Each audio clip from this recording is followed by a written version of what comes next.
Bismillahirrahmanirrahim. Assalamualaikum warahmatullahi wabarakatuh. Good morning, the honorable, the speakers, and also the chairperson for today.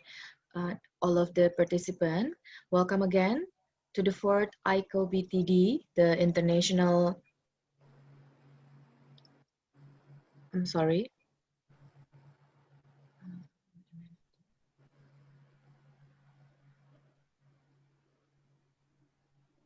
Okay, the International Conference of Biophysical and Technology in Dentistry. And today is our second day. There will be three sessions for today. And the first session for today will be start from 8 a.m. until 10 a.m. And for the speaker of today is Dr. Jongyub Kim from South Korea. Good morning, doctor. Good morning. And Professor Dr. Gigi Ardo Sabir M.Kes. And as the chairperson for today is Dr. Gigi Maria Tanumihardja. I would like to introduce her. Dr. Gigi Maria Tanumihardja, M.D.Sc. Graduated as a dentist from Faculty of Dentistry, Hasanuddin University. And a magister degree from Melbourne University. And a Ph.D. awarded from Hasanuddin University. She is now as a staff lecturer of Faculty of Dentistry, Hasanuddin University. And one of her research experience was about extract herbal sidaguri as the anti-inflammatory agent. So Dr. Maria, please, the time is yours. Thank you very much, Dr. Yossi, for your introduce. And again, welcome you all to this virtual webinar. And today we are excited to introduce our two presenters, Dr. Kim from Dankuk, South Korean University, and Prof. Ardo Sabir from Hasanuddin University. Before I invite Dr. Kim to the stage, I will just quickly run through some housekeeping. If you have any questions for Dr. Kim throughout the webinar, please pop those questions on the box bottom of your screen. If you have any technical difficulties, please type also into the chat box. Okay, first of all, I would like to introduce our first presenter, Dr. Kim. Before that, I will read some curriculum vitae of Dr. Kim.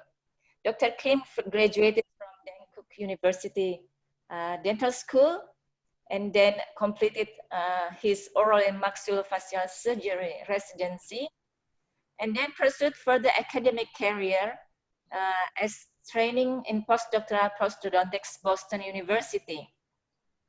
Upon graduation, Dr. Kim went for teaching in postdoctoral prosthodontics and implantology at Boston University for a year as a clinical faculty. Dr. Kim has double specialties. He's both a Korean board certified prosthodontics and a Korean board certified oral and maxillofacial surgeon. Currently, he is serving to a board member of Korean Academy of Dental Science, Korean Academy of Prosthodontics, Korean Academy of Oral and Maxillofacial Implantology, Korean Academy of Digitalized Dentistry, and so on. He's also working as an adjunct professor of Catholic University Medical School, Dankuk University Dental School, Ewa Women's University Medical School, Korean University Medical School, Yosei University Dental School. He's one of the co-authors of Minimally Invasive Sinus Surgery, published in 2016, and Guideline of Digital Dentistry. Also, he has published several clinical articles. Dr. Kim is a lecturer who is active both domestically and internationally. So without any further delay, I'd like to welcome Dr. Kim to the virtual stage, and time is yours.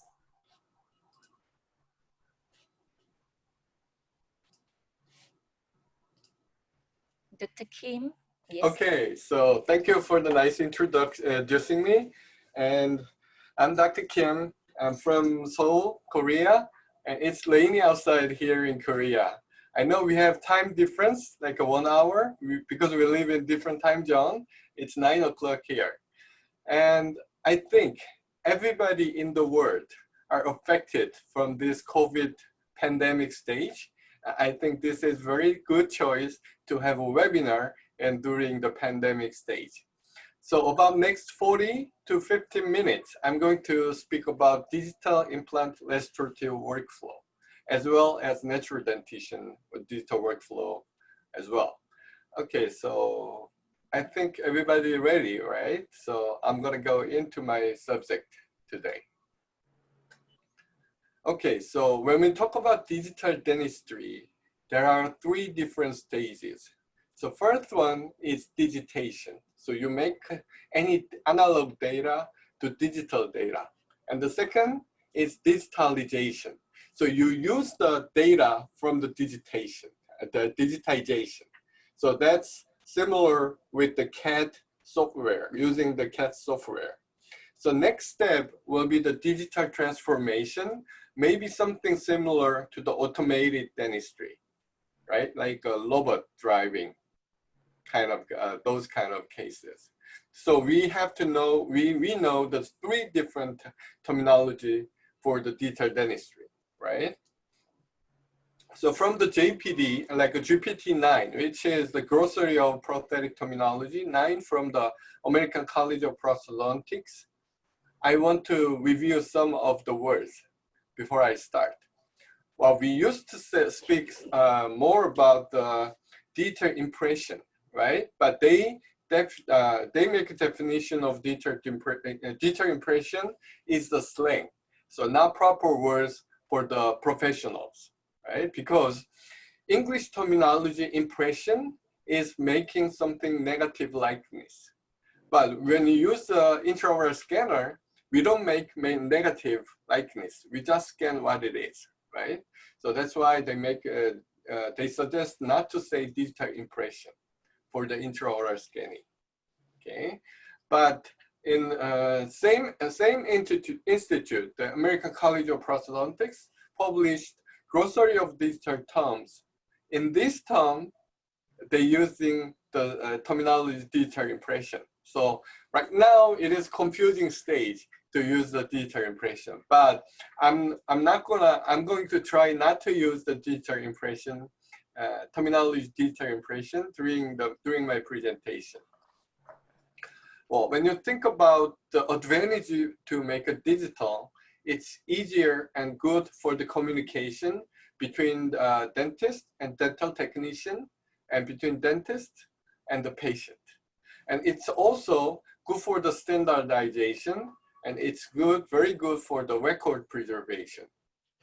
Okay, so in other words, the other words that is important for the digital dentistry is the cloning.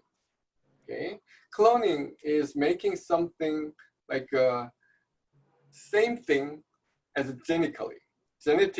So it is different than the copy and paste, right?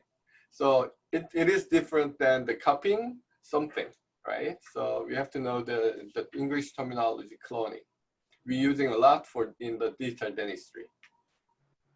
Okay, let me show you with one of my case. The patient came for changing number 21 to 23, so left anterior bridge. Okay, so we decide to remove, and I temporize like this. Then I mount the case, I send the case to the lab, and my lab technician finished the restoration like this. Well, I tried in patient mouth, patient agreed to cement, so I cemented. But after a while, I cemented about 11 o'clock in the morning. After lunch, when I came back, patient was sitting in the resting area. So patient was pointing in the middle. She said it's too opaque, too whitish, and the incisor edge looks like a different when she compare to number 11. So the tooth adjusted central incisor, right? So I look at it again, and I agreed what patient said. So we decided to do it again. So this is one of the first case that I removed the bridge the day I cemented. Okay, so this is one of my first case, and I never did it after this. Okay, so what are you gonna do in this situation? Okay, what I did was I called the lab and asked them to open the previous design file. So when you look at the file, the design was like this. So in the middle part, there was not enough space for the porcelain, right? This is, by the way, zirconia, porcelain fused zirconia crown. And when you look at the incisor edge, there was not much room for translucent porcelain. So we designed it again like this. So we may create more space in here, and we make more space in here for translucent porcelain. Okay, so this is the difference between before and after. Then I finished the case. My lab technician did the porcelain build-up, and I tried in, I cemented crown, a bridge, fixed partial denture in patient mouth. Okay, so I think this is a good case for the communication by using the digital, right? So, you know, we live in different stage. What we used to have was milling, right? But now we have printing. So we use digital more. It's not simply using the milling to the 3D printing. We can use digital and fixed to the removable part as well. And we use the digital in the interim stage or diagnostic stage, right? But from the Canadian Occupational Health government, they are warning about the health problem, especially respiratory problem on the workers for the 3D printers. Okay, so they just suggest to use the personal protective equipment, like a goggle, full coverage goggles, and all the skin has to cover, and you have to open window very often. So we have to, you know, think about the health hazard when we use the 3D printers. Okay, so like from few years ago, if you think about the restoration making from the CAD/CAM, it means it has to be monolithic, something like a zirconia or custom abutment. But with the printing, it's not the true. We have more choices for the final restorations and the abutment as well. Here, I have another case for the single crown that I finished the root canal treatment, and I made intraoral scanning like this. So when I make intraoral scanning, I usually do the interlink scanning first, roughly, then I focus on the abutment too. Okay, this is how I do. So now I have a virtual model, okay? And my lab technician started design. And we made the printed model and with the model builder, and we designed the coping and the full control crown. Right? Now we have two STL files. So my lab technician printed full contour for the casting, and he cast it. And the second, we milled the full zirconia, monolithic zirconia crown and sintered. So we have two crowns. Now third, he printed the coping of PFM for the PFM, and then he cast it. Okay. Now we have PFM coping, and we build the porcelain on top of the model that we printed. Now we have zirconia coping and build up. So now we have 4 crowns from the 2 STL data. So full metal crown, PFM, full zirconia crown, PFM crown, and PFG crown. So I tried in the patient mouth, all 4, and I cemented PFG crown. But when you look at these 4 crowns, monolithic zirconia crown could be the only full digital from the full digital workflow. Other 3s are from the partial digital workflow. What I'm calling is digital workflow, right? So recent changes in restorative and implant dentistry due to the digital technology, I changed it. I classified 3 different workflows. So maybe first one can be a conventional or traditional. And the second one is the full digital. And third one is partial digital workflow, maybe. And when you look at from the material aspect, so this is elastomerless, right? And can be a moldless or gypsumless.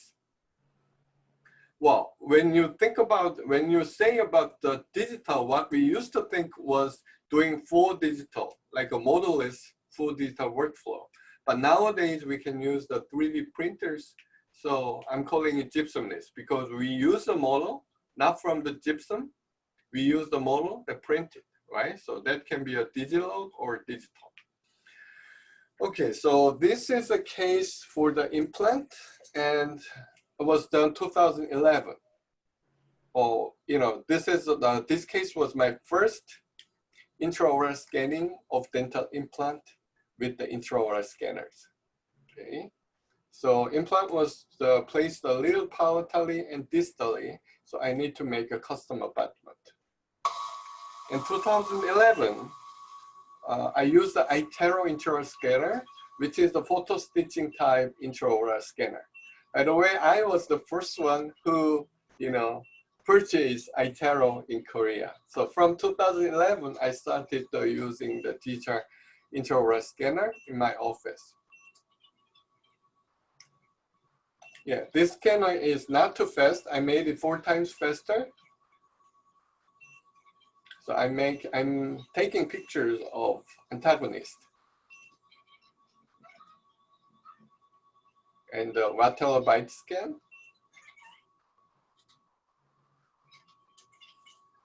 Okay, now I have a virtual model.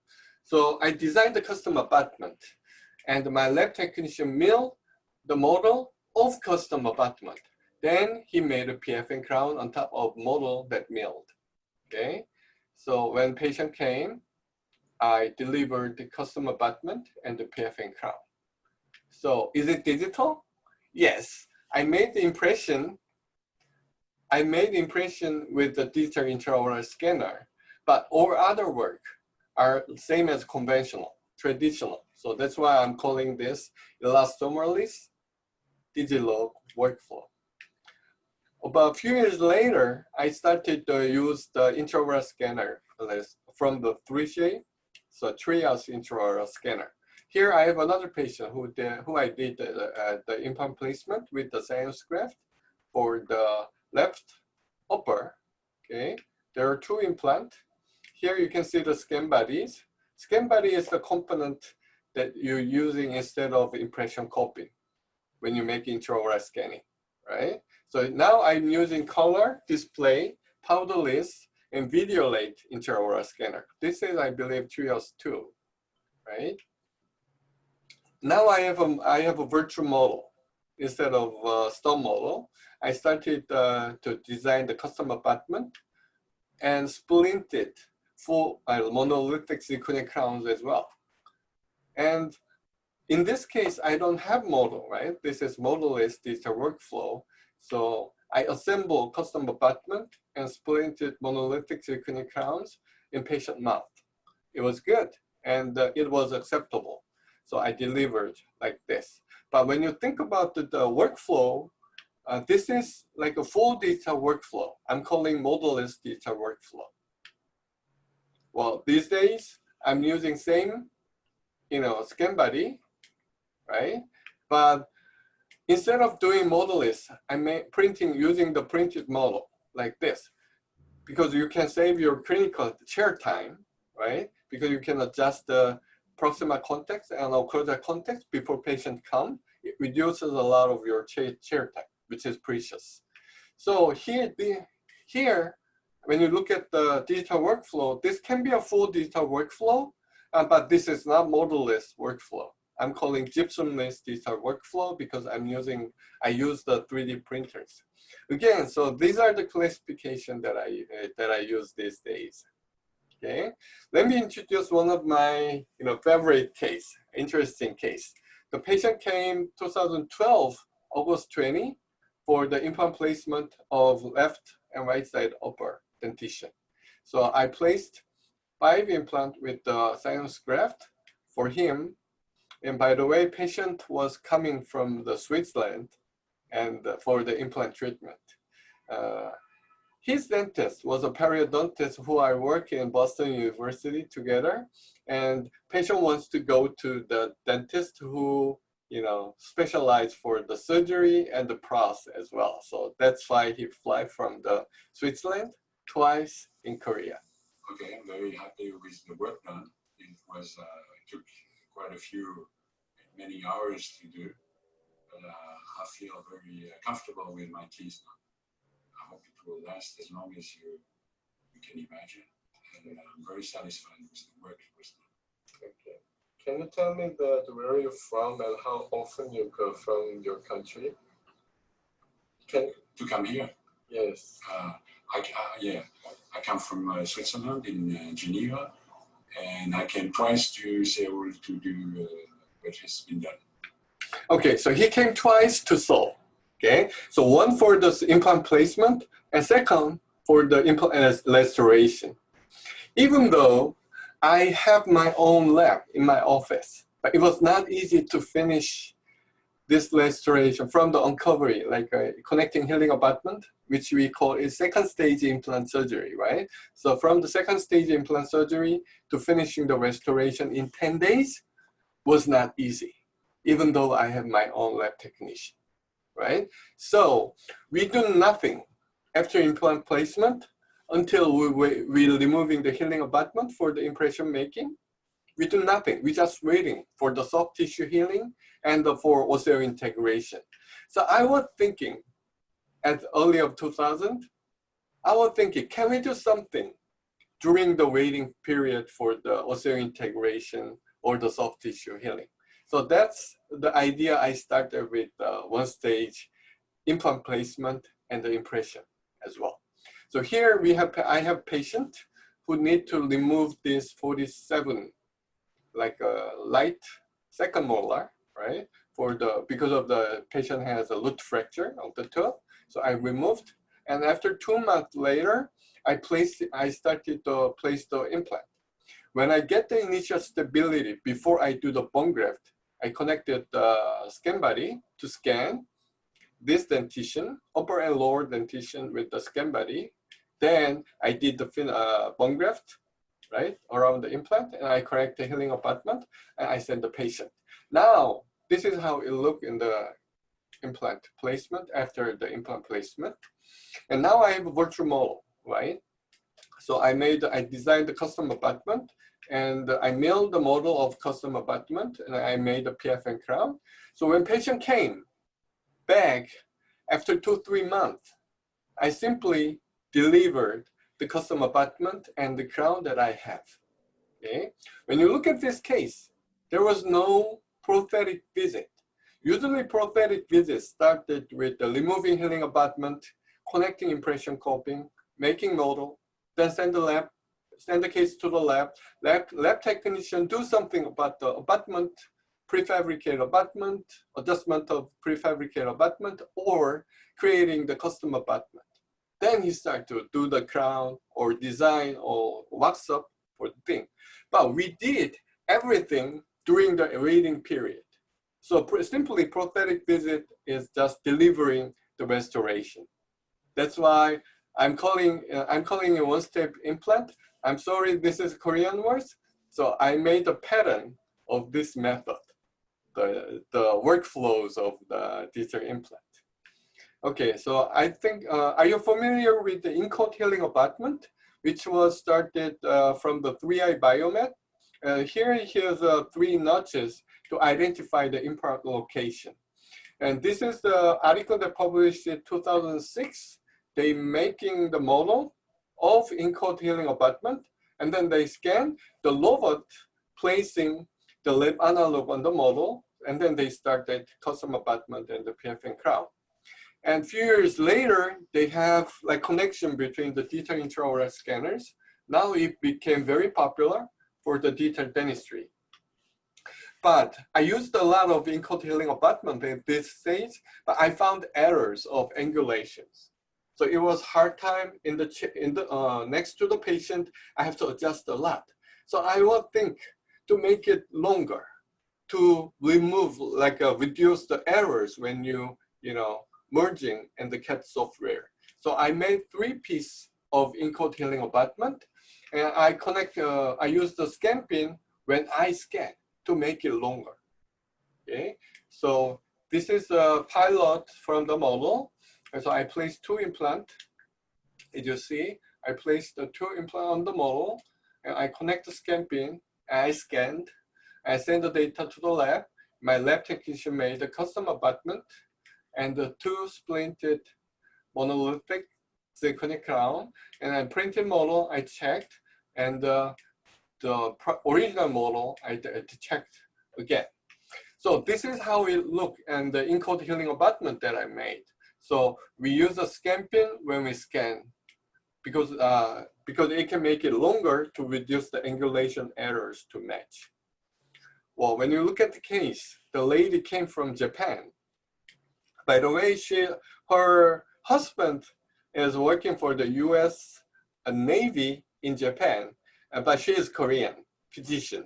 So she wants to treat it by Korean dentist, right? Not from the Japanese dentist. So she said, well, I can come Korea often, but I can stay longer because she has to take care her daughter, right? So I told her, you're the right place to be. And I placed 2 implants on the right side on the lower, okay? And I used the guided surgery, but I knew that I'm gonna need the bone graft on the buccal side of number 46. So I connected healing abutment, and I did the GBR for the 46 implant. Here you can see the in-coat healing abutment. So when patient came back for the stitch out, like a suture remover, week later, so I did the scanning. I did the scanning of implant model, and my lab technician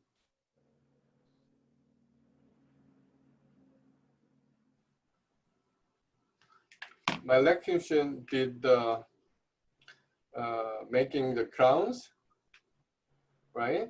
So when patient, I have ready for the delivery of the restorations for this patient. Okay, so when patient came back from the Japan, and I simply delivered the cases like this. So scanning of prefabricated abutment is something similar to the abutment level impression, and scanning of scan body is similar to the impression coping.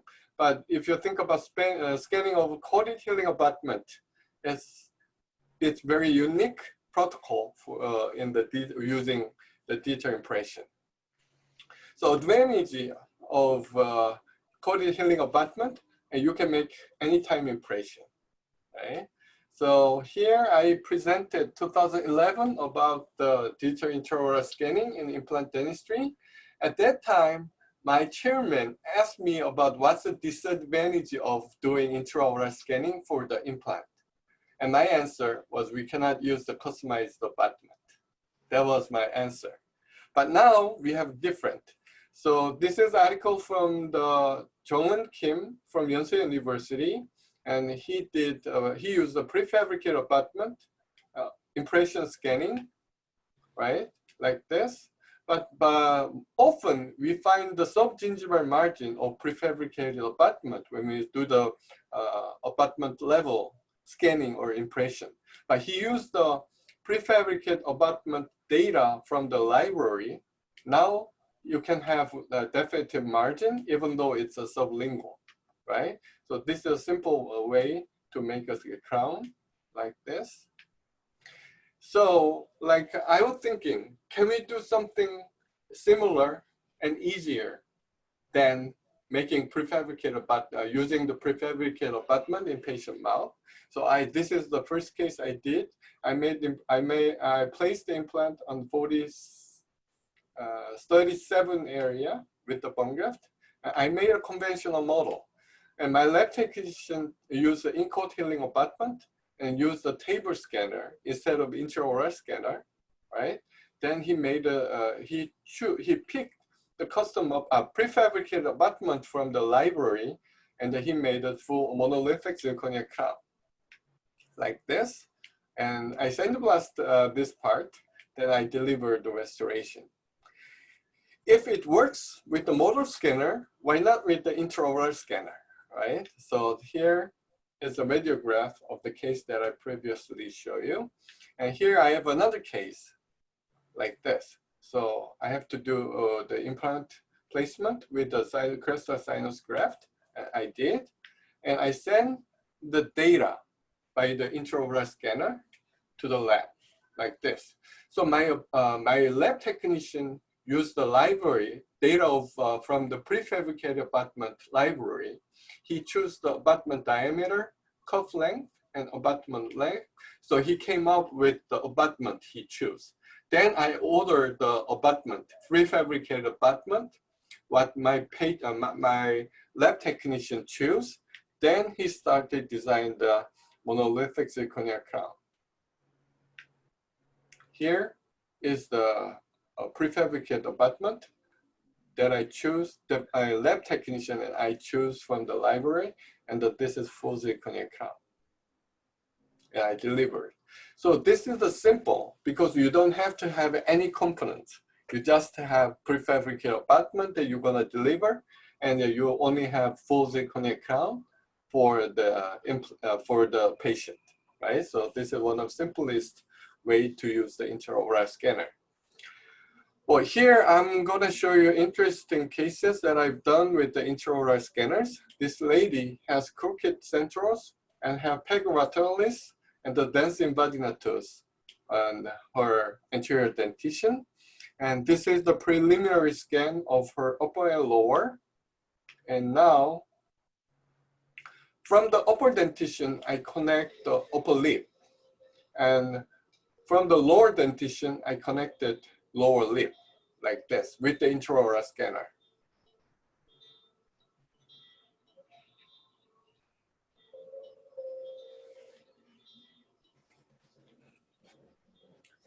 I want to make it a little faster, like this. Well, so this is the second set of data. So now I have two sets. So full dentition, and I clone the dentition data, and I added upper lip and lower lip from the dentition. So when you think about the transferring case to the lab, there is not many ways to give the lab technician about the smile line, which is a very important reference when you do the anterior restoration. So from this data, my lab technician worked with the provisional restoration. As you see, patient has a declined occlusal plane, like an incisal display as well. So we want to correct it. So this is a temporary restoration, what designed from my lab technician, and he printed the provisional restoration.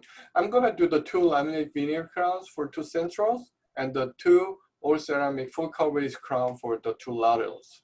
So this is the provisional restoration. This is my final preparation for this patient with the provisional restoration. So I scanned again, like this, for definitive restoration after preparation of the teeth.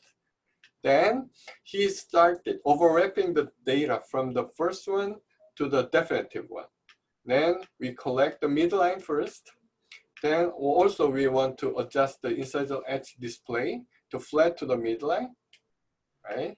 So this is the final restoration data. As you see, the 2 centrals were crooked and we collected like this. Well, if you use the Smile Design software, you use a 2D picture, right? To the front picture, connect to the detailed data of dentition. So you cannot see this kind of data, even though you can see the profile with the teeth, right? So model builder, and I did the wax milling for full restoration. I did the pressing. I used the pressable ceramic for the restoration, and this is what I delivered in patient mouth. So in the workflow aspect, what is this? Can be a full digital workflow if you milled the ceramics, but I used the printed model, like a printed wax for casting. Then I did the I used the pressable ceramics, right? So this is what I call gypsumless digital workflow. Here I have another case. patient have diastema and have a spaces between the anterior teeth. Well, if I can do the scan of perioral soft tissue, why not the full face? Right? But if you do scan the full face, then data size will be too big to operate.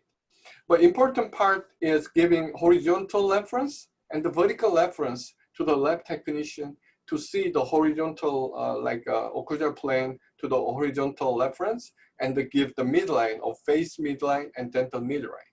So this is what I did. Okay, let's make it faster. So it's the same manner, but I marked on the midline, facial midline and patient mouth, patient face. Then I scanned around the nose and eyes.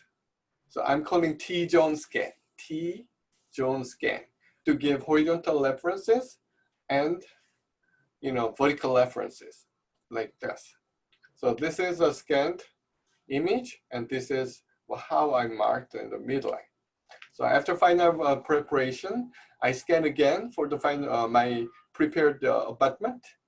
Then I case to the lab, and he designed the final definitive restoration. By the way, my final definitive restoration will be 2 laminate veneer crown for the number 11 and 21, 2 central incisors, and 1 partial laminate veneer crown for the lateral incisor on the left side. Okay, so I did the same. This is my preferred technique for the all ceramic crowns. I use the pressable ceramic, and I delivered. This is also as a gypsumless digital workflow.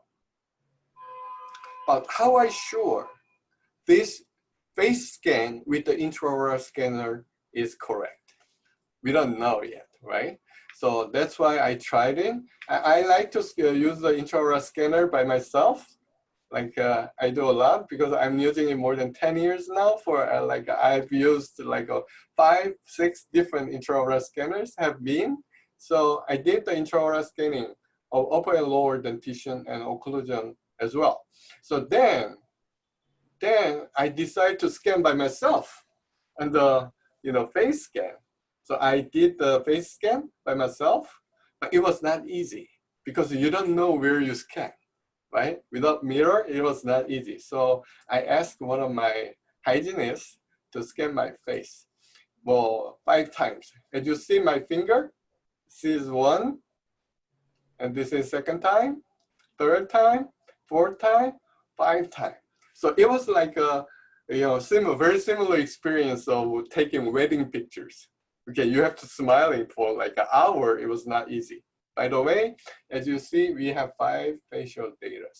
So I compared those data together, and we recognize we have errors around the eyes or lower lips because it's moving, but at least upper lip shows very constant to the nose, right? So I think this is good for the lab technician and dentist who wants to give the smile line and midline as a reference for the anterior restoration when you do the anterior teeth restoration by using the intraoral scanner.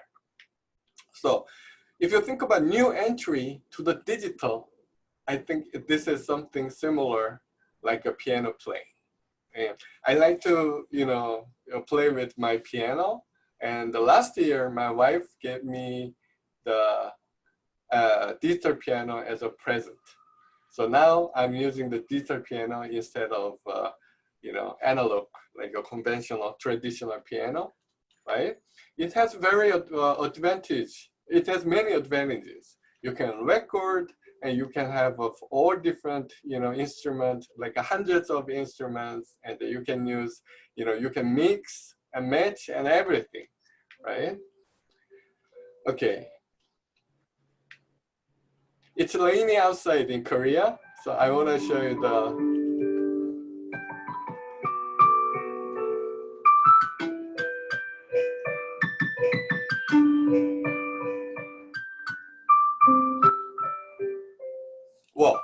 so when you think about digital dentistry, it has very many advantages.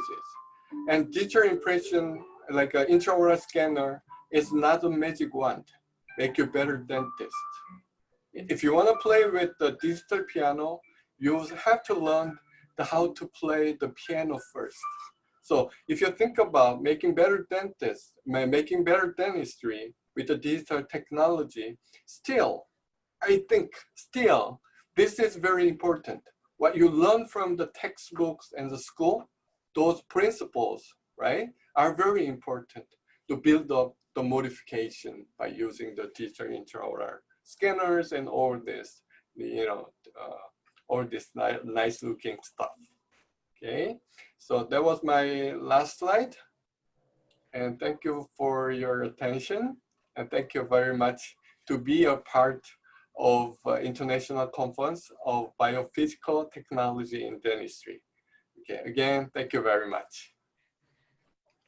Very much, Dr. Kim, for your nice presentation. It's very new for me, especially because just heard about digital intraoral digital scanner, how tremendous has been applied to the dental practice.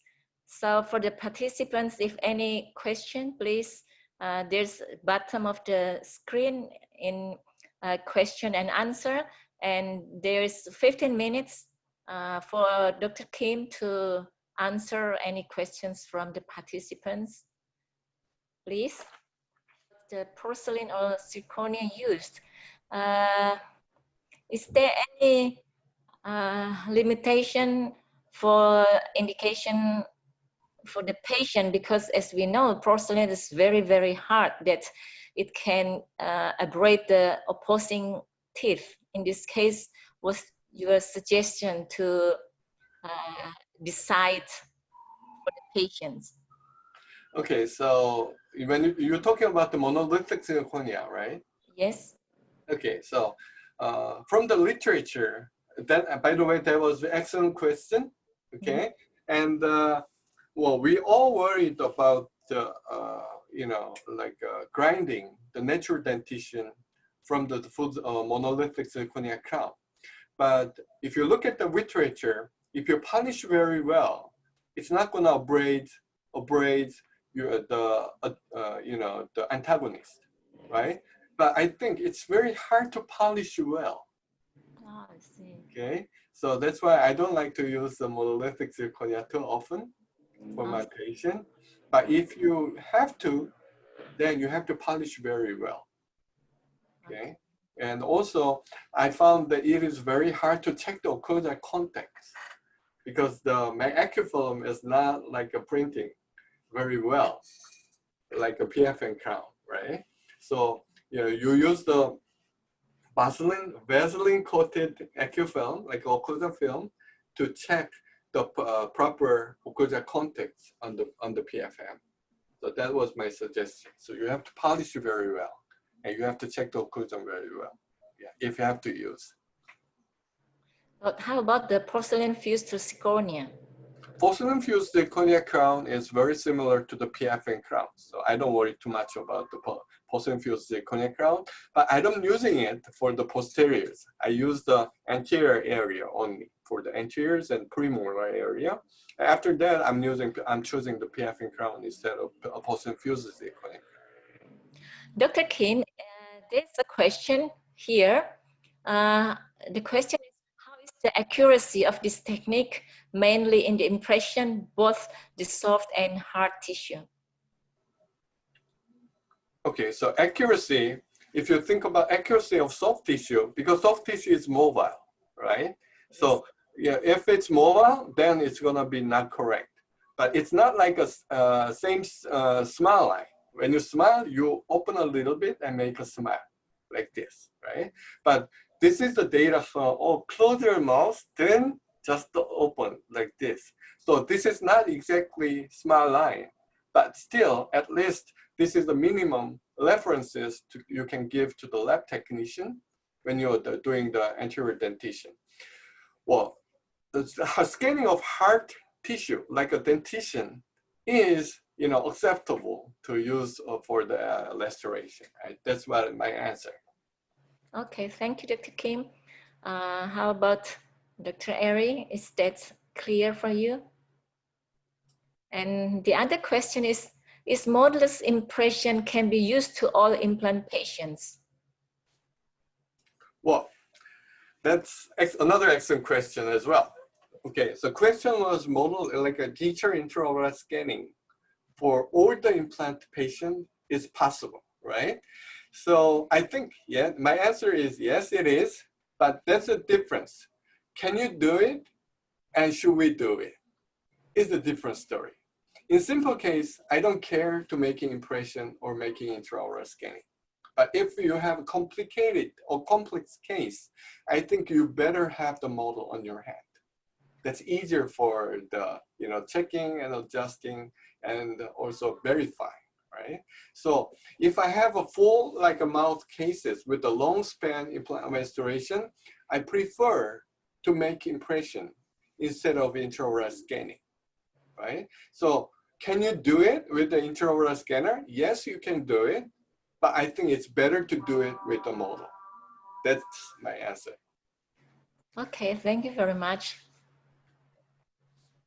Is there any other question?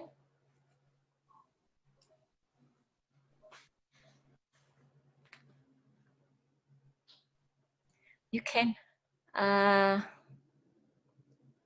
Yang terhormat teman sejawat, andai kata ada pertanyaan bisa juga ditulis bahasa Indonesia, nanti akan dibantu untuk diterjemahkan ke dalam bahasa Inggris.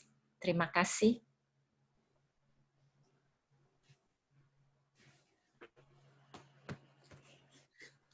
Okay.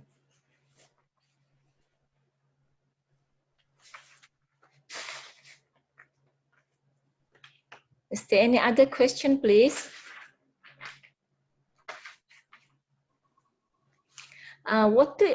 If there's no question, I just want to answer. What do you think about the porcelain compared to zirconia? Which one is better for monolithic? Okay, so when you compare the monolithic zirconia and monolithic lithium disilicate. Yes. Okay, so strength. Yes. Strength much weaker in the monolithic, the ceramics like a lithium disilicate, and the zirconia is much stronger, right? And if you think about the process to make a zirconia crown, you have to mill like 120%.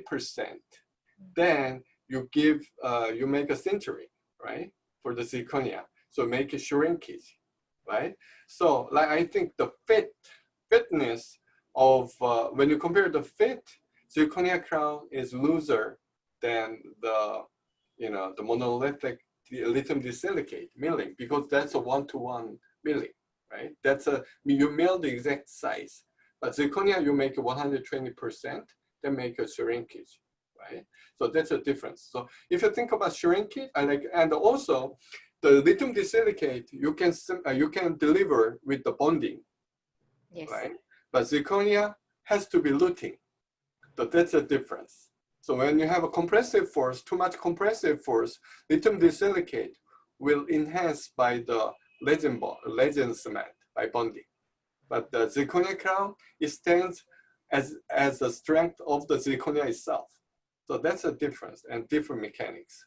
So I prefer to use the luting instead of a bonding, right? Because that's easier as a clinical, does procedures. So that's a difference.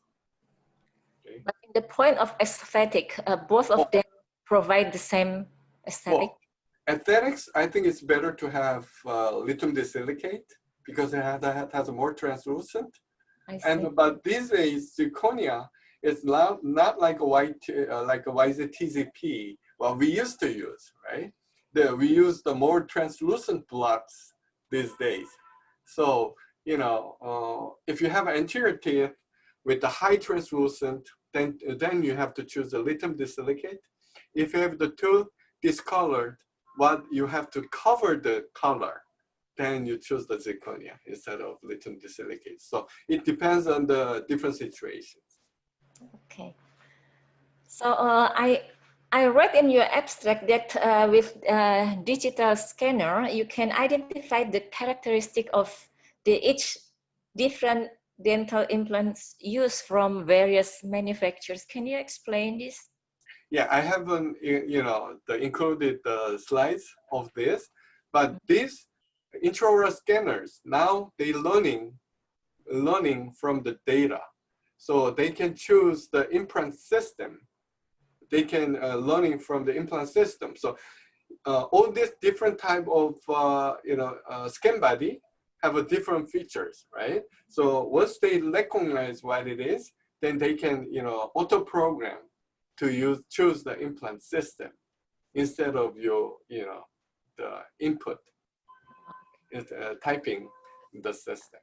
Dr. Kim, there's another question. I will read it for you. I saw in the presentation you put implant in the posterior teeth, which in my opinion, it has low bone level. Did you consider bone augmentation? Oh, I don't know which case you're talking about, but if you are talking about the case that I made the intraoral scanning, before Yes. I do the bone graft, then I did the bone graft. I'm oral surgeon. All my cases need the bone graft. Okay. Yeah. So definitely you're gonna need the bone graft. Oh. We know that it's hard to make a vertical augmentation, but for the horizontal augmentation, I think most of my cases need the bone graft. Okay, thank you. I think, is there any other questions?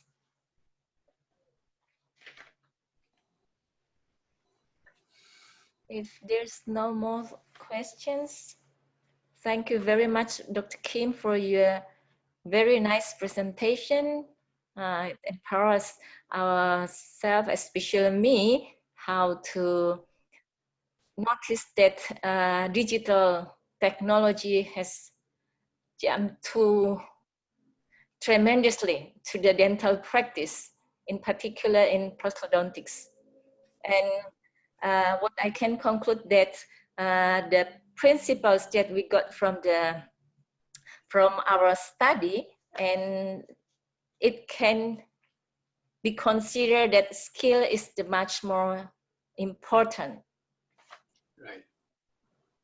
And I think that's all, Dr. Kim.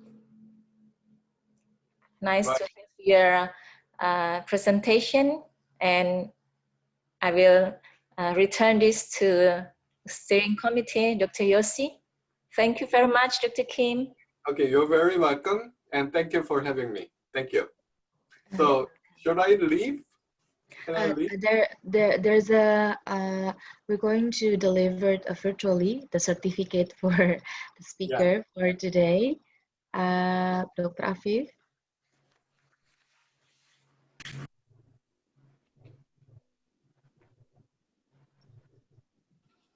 So this is the certificate of achievement for your kindly presentation today, and we will send it to you by email. Thank you very much, Doctor. Okay, thank you, and very welcome. See you. Bye-bye. Bye-bye. Yeah. And Dr. Maria, we could continue to our next speaker. Yes, please. And our next speaker is Professor Dr. Ardo Sabir. And this is a long CV, and I picked up some. And Dr. Ardo graduated from dental faculty in 1995, and then magister program in oral biology and oral immunology in Gajah Mada University, and doctoral program at from Hasanuddin University. And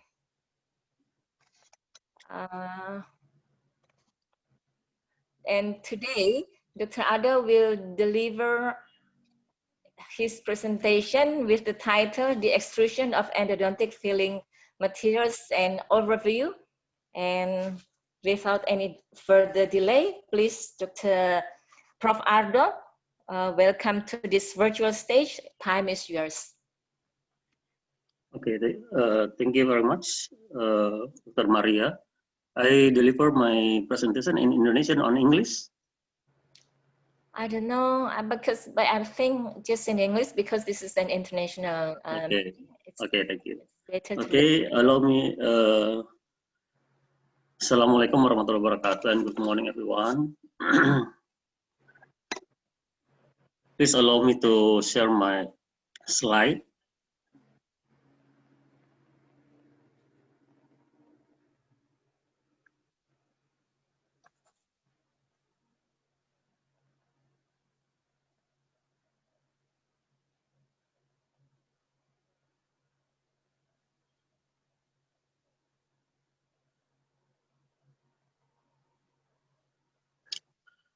Okay,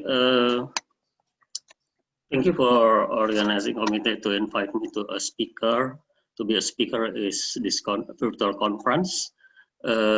In this moment, I want to presentation about the common topic. The title is an overview about extrusion of endodontic filling materials. Okay, this is outline of my presentation. The five part: introduction, cause and effect of management, prevention, and conclusion. Okay, we start in introduction. Okay, of course we know that the primary object of endodontic treatment is to preserve the teeth as long as in our mouth, and so therefore the function of the teeth still remain. Endodontic treatment undergoes 3 stages. We know it's a term trade endodontic. The first is the biomechanic preparation of pulp space, and the second is how we get the sterilized root canal pulp, and the last is the obturation of the root canal. It states that the root canal filling cannot be hindered if the 2 stages prior to the obturation we done correctly and adequately. So the purpose of the root canal filling is to fill up or block all root canal and to form a fluid-tight seal on the apical foramen of the tooth, so that any possible of the occurrence of the secondary infection or periradicular tissue leakage to the root canal system again can be avoided. It's well established that the root canal filling material should be limited only in root canal without extension into the periapical tissue. However, the extrusion of these obturation materials, and we know the in name overfilling, can be take place accidentally through over instrumentation or perforation of the apical foramen. That's the allowing the passage of dressing agent or sealer, semi-solid or even solid filling material to the neighbor structures, can be present the bad effect to our patient. Sometimes the effect to the patient is minor or maybe no symptoms in patient. The common symptoms is the inflammation, but if the severe is can damage to the adjacent tissue of the tooth permanently. Okay, before we continue, I will explain about 3 terms from Glossary of Endodontic Terms. The first terms is overfilled tooth. The overfilled tooth is defines that those root canal system has been filled in 3 dimensions, and where the surplus of the material extrudes beyond the foramen apical. The second term is overfilling. The overfilling is a solid or semi-solid core root canal filling extending beyond the foramen apical. Commonly, the term used to imply that the root canal space is completely obturate. And the last term is overextension. The overextension is a solid or semi-solid core root canal filling extended beyond the apical foramen. This is often a result of the failure to create the apical stop during preparation the root canal. This term commonly used to imply that the root canal space isn't completely obturate. This is the 3 terms from the glossary of endodontic terms. Okay, the aim of this presentation is to share information about the cause of overfilling and involve consequence. The second is the way to overcome overfilling, and the last is all precaution will be done to prevent the cure of overfilling. Okay, we enter to the cause and effect of overfilling. This picture I get from questioning this year's where the photographs show the overfill. Maybe this materials is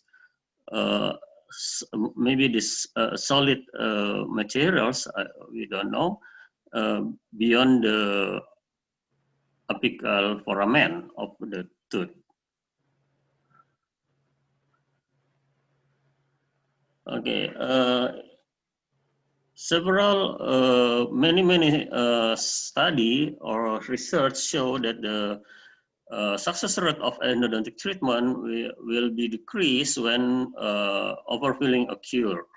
There is many factors can cause overfilling. The first is too much cement in root canals. We know that the flow of cement sometimes too fluid, and the cement will be passed beyond the foramen apical.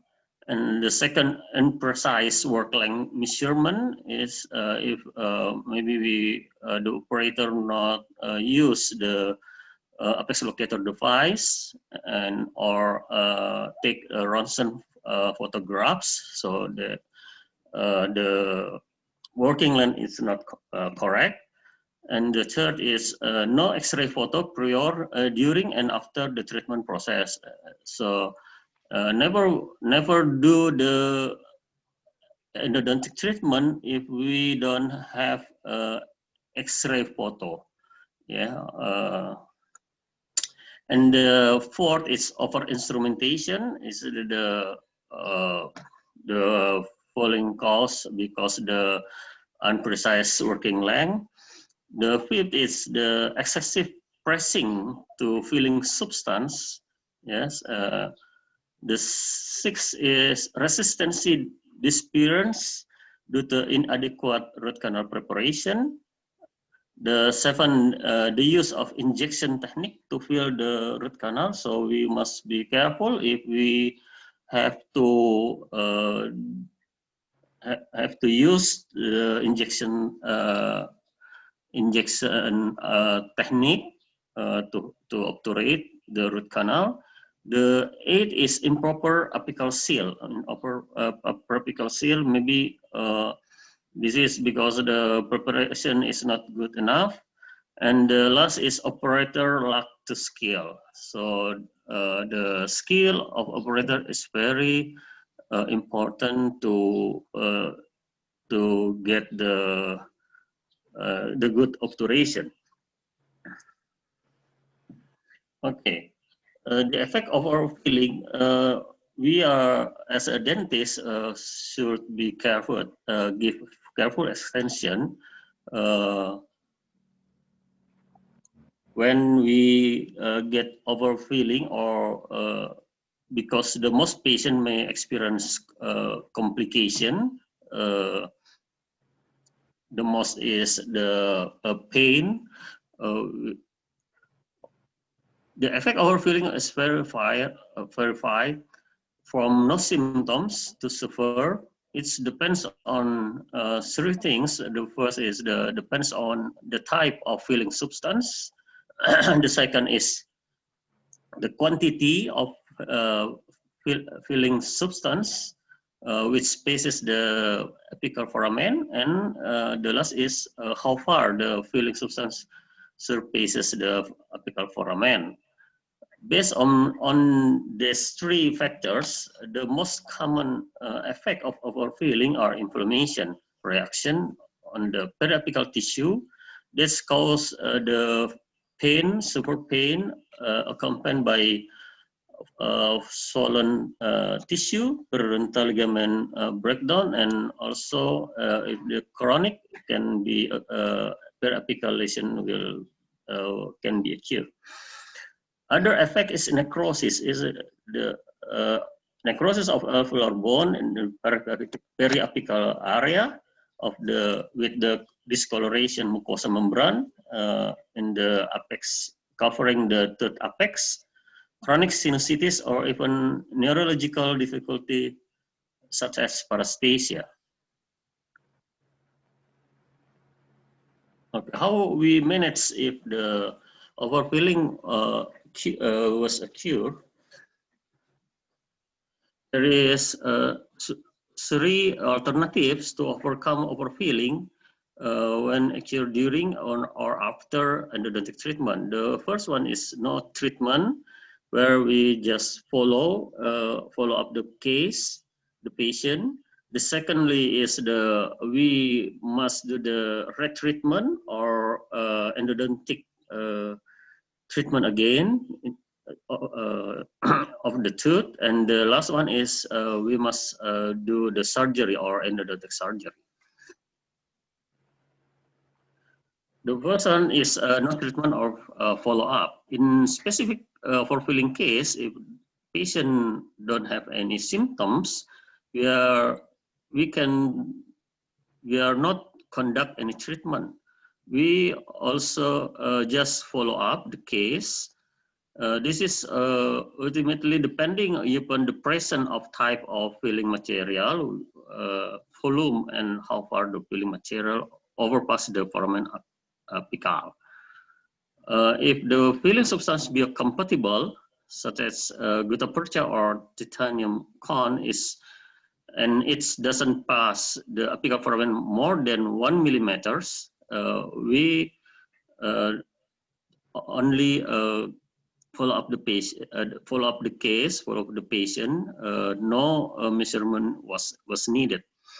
The same approach also applied if the overfilled substance can be reabsorbed by our body. Usually, it is when the paste or cement form of the filling materials. This is figure 1, show an X-ray photo where the overfilling with pus form filling substance. There is the zinc oxygenol, and picture we can see this is overfill was occur immediately after endodontic treatment, and B showed 1 year after endodontic treatment, where the 50% of overfilling material or substance, there is zinc oxygenol, was resolved after 1 year. The second measure is the conventional endodontic treatment. If the filling material was the apical foramen cannot be reabsorbed as the before, and biocompatible and not passes the foramen more than 1 millimeters, we can do the conservative measure as the conventional endodontic treatment. The treatment, of course, consists of X-ray photo before treatment, and we do the expelling all the substance from the root canal. If the filling substance is Gutta-Percha cone, we can use the key file, key type file, or Handstrom file type file. The filling substance in the form of silver of titanium cones can be taken out from the root canal. We use the ultrasonic device or maybe hemostat or pincet if it's possible. Of course, the following that, the root canal, we re-preparation with precise and adequate procedure, and then followed by refilling the root canal space using the new filling substance. And then we take the X-ray photo to see the precision of the our obturation. This is the case in the patient is 13 years old, a boy. Will come to the endodontist. We can see a picture in A, where is the quality of endodontic treatment is good, but the tooth have no restoration. Yes, definite restoration. The treatment was done 1 year before the patient came to the endodontist, and B, the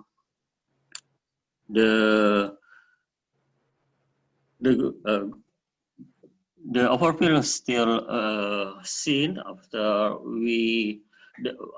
the endodontist tried to pull out the overfilling substance, and see the endodontist use the key file number 10, where the tip of the file is curved about 2 or 3 millimeters of the tip, and then the file insert to the canal carefully, and the Gutta-Percha is press and pull out of the canal. We can see the picture E and F, and G picture show the periapical radiograph, confirm that the Gutta-Percha has already removed, and the H is the after the endodontist reobturation the root canal.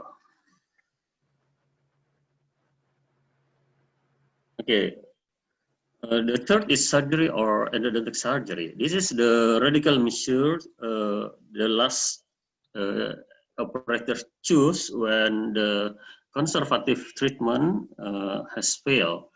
There is 2 indicators of where we judge the conventional endodontic treatment was failure. The first one is if the patient still have symptoms, non-finishable or maybe heavier. And the second is the operator failure to expel the filling substance, which irritating the root canal periapical tissue. The endodontic surgery can be as accuratization or apicoaccuratase or apicoectomy. Apicoaccuratase is the measure to take out tissue at the apical tissue, the apical area, and apicoectomy is a surgery measure to cut dental apex and take out some surrounding tissue. The root canal filling can be done before or right after the dental apex is cut. Okay, this is the case, female, 44 years old, whereas the chief complaint is the paresthesia, left lower lip and chin, and then the endodontist take the photo, X-ray photograph, and in E photo we can show the panoramic photo. This is the many substance overfill of the obturation substance, and then B is confirmed. This is the CT image of the case. We can see the block arrowhead. This is indicate the filling materials and spill where that spill into the mandibular canal and bone marrow. And then the C figure show the where the panoramic images were taken after post-operative. There is the overfilling material is calcipex. We know that the calcipex is the temporary filling, temporary obturated materials between visit endodontic containing the calcium hydroxide. The time between overfill cure and surgery is 3.3 months. The case is follow up after 10 months after operation, where the patient have improved the sensation of the left lower lip and chin. Okay, another case is in dense United States, where the apicocuretase to be choose as the last choice from operator when the conservative treatment has failed. This is an E. We see this is a gutta-percha substance overfill cure. And B, this is the post-operative control radiograph after apicocuretase. And C, there is the control after 6 months after apicocuretase, still incomplete periapical healing here around the root and the D show the 2 years after operation. There where the complete healing in periapical was seen. Okay, the most important is how we prevent therefore the overfilling not occur in our patient. To prevent an overfilling during endodontic treatment, a clinician should take caution action by impacing several matters during endodontic treatment process. There is including the first is calculating a working length precisely. So we must have apex locator device and also confirmed by Ronsen radiograph.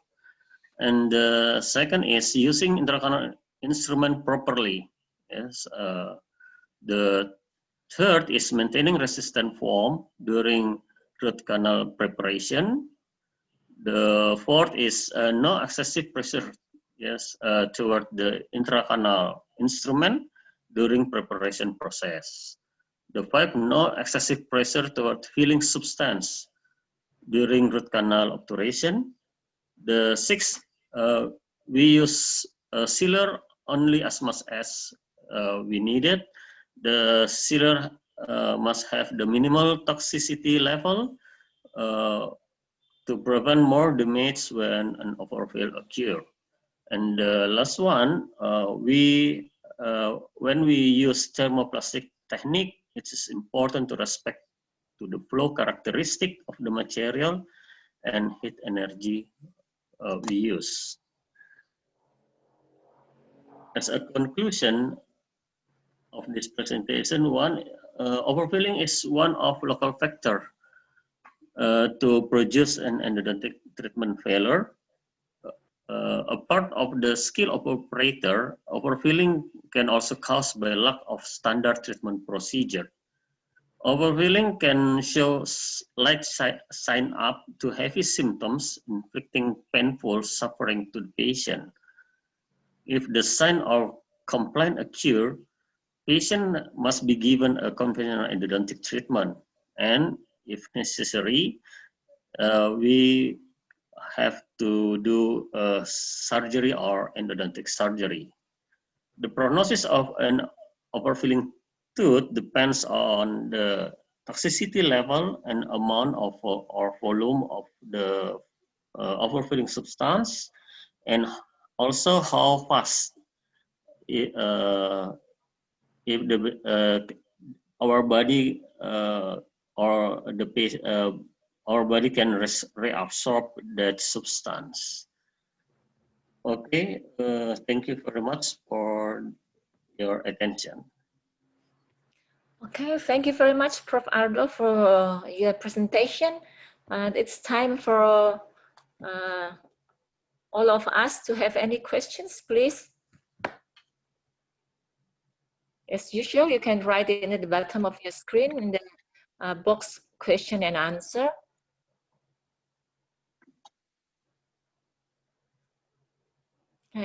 As we know, Prof. Ardo is also as a review of many articles, dental journal articles.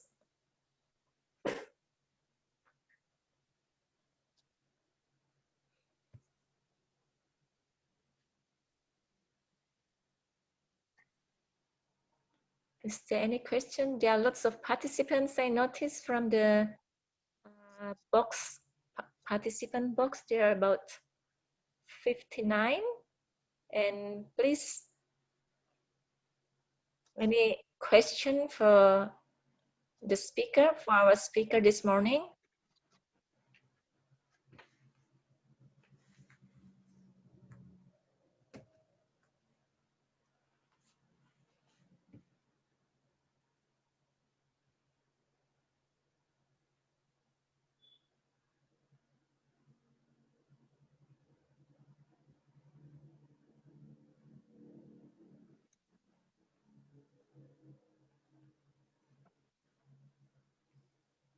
No?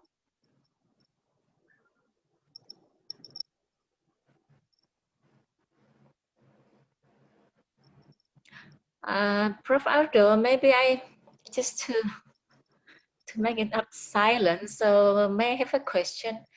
In your experience, what's the major cause of the extruding materials to the periapical area? Okay, thank you for your question. The major cause the overfilling, I think it's the operator skills and also the equipment we have.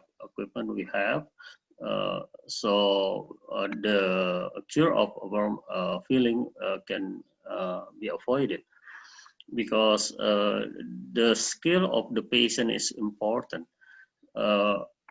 But the equipment, the complete equipment we must have to support our skills, because many case of overfilling was occur when we don't have a radiograph device and also the apex locator device. So it's also depends on the case, the condition tooth we treat.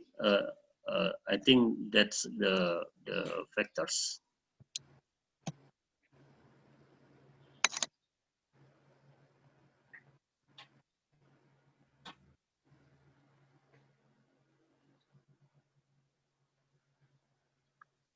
Okay, I see one question here, Dr. Maria. Yes, I don't know what the question is about, because this is the sentence like this, the importance of radiographs in preventing work accidents in the endodontic section. Yes, yes, of course. Of course, we must have taken a radiograph, Ronsen radiograph, where when we do the endodontic treatment, the overfilling, most of the overfilling case occur when the operator not do the or taken the Ronsen radiograph. So radiograph is important. It's very important for endodontists when we start the endodontic treatment. I think that's the answer. Okay, how about Dr. Mulyati? Is that enough for the answer from Prof. Ardo?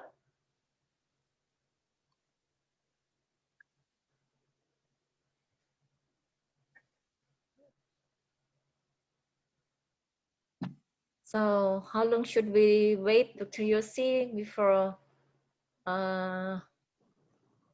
closing this speech? Actually, our schedule is supposed to until 10 a.m., doctor, but and the next session will be start at 10 a.m. until 12.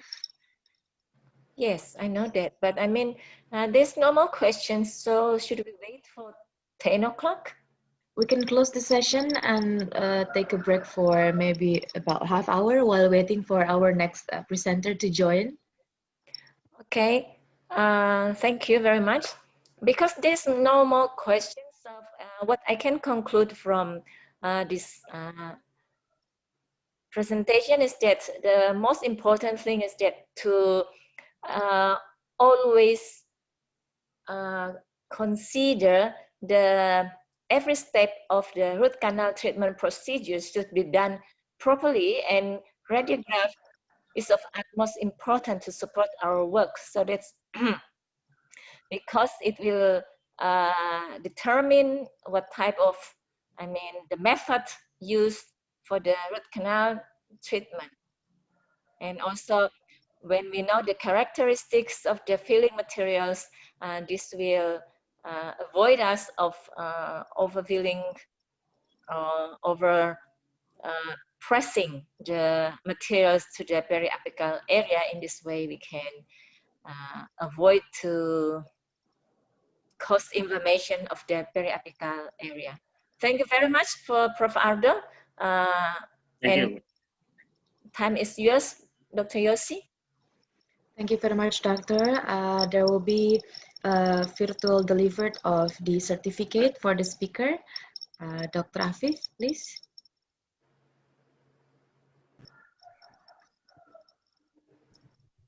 Thank you very much, Dr. Ardo, for your kind participation. And the certificate will be sent to you by email, Professor. Okay, thank you. Thank you very much. You're most welcome. Okay, thank you, Dr. Yossi, and all the committee. Thank you, Dr. Maria. Bye-bye. Okay, ladies and gentlemen, distinguished participant, our next session will be start at 10 a.m. until 12 a.m. So we're going to have a break for about half hour. Hope we'll see you again at 10 a.m. Thank you. But someone raised hand. Dr. Mariani. Yes. If there's any question, maybe could be filled in a Q&A or chat because the session has closed. Or Dr. Maria, apakah maksudnya ingin membuka lagi sesinya? Saya tidak tahu karena belum ada pertanyaan yang ditulis baik dalam kolom Q&A and chat. Actually, the system for the participant who would like to ask a question supposed to put the question in the Q&A box. So if there's any question, could be put in the Q&A box, so it will be okay. Kami informasikan kepada para peserta bahwa untuk post-test, link post-test akan dikirimkan melalui email kepada masing-masing peserta. Dan untuk short lecture, kami telah terdaftar sebanyak 42 peserta short lecture yang telah mengirimkan PowerPoint maupun video presentasi dan sudah kami upload ke YouTube channel dari Fakultas Kedokteran Gigi Unhas di Dentistry Hasanuddin University. Jadi bagi para peserta mungkin yang ingin melihat presentasi atau menyimak presentasi dari para short lecturer kami, dipersilakan untuk dapat mengakses melalui YouTube channel Fakultas Kedokteran Gigi Unhas dengan ID Dentistry Hasanuddin University. Kita jeda hingga jam 10, hingga ke sesi selanjutnya. Terima kasih banyak. Assalamualaikum warahmatullahi wabarakatuh. Terima kasih. Baik, bismillahirrahmanirrahim. Assalamualaikum warahmatullahi wabarakatuh. Selamat pagi dan salam sejahtera untuk kita semua. Kembali kami ucapkan selamat datang dalam the 4th International Conference on Biophysical and Technology in Dentistry di 4th ICO-BTD yang diselenggarakan oleh Fakultas Kedokteran Gigi Universitas Hasanuddin kali ini secara virtual. Dan hadirin sekalian, untuk sesi kelima pada kesempatan hari ini, di mana dalam conference kita ada 9 sesi, dan kita sudah sampai pada sesi kelima di hari kedua pada hari ini. Akan ada presentasi dari Dr. Gigi Monica Nirmala, M.Ph., di mana selaku Chairperson for today adalah Dr. Gigi Eddy Haryanto.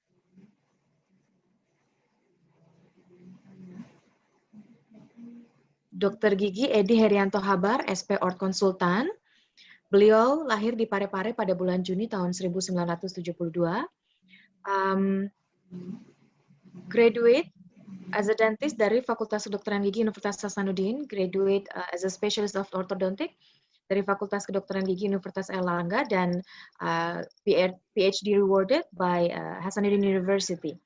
Dan saat ini beliau adalah Wakil Dekan 3 di Fakultas Kedokteran Gigi Universitas Hasanuddin. Pada moderator, dengan hormat disilakan. Terima kasih, Dr. Yosi.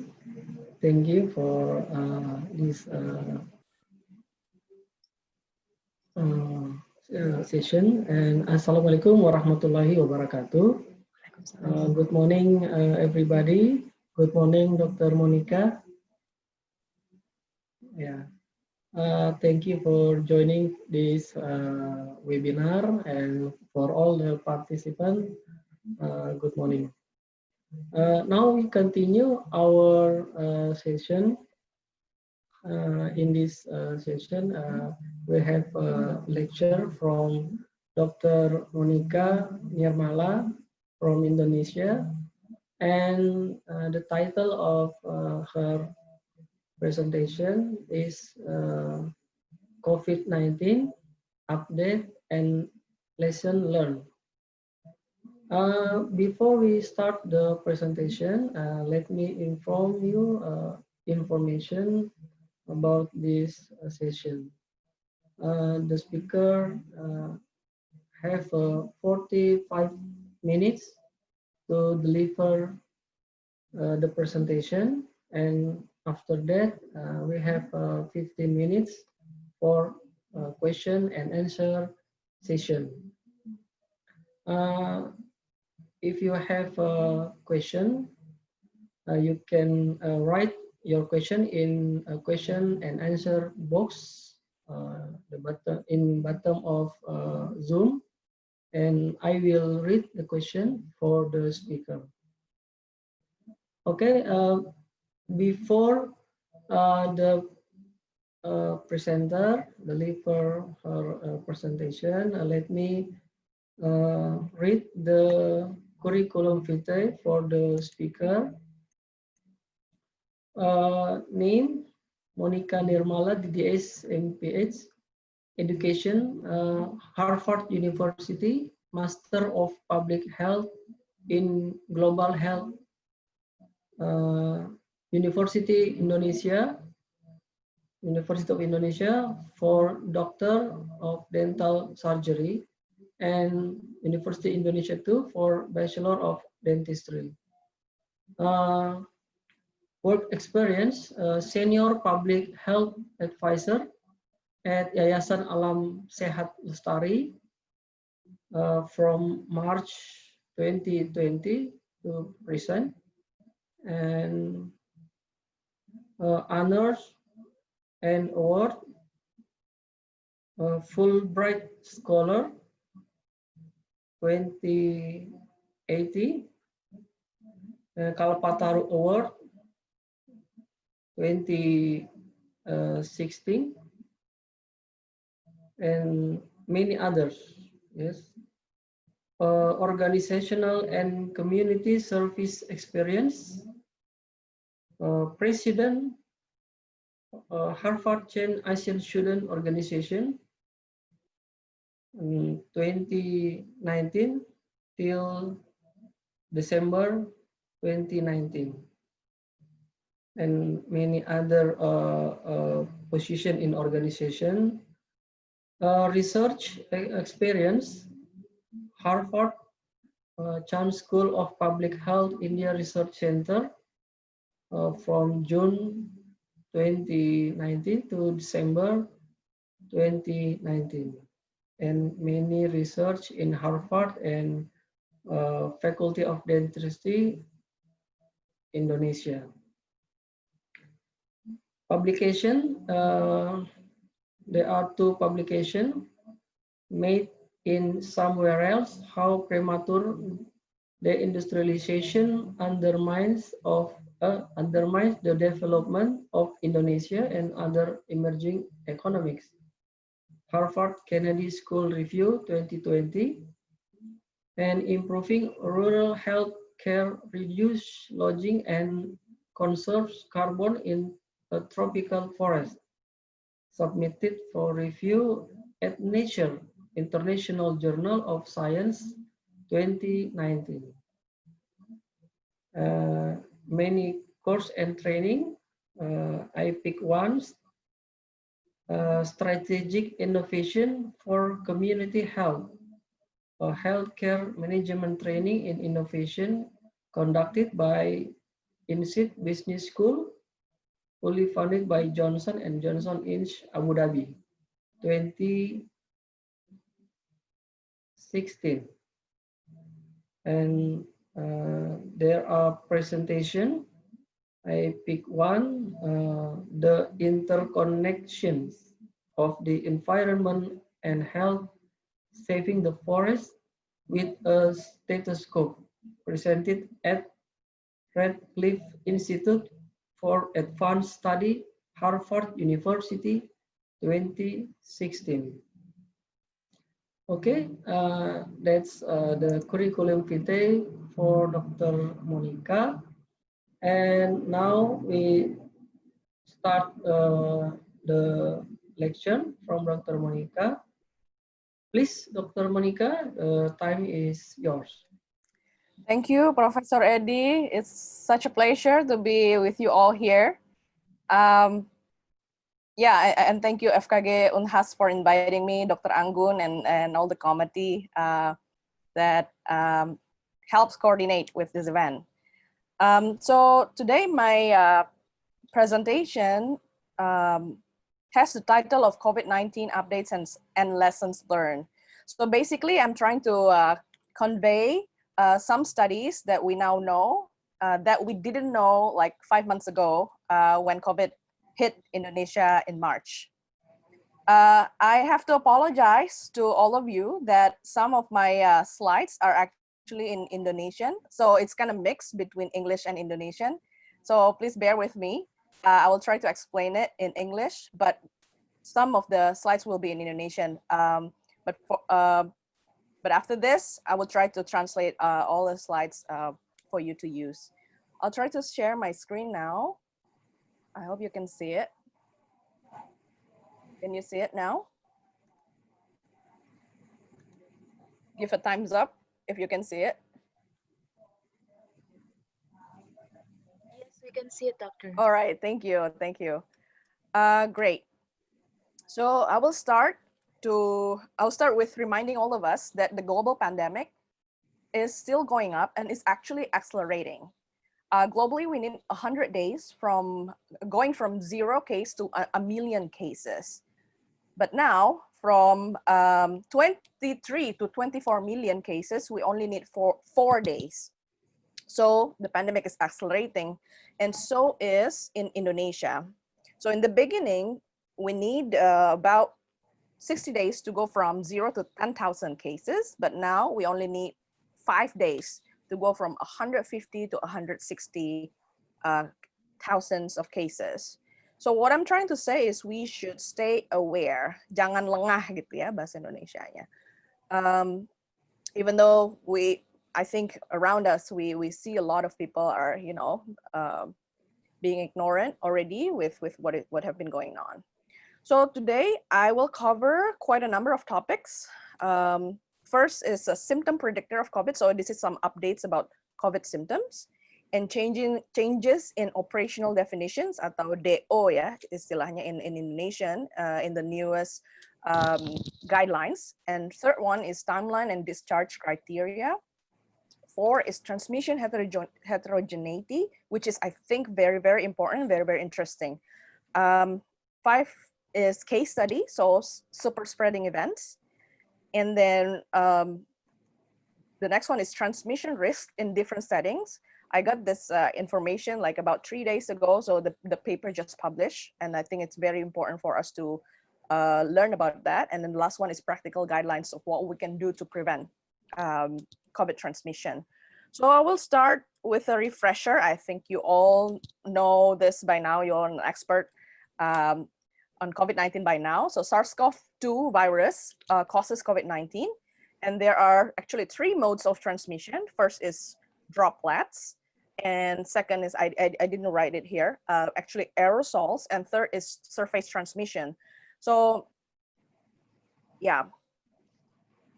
Oops. And then the next one are symptoms. So we all know this: cough, sore throat, a fever, myalgia, diarrhea, smell and taste disturbances, shortness of breath. And we know that there is an incubation period from 2 to 14 days with the median 5 days. And anyone can be infected. Elderly and those with comorbidities have higher risks. So I will start with one study. This is a study in Germany from Lordjie et al. That took about 1,400 COVID-19 suspects that were tested with PCR. And this study compares patients with symptoms according to their swab result.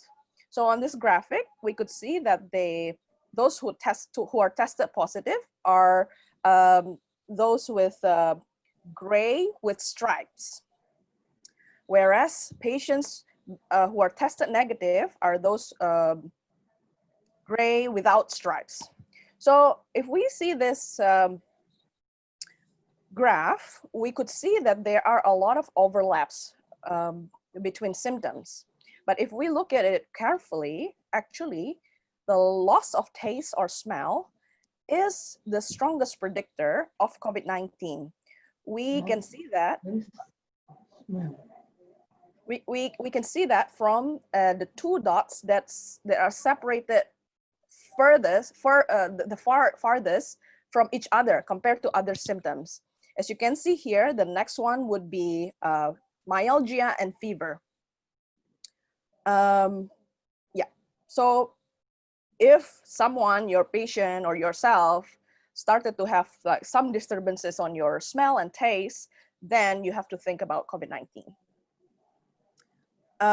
Second one is changes in operational definitions. So we all know that there's a change in guideline from the 4th revision into the 5th one about a month ago or so. We all know that now, we have suspects. It used to be PDP and ODP, but we now call them suspects.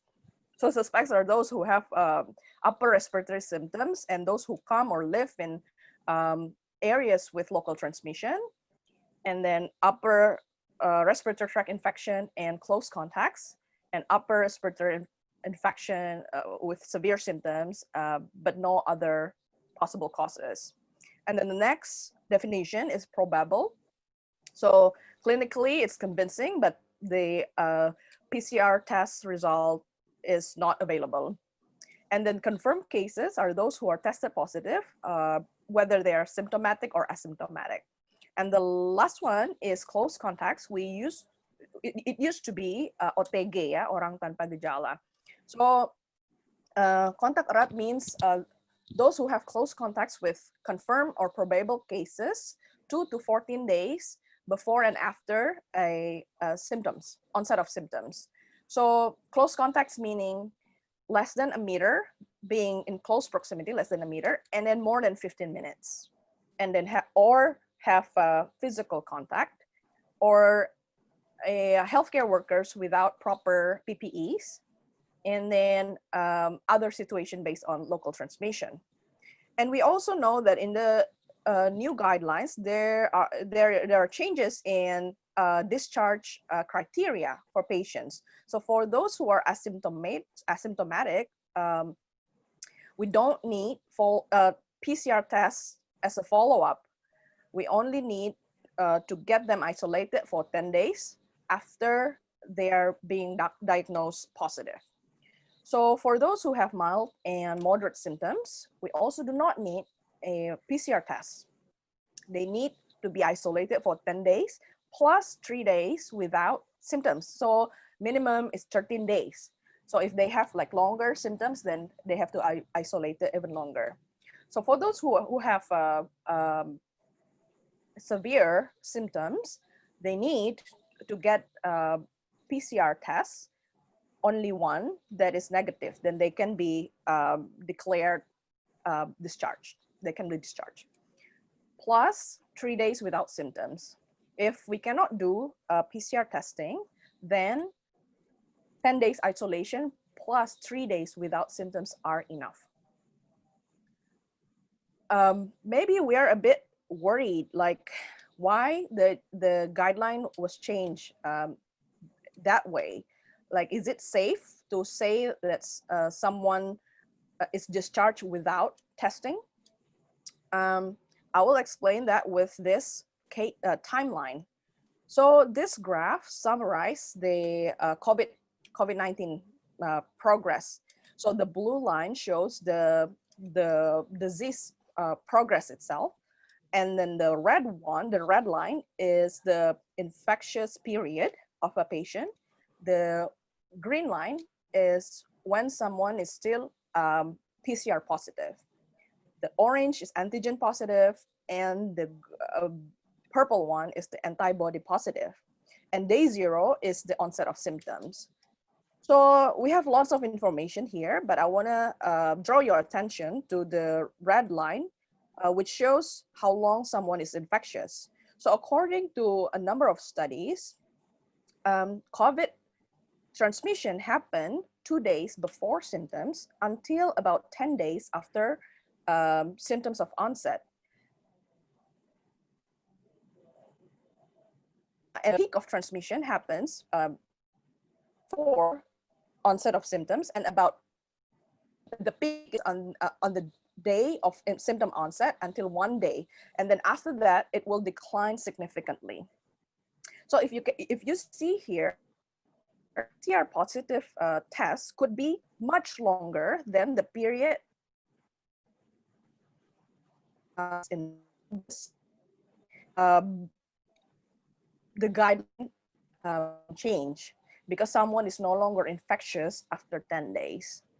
And maybe you may ask, how about those who are tested positive again, or sort of reinfection, as one that was found in Korea? And it turns out that prolonged PCR, so CDC Korea says that prolonged PCR positive does not contribute to transmission. So this is like an interesting study.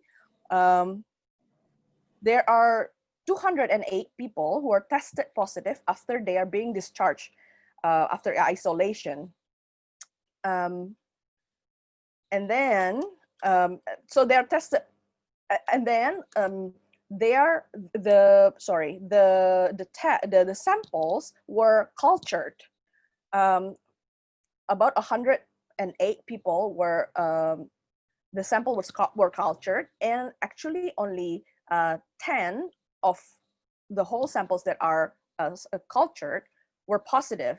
It means that, yes, there are debris of virus that could be found with the PCR testing, but it doesn't mean that the virus is still infectious. And from this case, there are about 790 trace contacts from those who are tested positive. Actually, only 3 new cases with known contacts with others. So it's pretty clear that that is actually no longer infectious for those who are who shows positive after being discharged. And another study also tried to culture the specimen that are taken from patients. And so if you can culture the virus, it means that the virus can still replicate and potentially is still infectious. So in this case, we can see that day 7 is the last day when the virus can still be cultured. And we also see the multiplication cycle. The more multiplication cycle indicates less virus or less infectious virus. So we can conclude that prolonged PCR positive actually has virus debris rather than the infectious one. So therefore, discharge criteria of patients should move from test-based to symptom and time-based. Yeah, given the existence of viral RNA after day 8 does not correlate with infectious virus, and there is no documented transmission after 5 days of symptom onset. Therefore, the transmission are very rare. And then viral shedding could be prolonged and intermittent to those who have mild and severe symptoms, but that doesn't mean they are still infectious. So it means that discharge criteria based on PCR tests is no longer suitable for COVID-19. Potentially it will, take up the limited test capacity that we have. It could cause stress, prolonged stress to the patients, and inaccurate reinfection narrative. So therefore, isolation criteria based on symptom onset and time-based is now more suitable. And the next one is transmission heterogeneity. What is that? So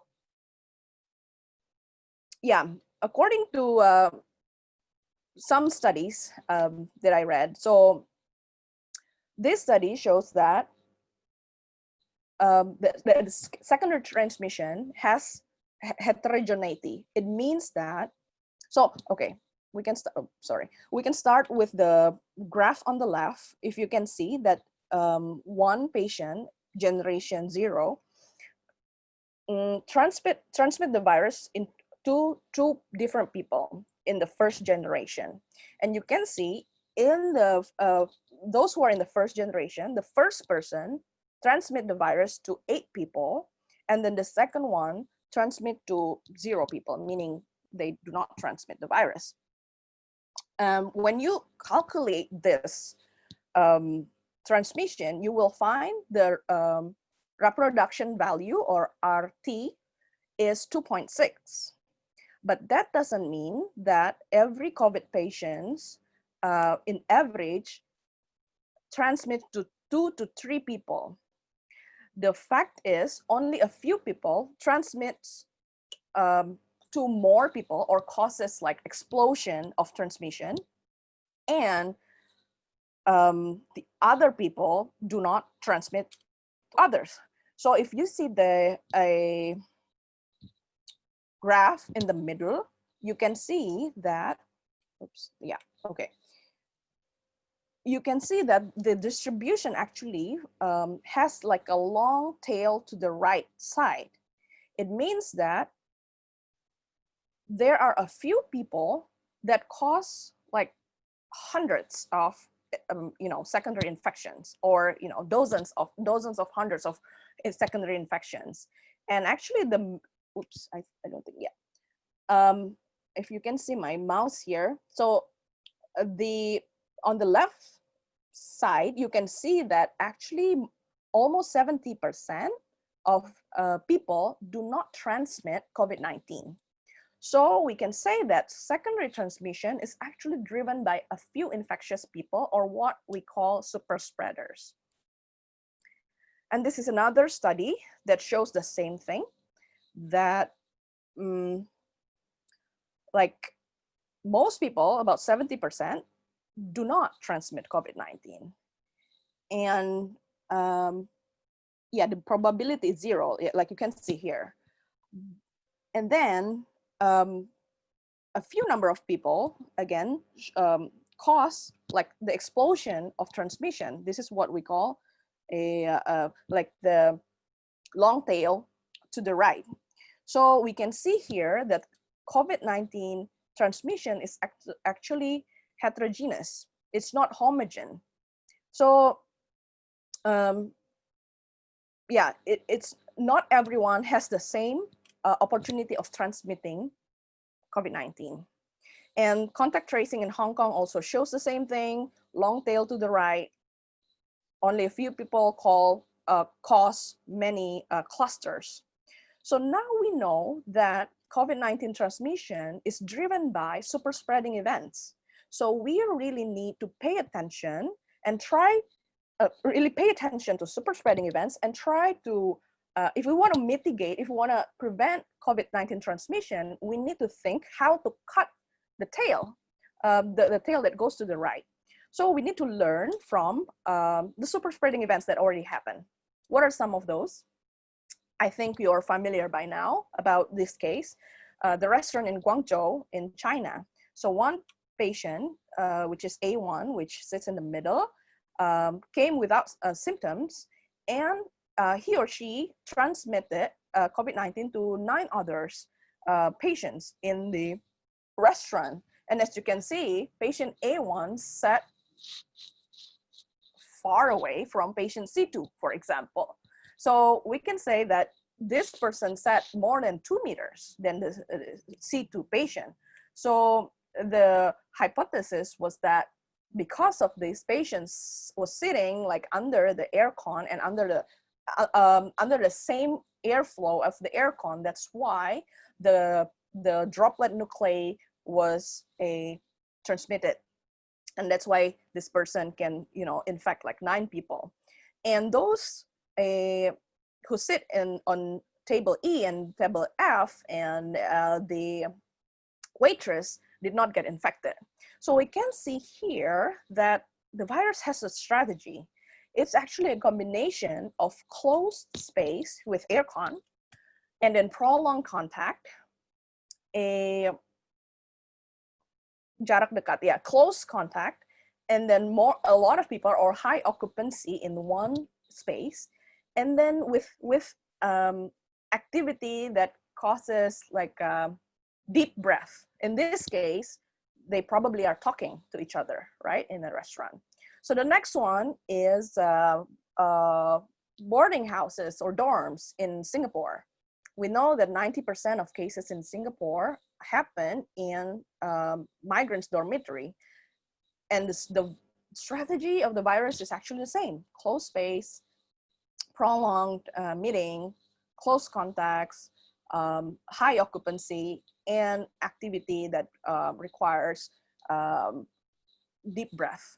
And actually that also happens in Indonesia, as we know, with the Satupa Polri or the Secapa of the military. And the next one is Carnival in Germany. This one is a bit different. So about 1,500 people were infected after a carnival. The virus has pretty similar strategy, except this is a outdoor setting. So we can conclude that actually prolonged contact, close contact, high occupancy with activity with deep breath. If you see here, maybe people are were singing or laughing, or dancing or something like that. That makes you like panting atau ngos-ngosan ya bahasa Indonesianya. So the next one is the church in Korea. I think you are now all familiar with this. So patient number 31 caused about 5,000 cases in Daegu province in South Korea. The strategy is the same. This is a church. They spent about 2 hours and they were prohibited from wearing mask. And as you can see, this is high occupancy. They probably were singing also in churches, and it's very common. Next one is meat-packing plants in the US. There are about 115 meat-packing plants that became like the epicenters of transmission. About 5,000 already got infected, and the strategy is the same. Plus, in this setting, it is cold actually in the meat-packing plants, so that it's more ideal for the virus to transmit as well, to survive in a colder situation. But the strategy, like you can see here, is the same. And then a call center in Korea. This is also interesting. So this building has about 1,000 people, and one person that was asymptomatic, I think, infected about 97 people in that building, and 94 actually were in the same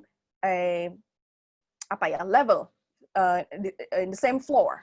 So as you can see here, the transmission is actually concentrated in one place.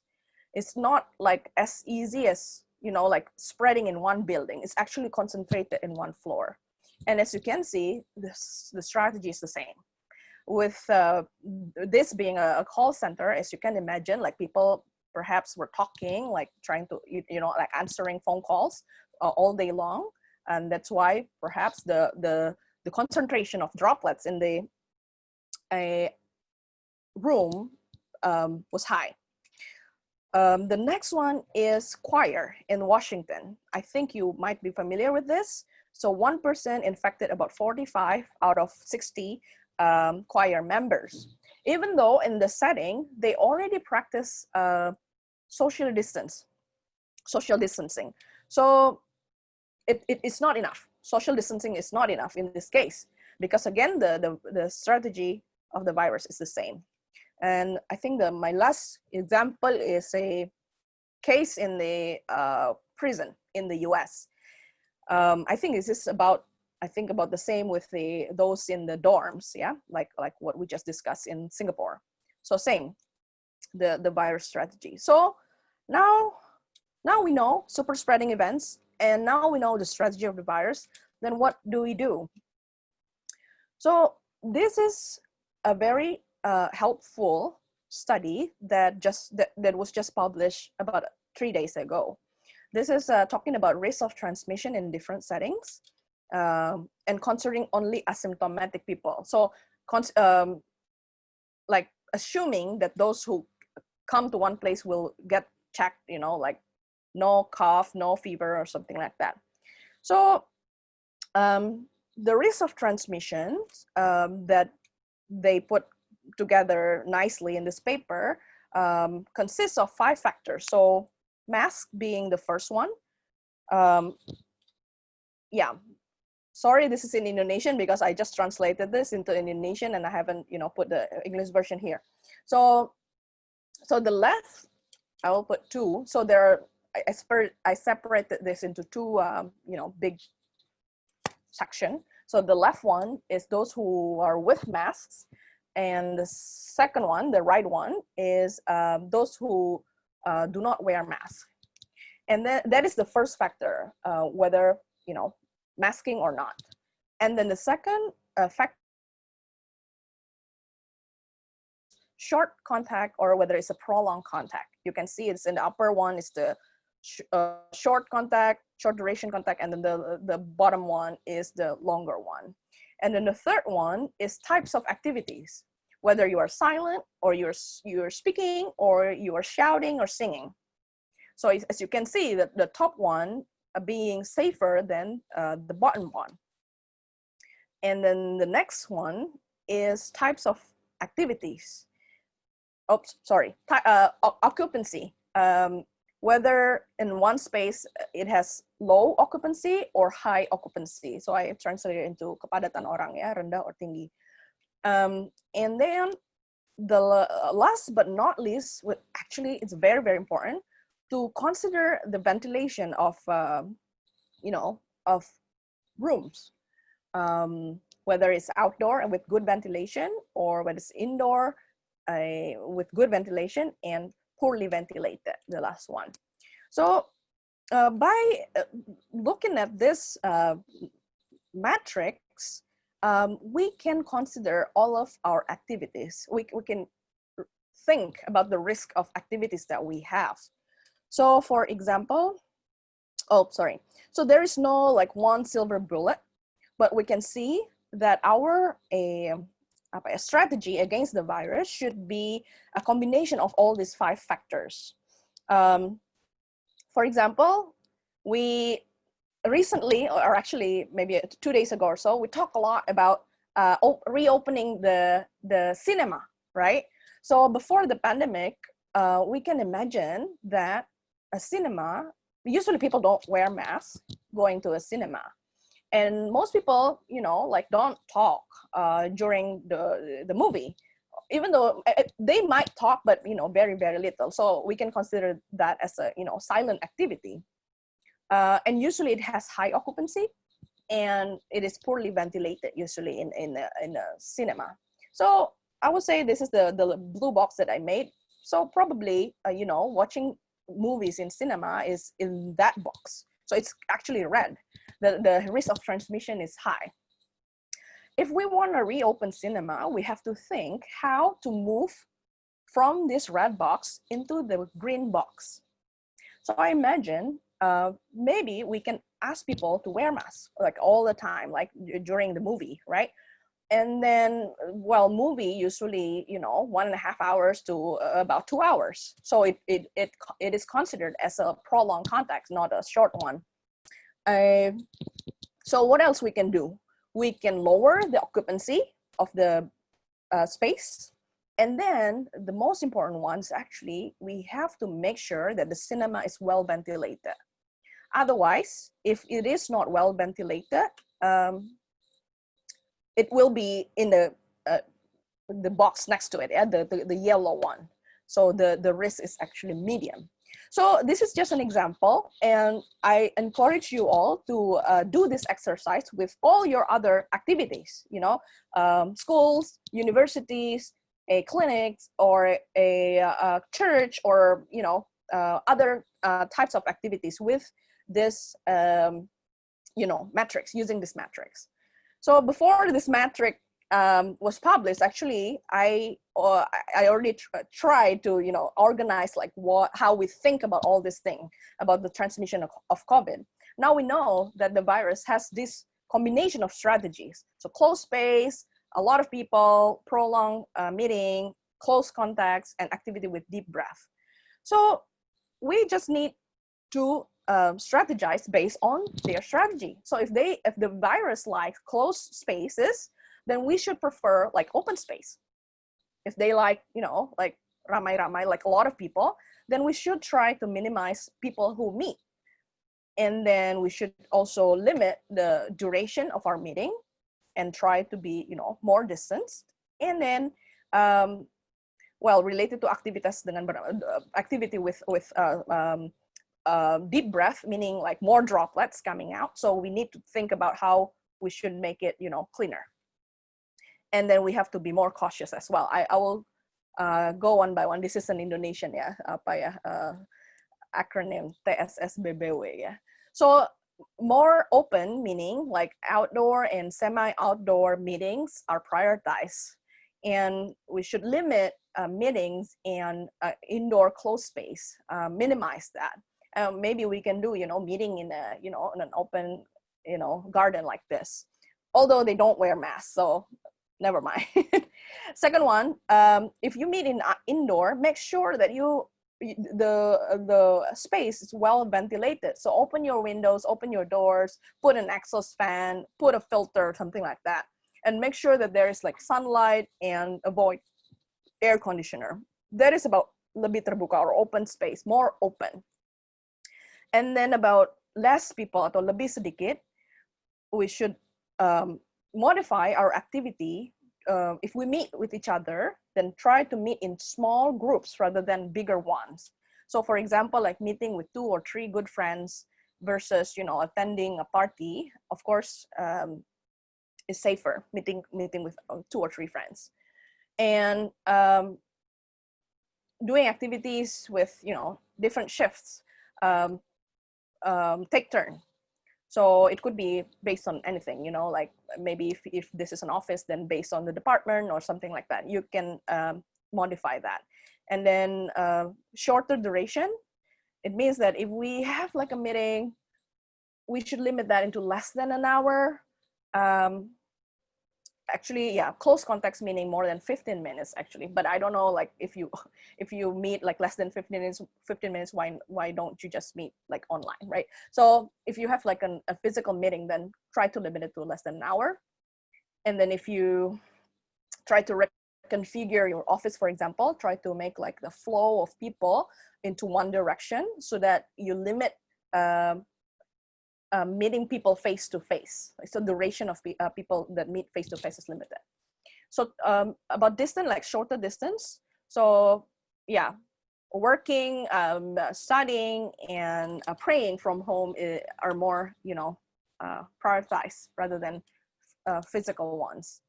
And then try to reconfigure spaces to make sure that you can situate, you know, 2 meters distance from each other. And then avoid interaction, face-to-face interaction. And then use physical barrier like face shield or plexiglass. I think people are using these already. And avoid physical contact, like, you know, you know all this already. And then cleaner. This is the context is we have to limit the number of droplets that are spread around from, you know, one people to another. So we have to wear masks, you know, properly in public places or meetings. And we should avoid activities that, you know, require deep breath, like singing, shouting. And if we can limit, you know, from ourselves from, you know, talking to each other, that is actually the better in this perspective, in this transmission perspective. Or if you need to, you know, talk, maybe you can talk, you know, in lower voice, you know, while wearing masks as well. And then, you know, place to, you know, wash your hands or providing hand sanitizer, and then ask people to actually do it, you know, is good in this, you know, new normal era. And then avoid, you know, like using tools or anything, you know, yeah, with more than 1 people. So this is a context of office, for example, like using water dispenser or, you know, like apa istilahnya, utensils, etc. And then make sure that you routinely disinfect places or tools that are, you know, used by the public, like doorknobs and, you know all this. And then make sure that you educate people around you to actually apply the right, you know, etiquette of coughing and sneezing, which is using a tissue and then throw the tissue right away, or a cough into your inner part of your hand, like this. I'm sure you all know about it. And then if you, you know, order food from outside, then make sure that you reheat it, the food, before you eat it. So a lot of people ask me, what are the keys to, you know, deal with the pandemic? I would say there are 2 big keys. First one is, of course, a people's, you know, what you call perilaku, yeah, attitudes, or what people do. And then second was surveillance. I also make like well, this one is pretty public already. So lakukan 3M or do 3M, wearing masks, watch your distance, wash your hands. Or in English, it's usually do 3 W's, yeah. But in Indonesian, I would say lakukan 3M. And then the second one that is very important, and we should not, you know, like ignore this, is actually avoid 3R atau hindari 3R. Avoid closed spaces, avoid ramai-ramai a lot of people, like crowds, avoid closed spaces, avoid crowds. Yang terakhir adalah avoid close interaction atau rumpi jarak dekat ya. Jadi hindari 3R, hindari ruangan tertutup, hindari ramai-ramai, hindari rumpi jarak dekat. So I usually use this when I educate the public. So feel free to use this for your patients as well. And the second one is surveillance, and I think this is more of the government and institution role, to do testing and tracing and isolation. So if we do all these things, I think we can control the pandemic. So I think that's all my presentation. Thank you so much for your attention. I'm happy to take your questions. Back to you, Professor Eddy. Okay, thank you, Dr. Monica. Thank you for very nice presentation about COVID-19. It reminds us that COVID-19 is around of us, and we have to aware and try to learn and more understand about the COVID-19. Okay, we go to the question and answer session. There is a question from Dr. Ibnu, a resident of OMS Unhas. He asked about the patient. If the patient have finished isolation about 10 to 13 days, they can come back to the normal daily activities like before without routine control or medication anymore. Thank you. Yeah. Monica. Thank you. Yeah, thank you for the question. That's a good question. So I think the first one, we have to look at whether this patient have symptoms or not. So if this patient, doesn't show any symptoms or asymptomatic, but then is diagnosed with, COVID-19 by, PCR testing, but showing no symptoms whatsoever, then after 10 days, they can be discharged from, the isolation and back to new normal. I wouldn't say, back to normal, because there's still, like a risk. We don't know yet whether this person can be reinfected or not. So I think like paying attention to, the standard precautions with lakukan 3M, hindari 3R, still need to be done. That's one for asymptomatic people. So for those who show symptoms, whether it's, mild symptoms or moderate or severe, you have to pay attention to the symptoms. So that's why the guideline from WHO is actually not only 10+3, but you also have to pay attention of their symptoms. If they don't show any more symptoms, like no more fever, no more cough, for example, after 3 days. So the minimum would be 13 days, actually, 10+3. And after that, if no longer symptoms, they are healthy, then they could be discharged from the pathway of the treatment of COVID. But if they do want to like check themselves back to the physician, for example, then why not? But the guidelines suggest that actually they are back to healthy already. Okay, Dr. Ibnu, how about the answer?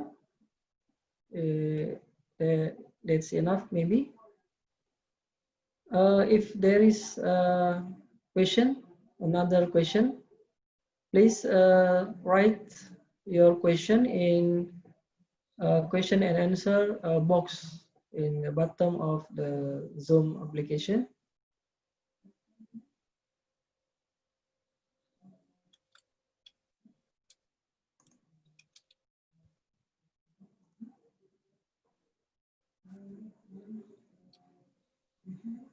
There's someone actually is raising their hands. I'm not Okay. sure if this person want to ask something or not.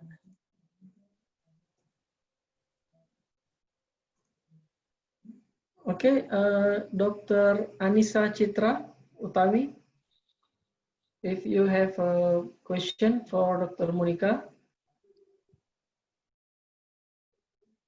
you can write your question in question and answer box in Zoom application.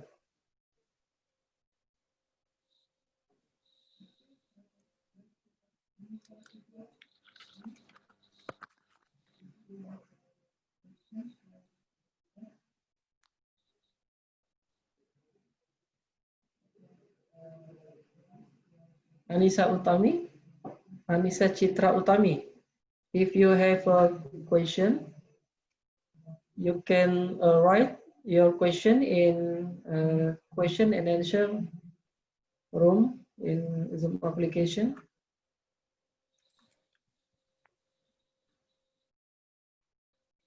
Okay. Maybe no more question about this topic. So, sorry, there are a question. The question is Indonesian. So I read in Indonesia. Bagaimana sebaiknya yang kita lakukan di unit emergency menghadapi pasien-pasien yang terkadang tidak terbuka terhadap screening? Apakah sebaiknya semua pasien emergency dilakukan rapid test? Sure. Yeah. Should I answer that in Indonesian or English, Prof? Maybe in Indonesia. Oh, Oke, siap, boleh. Jadi memang settingnya cukup sulit ya, emergency department ya. Jadi kalau yang ditanya adalah rapid test, mungkin saya share screen lagi deh sekali lagi biar gampang dilihat. Jadi tadi kita belajar soal timeline ini ya gitu. Kalau kita ngomong rapid test, which usually biasanya ngomong rapid test antibody, maka kita lihat si warna oranye ini, warna apa? Ungu ya. Warna ungu yang paling bawah ini, dia sebetulnya kalau positif itu pun udah agak telat gitu, udah lewat dari periode infeksiusnya gitu. Jadi sebetulnya rapid test antibody itu lebih cocok untuk melihat infeksi di masa lampau gitu. Jadi bukan apakah seseorang masih infeksius atau tidak gitu. Jadi kalau misalnya ngomong kondisinya di instalasi gawat darurat, lalu perlu rapid test apa enggak, itu kan sebenarnya kalau konteksnya di vaskes kesehatan, kita mau agar orang yang kita layani tidak menular gitu kan, jadi biar nggak kecolongan gitu. Tapi memang rapid test antibody bukan opsi yang pas sih gitu kalau melihat timeline ini gitu, karena udah lewat sebetulnya periode infeksiusnya kalaupun mereka positif gitu. Justru orang yang bahkan yang udah sembuh dari COVID pun antibodinya akan positif gitu. Jadi mungkin akan membingungkan bagi kita nih, orang infeksius apa enggak gitu. Sebetulnya enggak gitu, apalagi kalau udah sembuh. Jadi memang tidak disarankan rapid test antibody untuk screening di fase kesehatan ataupun screening apapun gitu ya, untuk mencegah penularan dari sudut pandang surveillance. Tapi saya mengerti bahwa begitu banyak keterbatasan di Indonesia, tesnya kurang, atau kalau mau PCR pun hasilnya lama, sedangkan kalau ini gawat darurat harus segera ditangani dan segala macam. Jadi mungkin kalau saya bisa sarankan, kalau bisa ada pengadaan rapid test antigen itu lebih baik gitu. Kalau kita melihat secara dari timeline ini lagi, justru rapid test antigen ini bisa menangkap periode seseorang infeksius atau tidak gitu. Kalau bisa PCR dengan cepat itu lebih baik lagi, walaupun saya tahu banyak daerah tidak bisa seperti itu. Jadi ya paling saran saya adalah rapid test antigen. Yang kedua, sebetulnya ada juga satu metode yang dikembangkan oleh sebenarnya teman-teman saya ya, dan diadopsi oleh DKI Jakarta. Itu ada satu aplikasi namanya COVID Likelihood Matrix. Jadi itu seperti kalkulator berbasis machine learning. Jadi kalkulator kemungkinan seseorang COVID atau enggak gitu. Jadi Jakarta menggunakan kalkulator ini untuk memprediksi kalau dia orang ini di atas 70% likelihood-nya, maka orang ini akan diprioritaskan untuk mendapatkan tes PCR begitu. Itu secara gratis oleh yang dibayarkan oleh Pemda gitu. Nah, saya sendiri juga bekerja di daerah terpencil ya di Kalimantan Barat. Jadi memang akhirnya kami menggunakan kalkulator ini untuk screening gitu. Jadi bukan untuk memprioritaskan siapa yang dapat PCR karena memang agak susah banget lebih tepatnya. Melainkan digunakan untuk screening gitu. Jadi kalau pasien atau staf bahkan yang skornya di atas 70 berdasarkan kalkulator itu, kita harus curiga atau perlakukan dengan cara COVID itu. Mungkin kalau teman-teman nanti tertarik lihat aplikasinya, itu ada nanti bisa download ya di Play Store, namanya Jaki, nama aplikasinya Jakarta ya, Jaki JAKI. Nanti ada satu fitur namanya JAK CLM, jadi Jakarta COVID Likelihood Matrix, itu yang tadi saya ceritakan. Jadi kalkulator ini input datanya adalah ribuan pasien yang sudah terkonfirmasi positif di Jakarta gitu. Nah, gejala-gejala dan semua kondisi riwayat pasien tersebut lah yang dijadikan dasar perhitungan untuk memperkirakan apakah orang punya COVID atau tidak begitu. Jadi the more data they have, the more accurate their calculator is. Dan mereka dapat feeding data dari Jakarta, which has the most patients in Indonesia. Jadi bisa menggunakan itu juga gitu. Jadi antigen atau COVID likelihood matrix. Dan yang ketiga, ya mau nggak mau APD ya, bukan mau nggak mau ya APD akhirnya gitu, our last resort lah gitu, untuk melindungi diri gitu. Mungkin itu Profesor Eddy. Okay. Another question maybe from Dr. Handri. Which one is better to use, a mask or face shield? Because there are some people who only face shield instead of mask. Yeah. Yes. So thank you, Professor Eddy. So face shield does not substitute mask. I mean that's pretty clear. So we have to think like what is the function of both things, right? So for masks, we use it to filter our own droplet, right? And then now, like more studies, actually, I did not present it here. So more studies now saying that masks, even though it's face coverings like cloth masks atau masker kain, actually have some protective effects as well for the wearers. Nggak cuma, it doesn't only filter our own droplets, but it also protects us from others gitu. And the less droplet nuclei or droplet that we inhale, it's probably will have less severity of COVID-19 if we get infected. So it does have those two functions, to protect others and to protect ourselves. And face shield is a bit different, and it doesn't substitute mask. Why?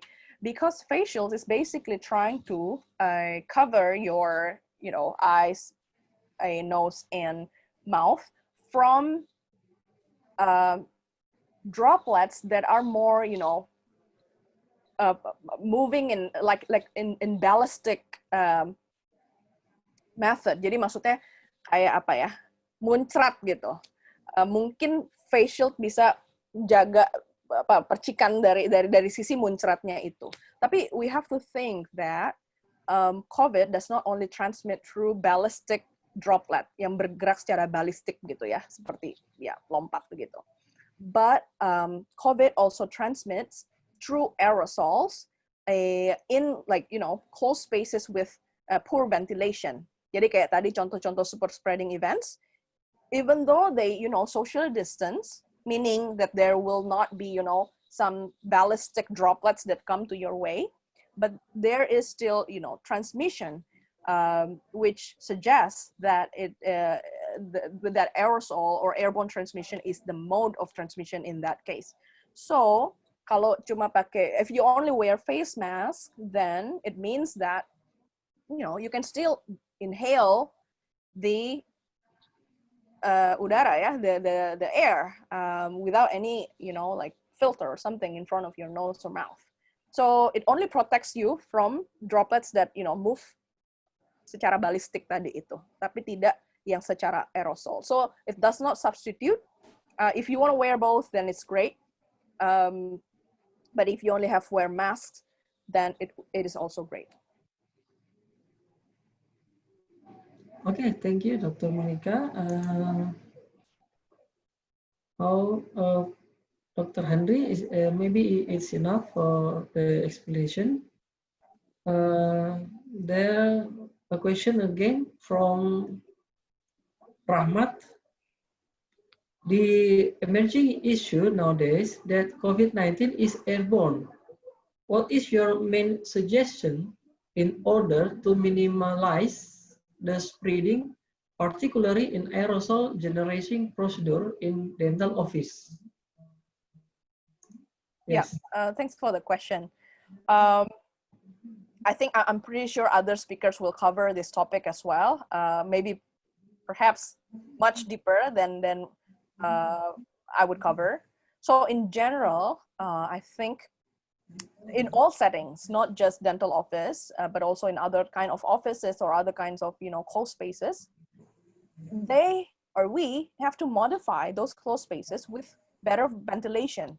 So maybe, putting your exhaust fan, open your doors, open your windows, that in general will help reduce the transmission risk. And make sure that, from one patient to another, you have enough time to make sure that there is, circulation of, air circulation in your office, in your dental office. As for, apa istilahnya, machines or something that will, remove the aerosols and so on, I don't have comments. I think other speakers will cover that in more depth. But I will just say the general principles. Make sure that it is well ventilated. Okay. Maybe that's all the question, and all of the question have answered by Dr. Monica. Okay, before we end this session, I want to say thank you very much for Dr. Monica for the presentation. Professor Eddy, yes. There's actually one more question that I think is very important to be addressed. Can I have 30 seconds or so? Oh, yeah, yes, on this one? Yes. Okay. So this person asked about. Everyone can read about transmitting with a angin di luar jendela atau angin AC ya.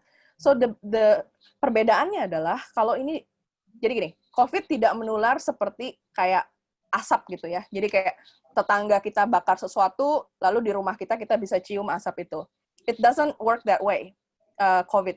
Jadi kalau kita ngomong di luar ruangan, maka si dropletnya ini bisa bahasa Inggrisnya dispersed, kayak terlarut oleh si udara luar ini gitu. Menyebar. Ya, menyebar. Jadi menyebar tapi justru gitu. Jadi dia nggak bisa dibawa dari rumah ke rumah gitu. Tapi kalau kita ngomong ruang tertutup dengan ventilasi minimal, si droplet yang kecil ini, droplet nuklei ini bisa ngambang istilahnya di dalam ruangan selama beberapa jam gitu. Oleh karena itu kita butuh udara dari luar agar yang ngambang ini tersebar dihancurkan lagi si dropletnya itu, terdisperse tadi, sehingga dia nggak bisa terhirup oleh orang gitu. Itulah kenapa si ventilasi, si udara dari luar itu sangat penting gitu. Jadi agak berbeda settingnya outdoor sama AC indoor gitu.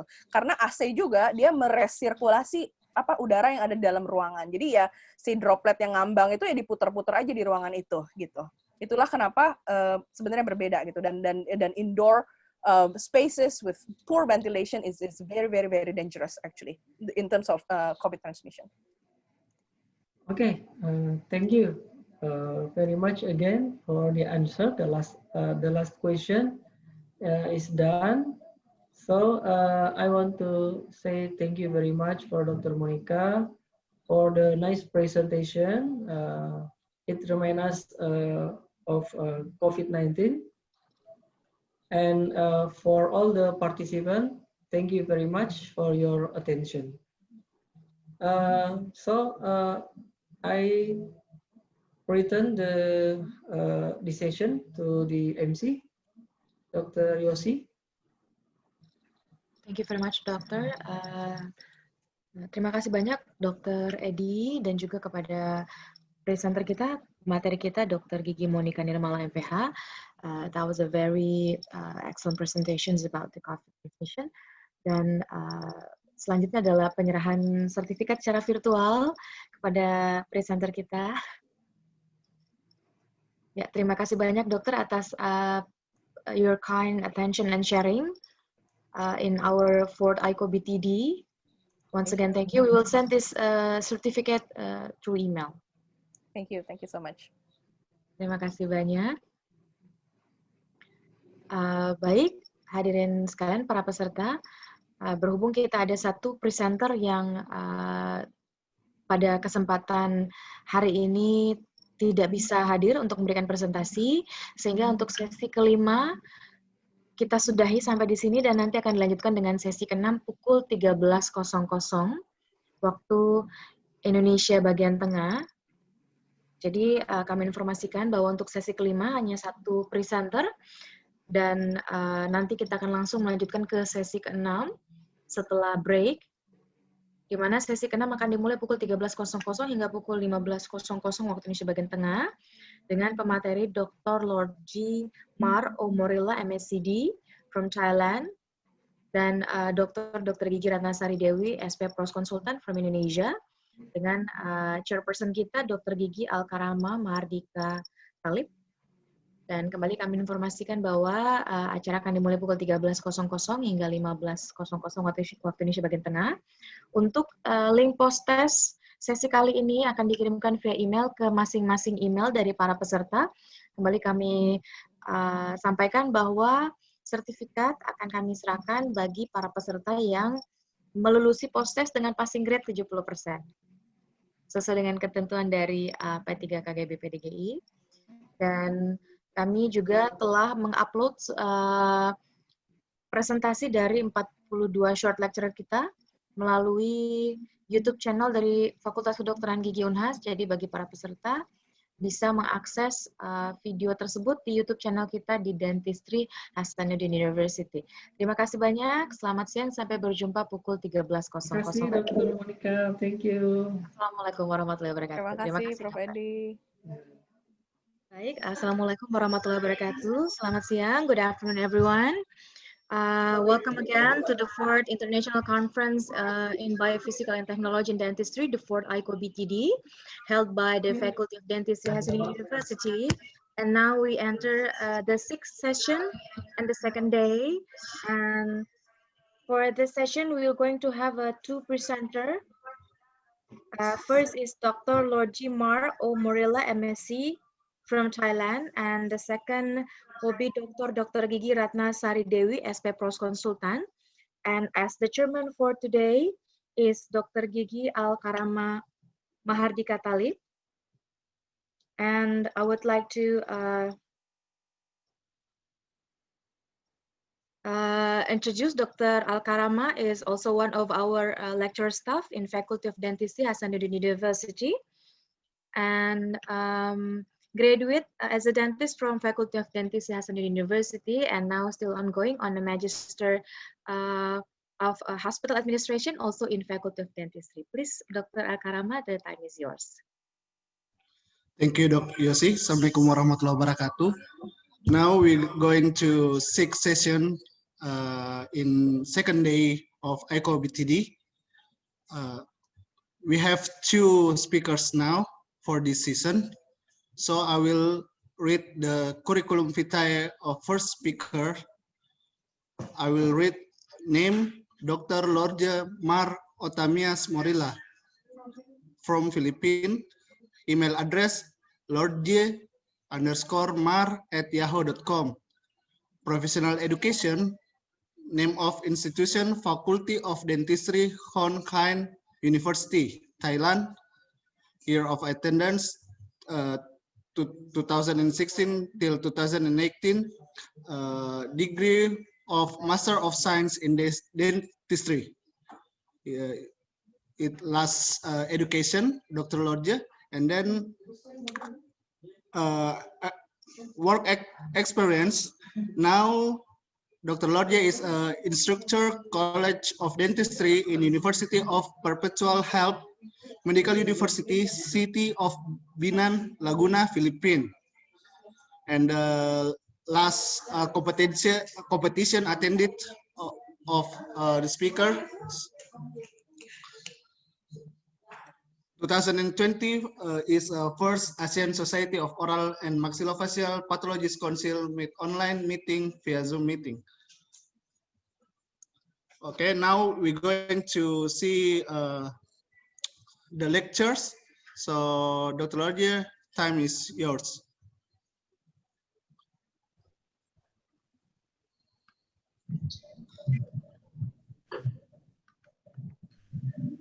Okay, thank you for that wonderful and kind introduction. But first of all, I would like to show my gratitude to Dr. Dwi Putribodatsari for inviting me to be part of this virtual conference. Thank you very much and congratulations in advance.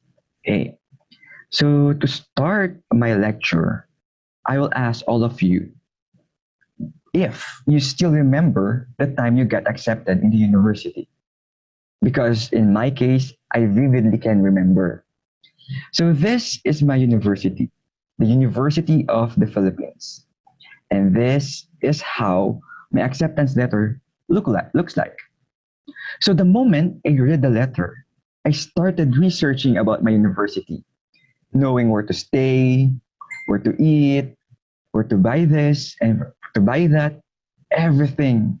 Literally everything I need to know. Well, I'll also look for my classroom on the following days. So yes, I prepared myself before the first day of classes. Just to know what I should expect for the first day in the university. Makes sense, right? Well, just like preparing for the university, there are numerous procedures in dentistry that requires the use of radiographs.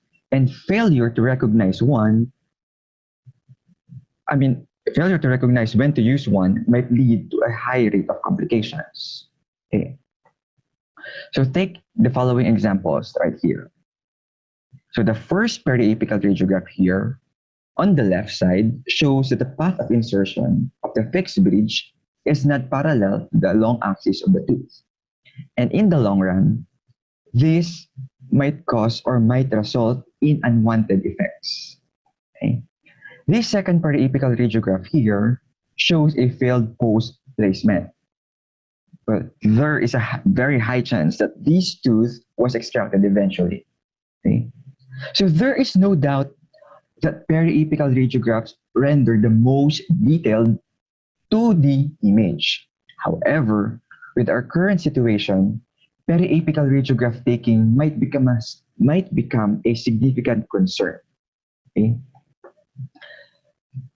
So according to Vandenberg and company, intraoral radiograph examination is the most common radiographic technique, but it can stimulate saliva secretion and coughing. Well, the last statement is very true, especially if you are not that well adapted to which method you should be using or how to position the radiograph film inside the patient's mouth properly. Well, I don't think you want to be coughed at or vomit at by the patient, especially in times like this. And coughing and vomiting are considered as a direct spray infection because you are directly in the direction of the cough or vomit. And did you know that a single cough can produce as high as 3,000 droplets? So let's be very careful, okay? So for months now, we are still fighting the invisible foe that is attacking on a global level. But let us not go any farther, because here in Asia alone, we are already experiencing the harshness of this invisible foe very firsthand. So the question now is, what should we do? Well, to win, we should learn how to adapt. We have to outsmart the COVID-19. Okay? So you might be asking or thinking question, how do we adapt? See, I can see or I can read your mind. Okay? I can see what you're thinking right now. Well, to clarify, I will be answering these questions in the context of oral radiology and not in a general sense of adapting. Okay? So this is me with the exchange dental students from Cambodia. Okay? So I am giving them a little background about the CBCT machine and show this gentleman here how to operate it. We all look very serious right here, but in reality, this is very opposite behind the scene. And here is the CBCT machine we have in the department. Okay. There.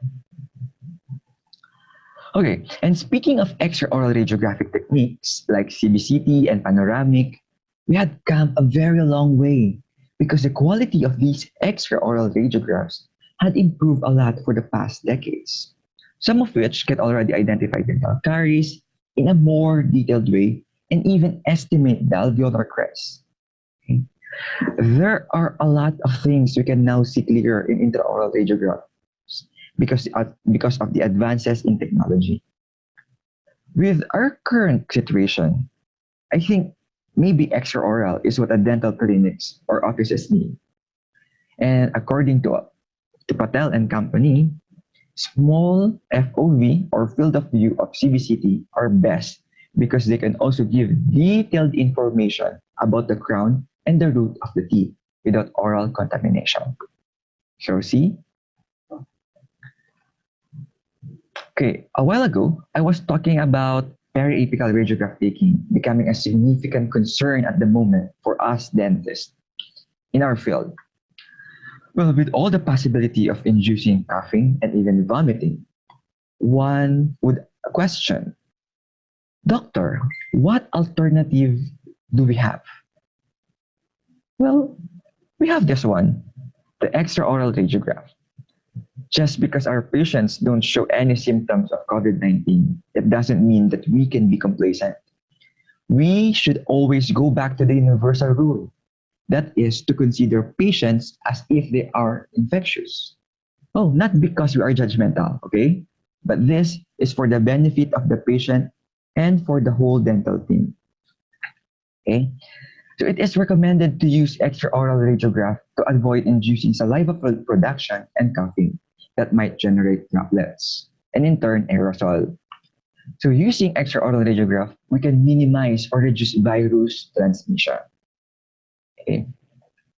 Well, for those who have a separate room or area for radiograph taking, it is recommended that it should be at least 3 meters away from the dental operatory. Why 3 meters?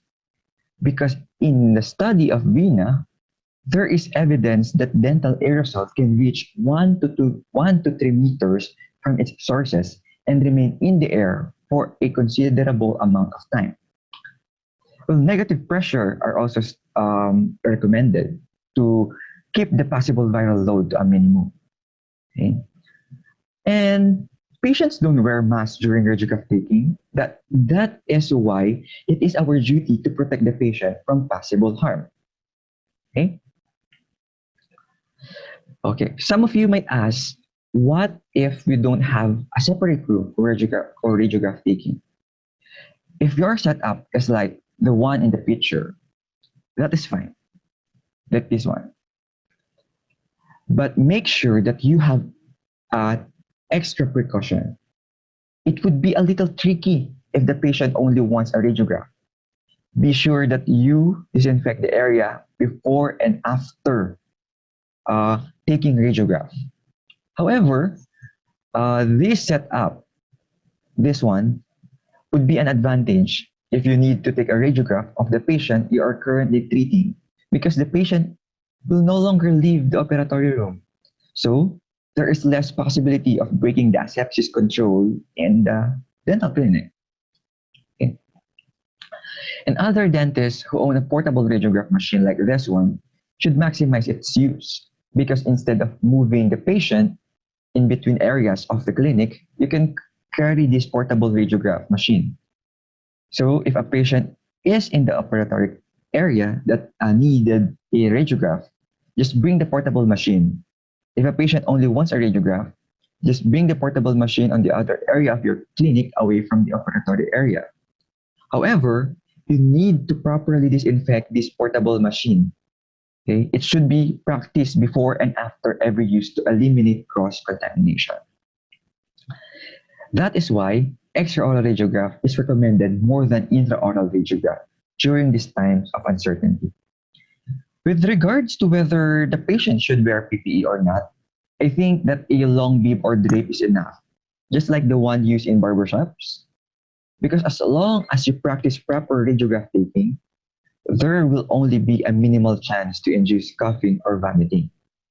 So it is extraoral over intraoral radiograph at the moment.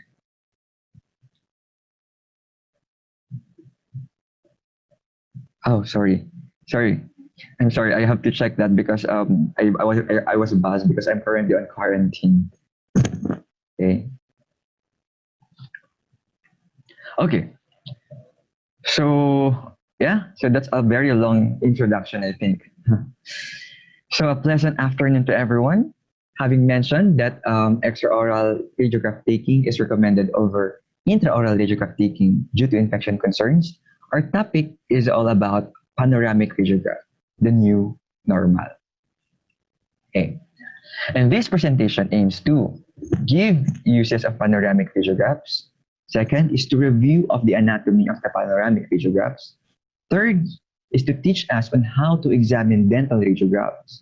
And lastly, to present some possible radiographic differential diagnosis. Okay. So although newer panoramic units are more likely to incorporate those limiting features, there are still downsides to panoramic radiographs. And any mistakes will inevitably lead to a reduction in the diagnostic value. Thus, the particular care should be taken in monitoring and maintaining high image qualities by paying close attention to the correct positioning of the patient and ensuring that the best possible processing techniques are practiced. Well, actually, some dentists uses panoramic radiograph routinely, probably to screen the jaws for clinically unsuspected pathology. But without the presence of clinical signs and symptoms, using a panoramic radiograph cannot be justified. Okay? And panoramic radiograph is essential in checking the following: checking the pathology, or for oral surgery, for orthodontic treatment, for trauma, for TMJ problems. And panoramic radiograph should not be seen as a routine radiographic technique for general dental practice, because it should be used for selected specific situations based on clinical history and examination. I'm saying this because there should be a balance between the radiation dose received by the patient and the likely diagnostic benefit that a patient might get for the radiograph. Okay? So how do we examine radiographic images? This is not an optional for us. We as a dental practitioner should know how to examine dental radiographs because we are the experts on these areas. This is our turf, no? The oral cavity. Okay, so for bigger radiographs like panoramic, I start with the general overview of the entire image or lesion. I usually scan through the whole radiograph. I check for any errors that might affect me to think of possible radiographic impressions or differential radiographic uh, diagnosis. After general examination, I then proceed with counting and identifying the teeth present together with the surrounding apical and periodontal tissues. Okay. So I will count 1, 2, 3, 4, 5, 6, 7. I will definitely count them all. No. So after checking the teeth, I then proceed to the mandible. Starting at the midline here, I first start with the mandible, starting from the midline here, going lateral, so that I can able to check the body of the mandible.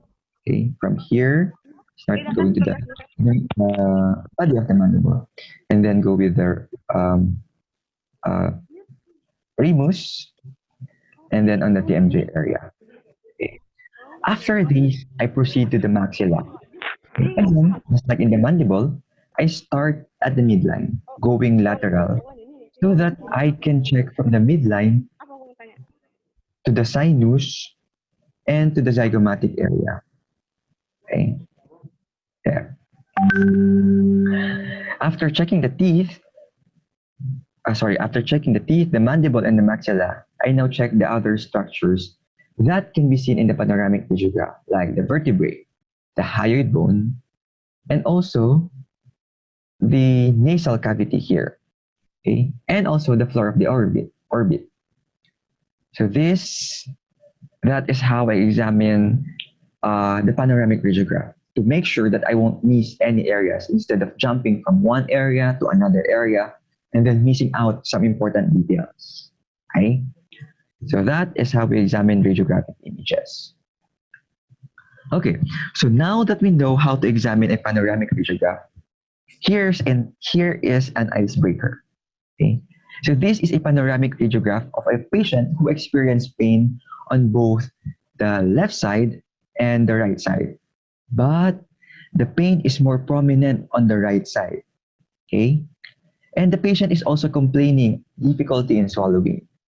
Okay, so what do you think is the cause of the pain? Okay, I think most of you can answer this very easily without even blinking. And I think the answer is very obvious for this one. Okay, so you can comment your answers and let us check your answers later. Okay, so going back to our lecture. So after we examine, we now interpret the radiograph. But the question again is, what is the best way to interpret the radiograph? And the best way to properly interpret radiograph images is to know the normal anatomy. Okay, so let us just review some of the radiographic anatomy commonly seen in the panoramic radiograph. Okay, let's do it one by one. Okay, number one here, this is the nasal septum.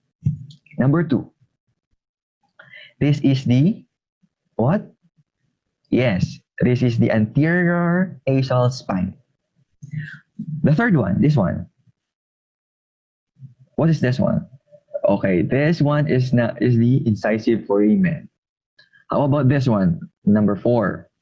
Oh, most of you will already answer this one. This is the maxillary sinus. How about number five? What's this one? It's the zygomatic process. How about number six? This one here. This is the coronoid process, and a little bit posterior to the coronoid process, the number seven is the sigmoid notch. Okay. How about number eight? Okay, that's great. It is the condyle, and a little inferior to the condyle is the number 9, which is of course, it is the condylar neck or the neck of the condyle. Okay. How about number 10? Oh, this is very easy. This is the ramus, correct. How about number 11? Okay, I'm pointing towards this one. this circular radiolucency here. This is not a cyst, but this is the mental foramen. How about number 12? Okay, above the maxillary sinus is the orbit. Okay, how about number 13 here? This number 13 is related to the condyle, and this is what we call the glenoid fossa.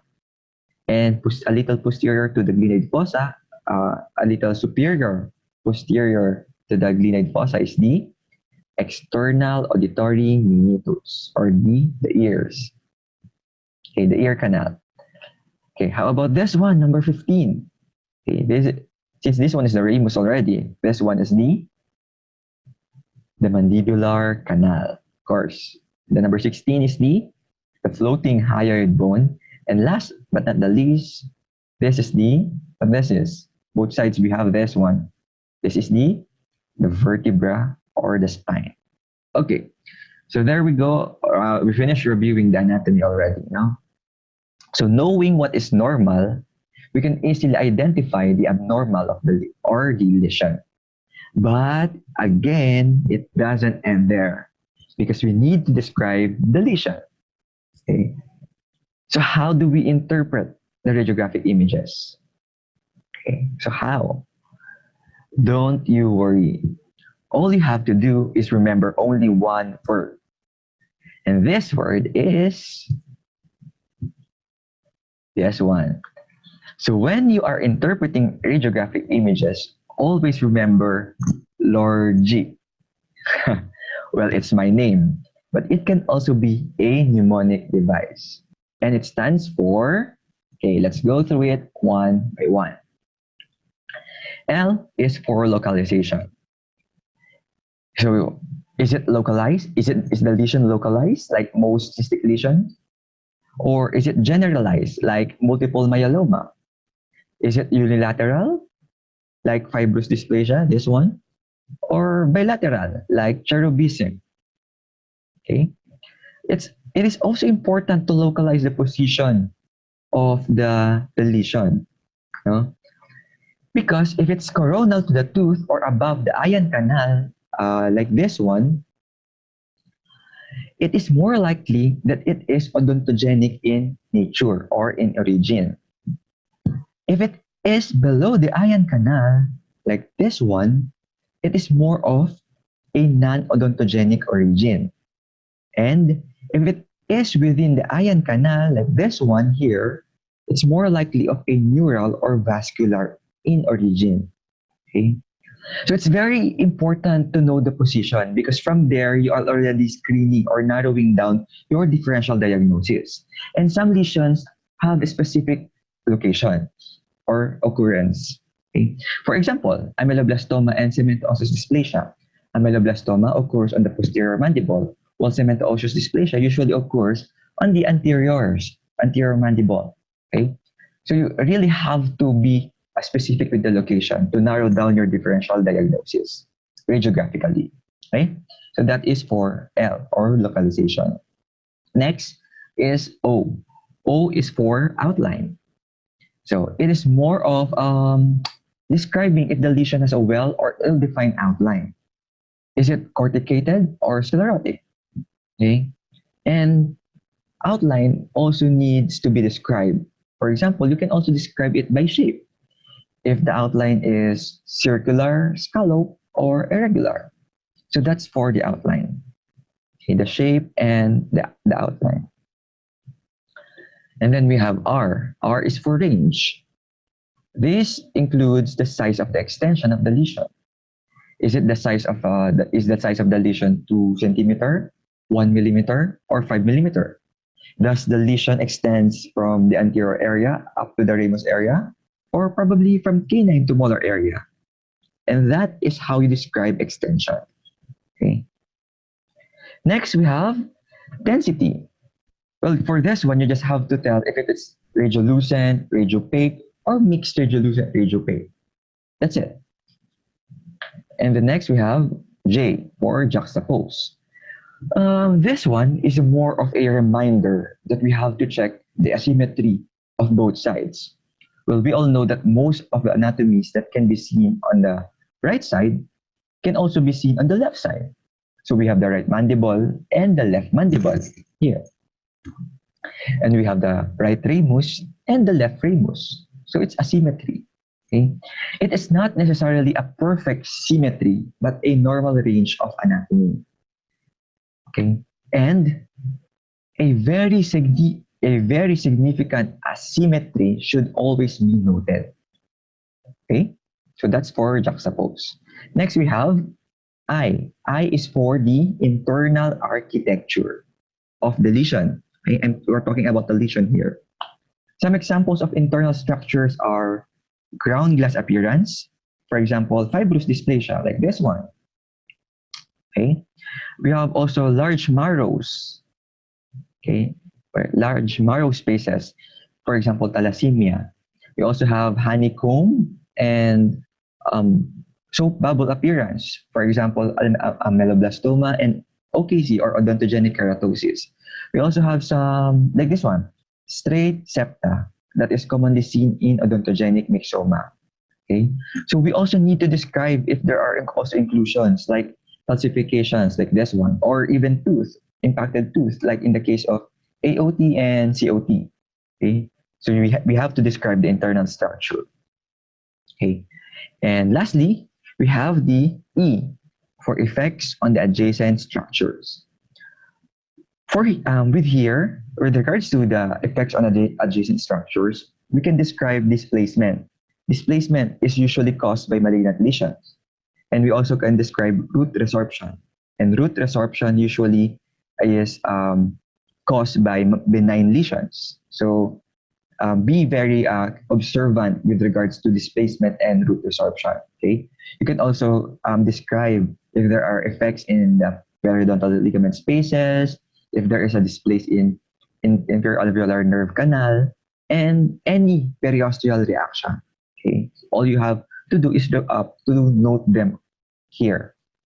So again, we have localization, outline, range, density, juxtapose, internal structures, and effects on adjacent structures.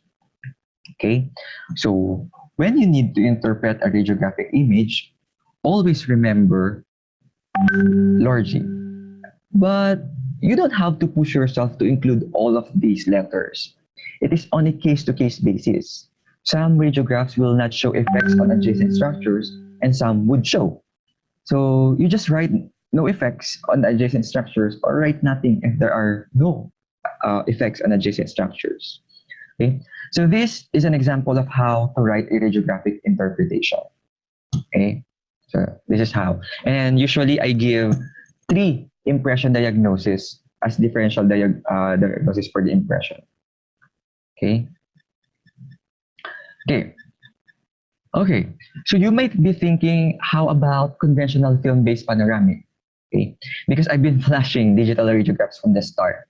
And according to this study, digital panoramic radiographs are equivalent to film-based images. Okay, so it will be the same examination process and interpretation of the radiographic images.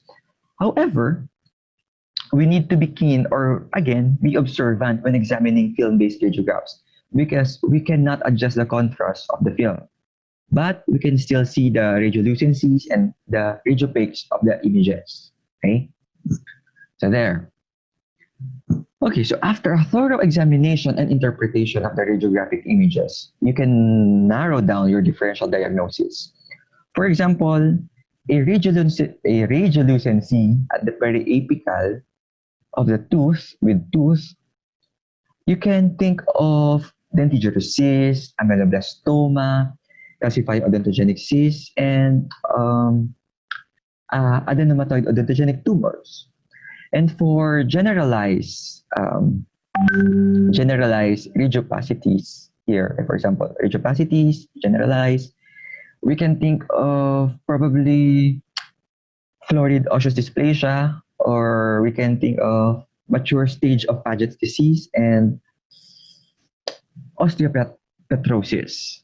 Okay, so there. So that's how we can narrow down our differential diagnosis. Okay. So here are the radiographic images of some lesions. So we start with a dentigerous cyst that shows a unilocular radiolucent area associated with an erupted tooth. Okay? So it has a well-defined and often corticated border. But sometimes, if the dentigerous cyst is infected, it may show an ill-defined border. Yes, there are some cases like that. Okay, so this on the left side is, this is on the right side is the osteomyelitis, which has a patchy, ragged appearance and ill-defined radiolucency that may contain a central radiopaque sequestrum. For this one, this one is the radiolucent central radiopacity. Okay, and this one is called the sequestra or sequestrum and can be intermixed with zones of radiodensity there. So be very careful because oral squamous cell carcinoma with bone involvement may also look like osteomyelitis. See, you can't really differentiate which one is which. Okay. Okay. So next one is the fibrous dysplasia. This is a very classic radiographic finding because the radiographic finding for fibrous dysplasia is a fine ground glass opacification with a poorly defined margins like this one. Okay, or if you're not familiar with the ground glass opacification, we can describe this as the orange peel appearance. See, I have here a picture of the orange peel and side by side with the periapical image, it really looks like orange peel, right? So that is very pathognomonic signs of fibrous dysplasia. Okay. So next we have the Paget's bone disease. For Paget's bone disease, we can observe a cotton wool appearance. Okay, this one is a cotton. Okay, I just put it there just to give or emphasize that the radiographic image really looks like a cotton wool. Okay. So next we have the cemento-osseous dysplasia, whether it is periapical, focal, or florid cemento-osseous dysplasia. Okay. At their first stage, they will look like periapical radiolucencies. But as these lesions mature, they will also resemble a patchy cotton wool appearance. Okay. And this pathology, this cemento-osseous dysplasia, is the most common pathology we can see in our practice. This is more or less found during this is more or less accidentally found during routine dental radiograph taking. Okay. So next we have the odontoma. This can be compound or complete. So we all know that it is a radiopaque lesion with a cortical bordering radiolucency, like this one. So it is surrounded by a radiolucent rim. Okay, and this is the radiopaque material. Okay.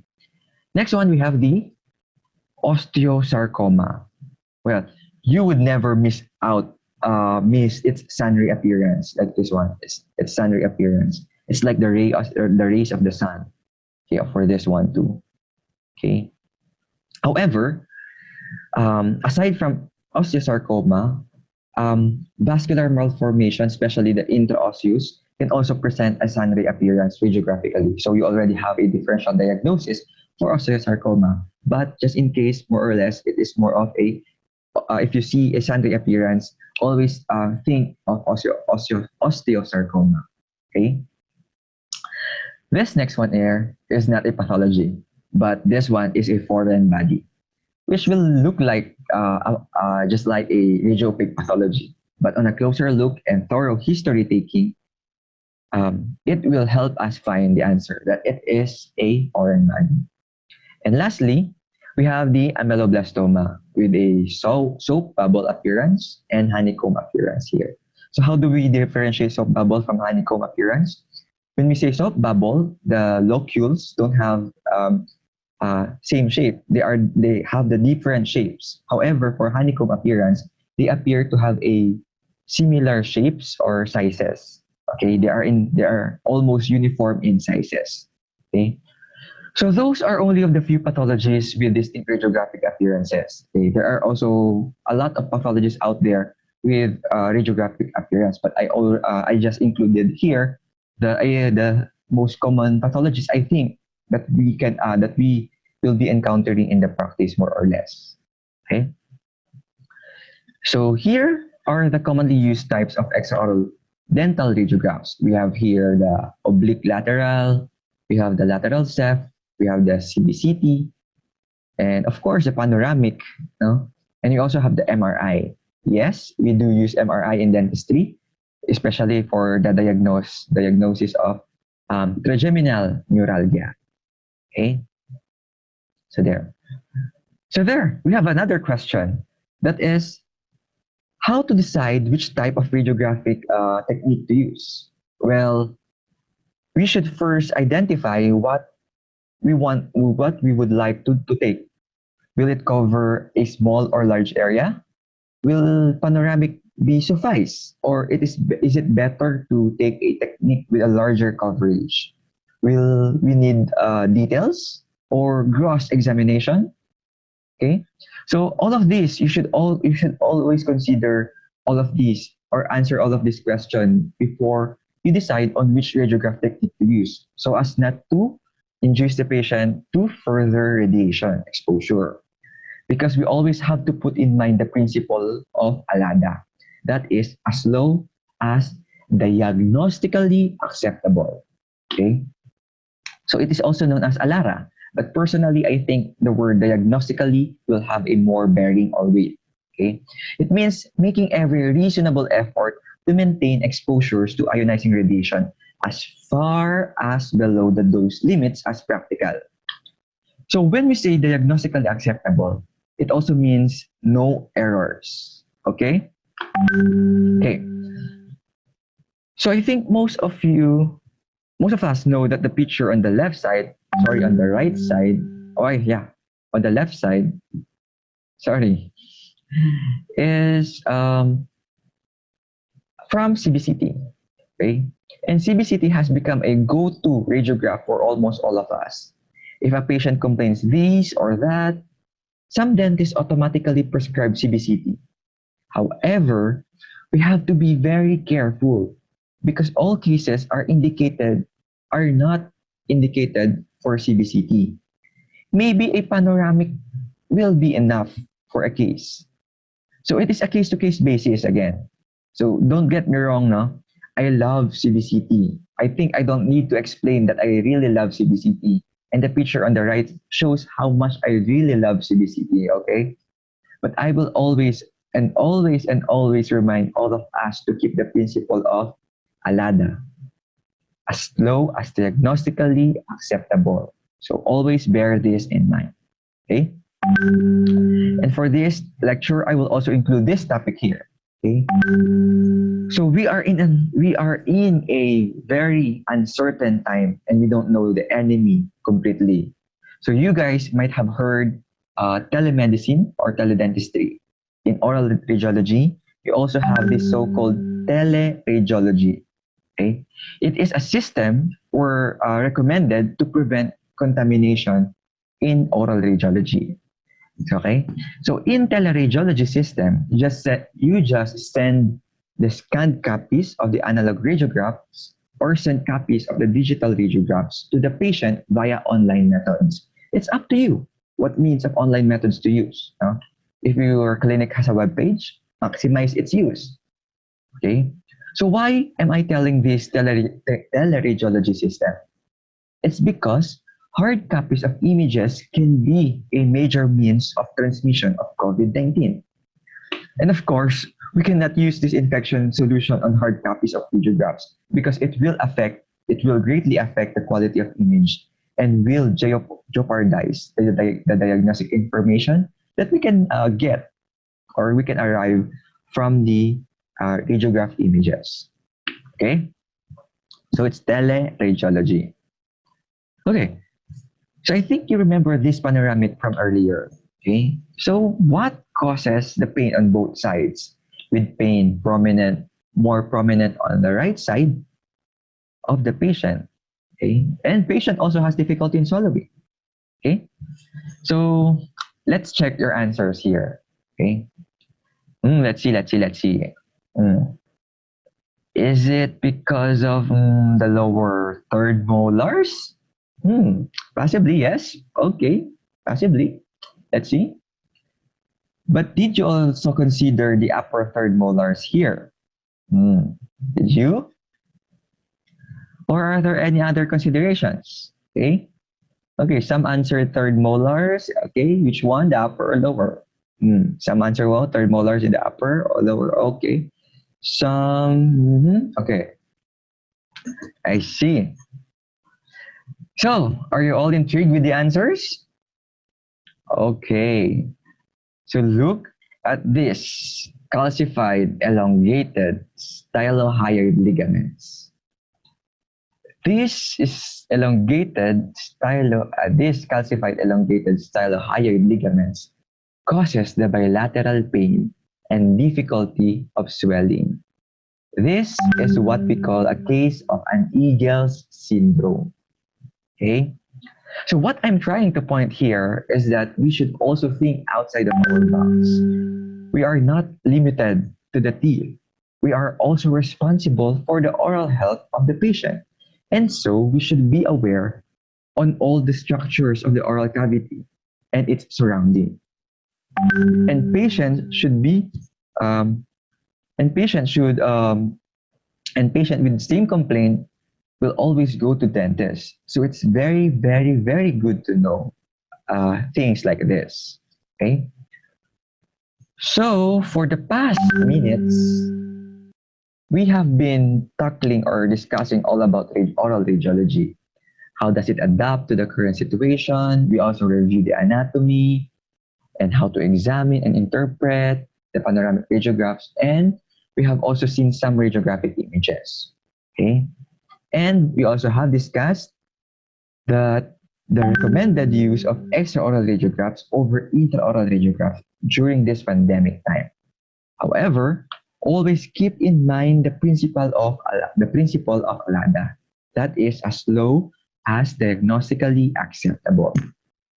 Okay, so I would like to share this quote to you. No, so peace comes from within.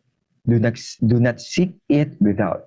So if you want to have a peaceful sleep, take a radiograph when needed instead of worrying too much because of stress brought by not taking a radiograph. Okay? So this is the new normal. Thank you for listening and safe afternoon to everyone. Again, congratulations to the organizing committee and thank you for having me share all about oral radiology. Again, thank you very much. Terima kasih. It's very interesting presentation from Dr. Lordjie. So now we're going to discussion session. I will read the question from the participant. Dr. Lordjie, are you there?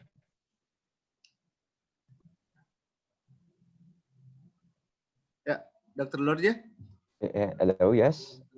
Yeah, okay. I will read the question for the participant from Dr. Putri.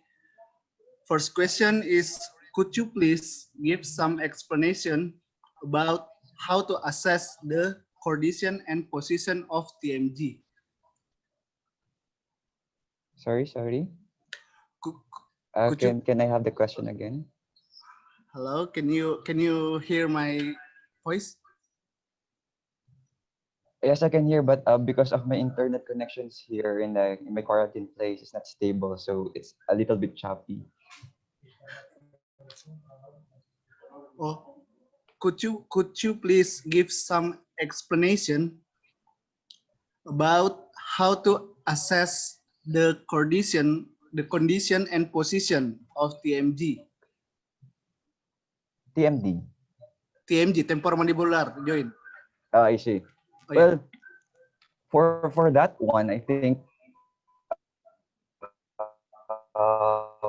I would greatly suggest if ever you found something unusual with the panoramic radiograph for on the area of the TMD, you might want to take another type or another technique of radiograph. That's the TMD radiograph. That one is focused because you have for that one, you will be taking a radiograph of the TMD at an open position and at a closed position.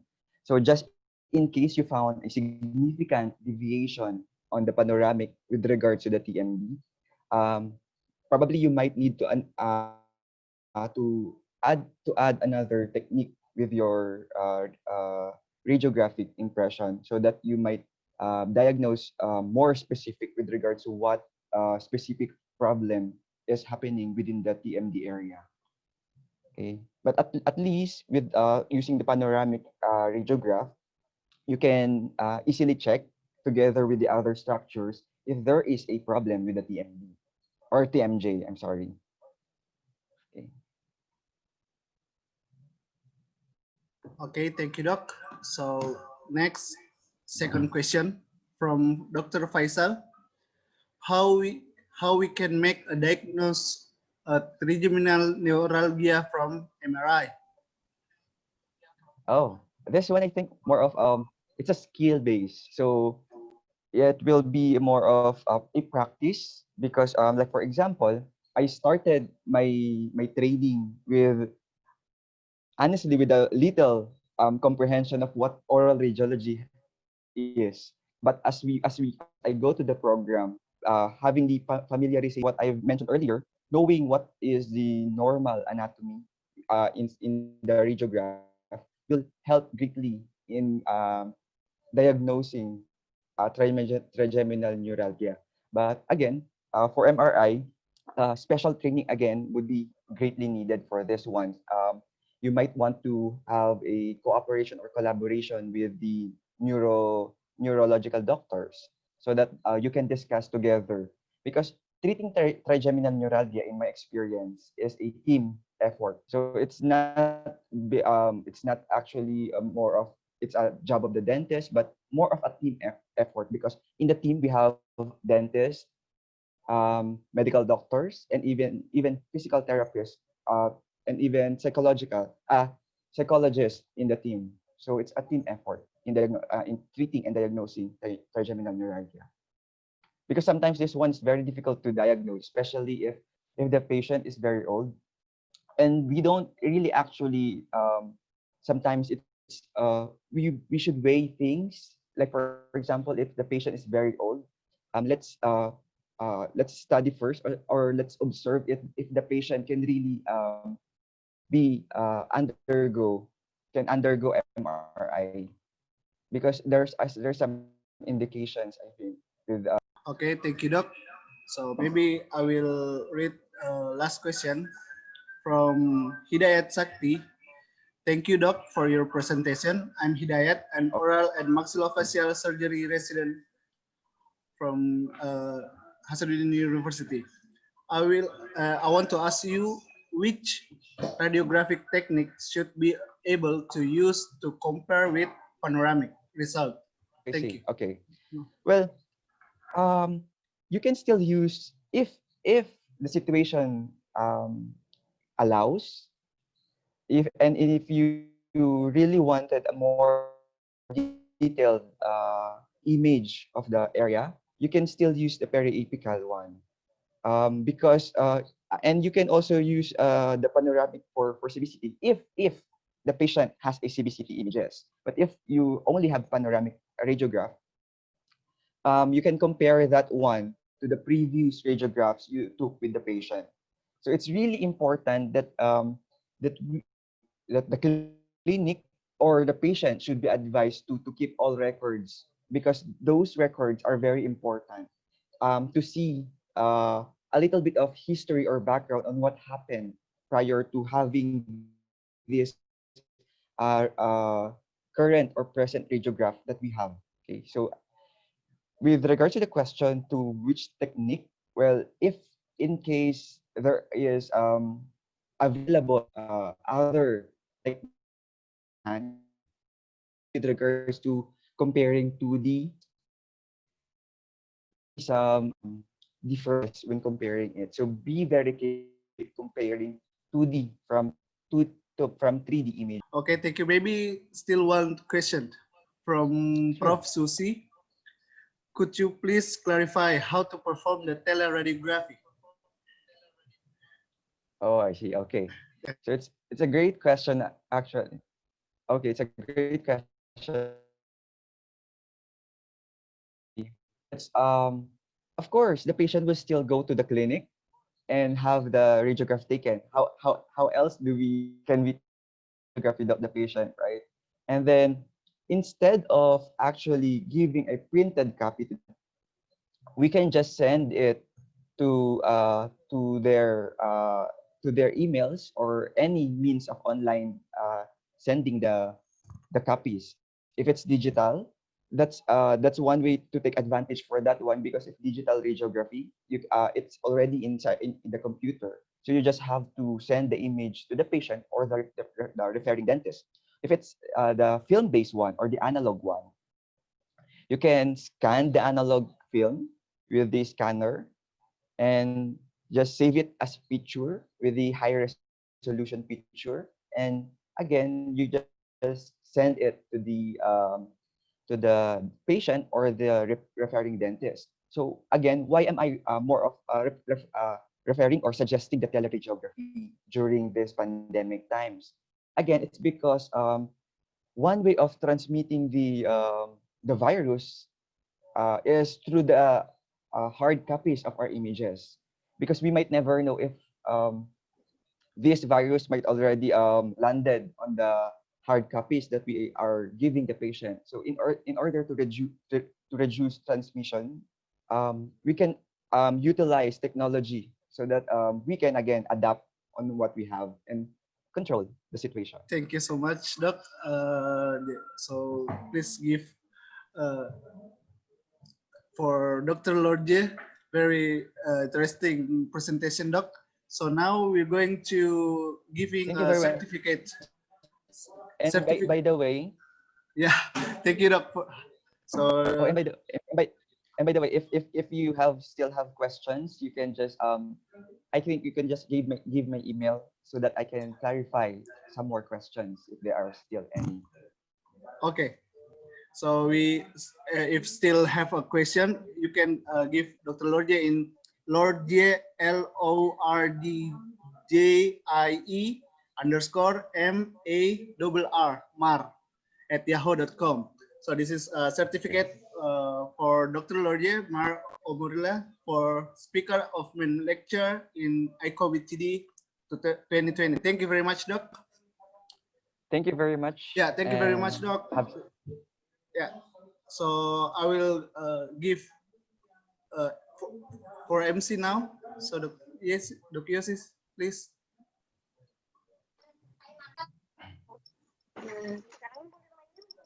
We can actually continue to our next presenter, Dr. Kara. Oh, okay, so Dr. Ratna, please, Doc. Okay. Okay, now, thank you.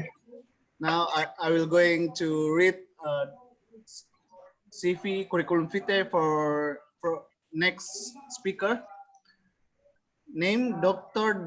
Gigi Ratna Saridewi, Sp.Pros, academic preparation, doctoral program from University of Indonesia, 2010, with dissertation, the evaluation of immediate and delay loading implant osseo integration.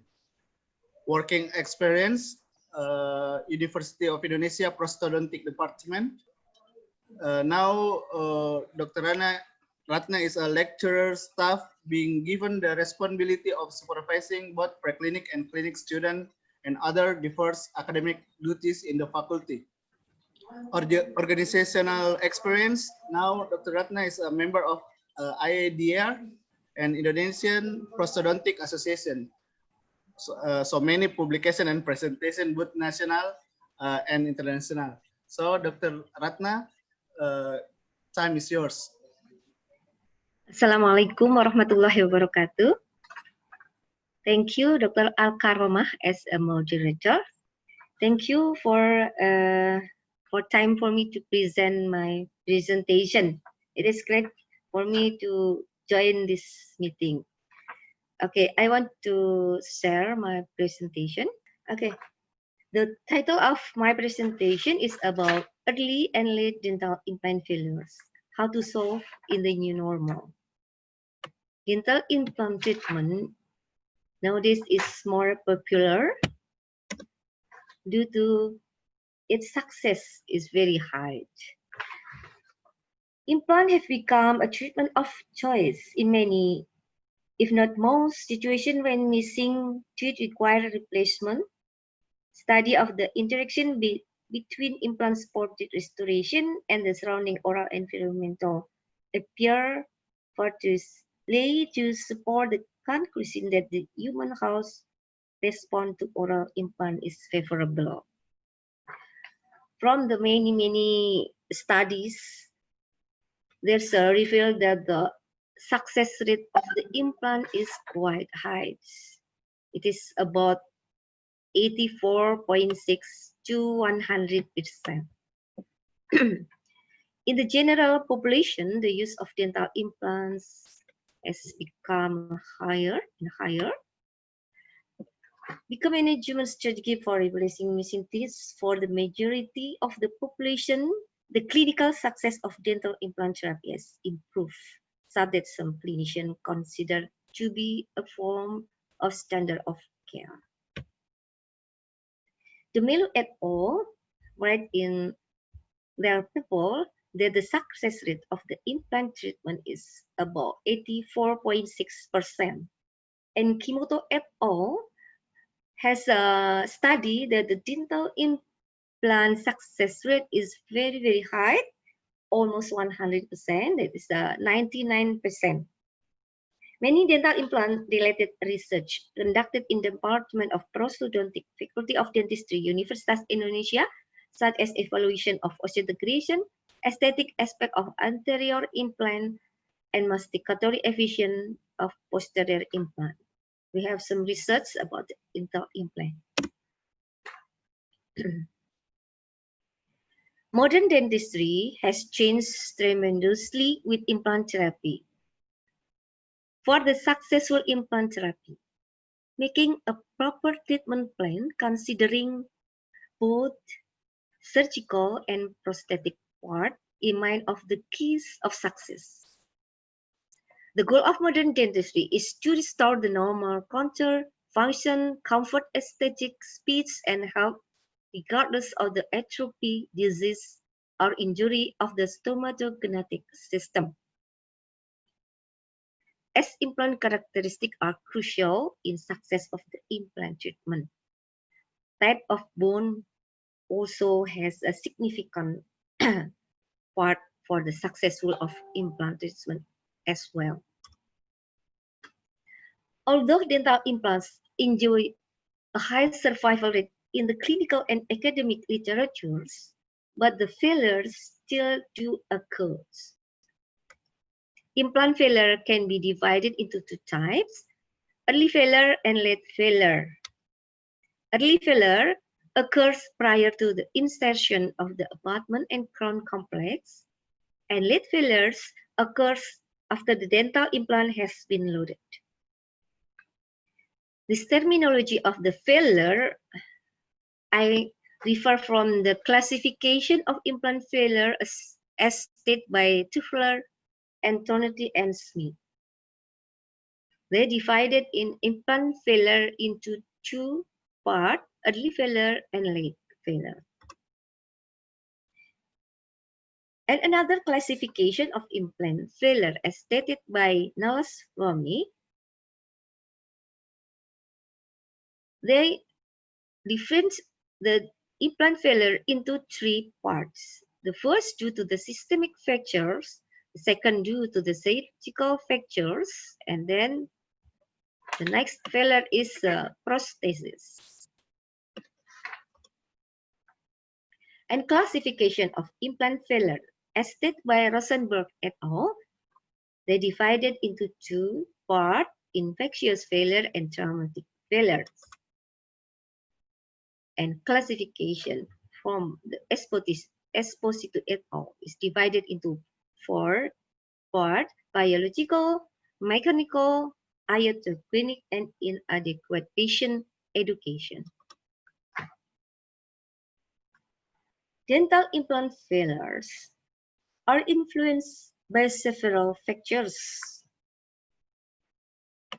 that are improper selection of the patient, poor oral hygiene, improper prosthetic restoration, debris retention, bone preparation without coolant, and also about many factors that have been contributing in the breakdown of successfully placed implant. Early failures occur soon after placement of the implant in the bone, which is between few weeks to months. They interfere with the healing process or causes altered healing. Late failure, as certain factors are responsible for causing early failure, there are a different set of factors which cause delay failure or late failure. This failure arises from pathologic process in previously osseointegrated implant. There are categorized as a host factors. Host factors, patient with diabetic experiment delay wound healing which impair osseointegration process. Uncontrolled diabetic leads to implant failure also. Osteoporotic arthritic condition, density of the bone is adversely affected the success rate of the implant.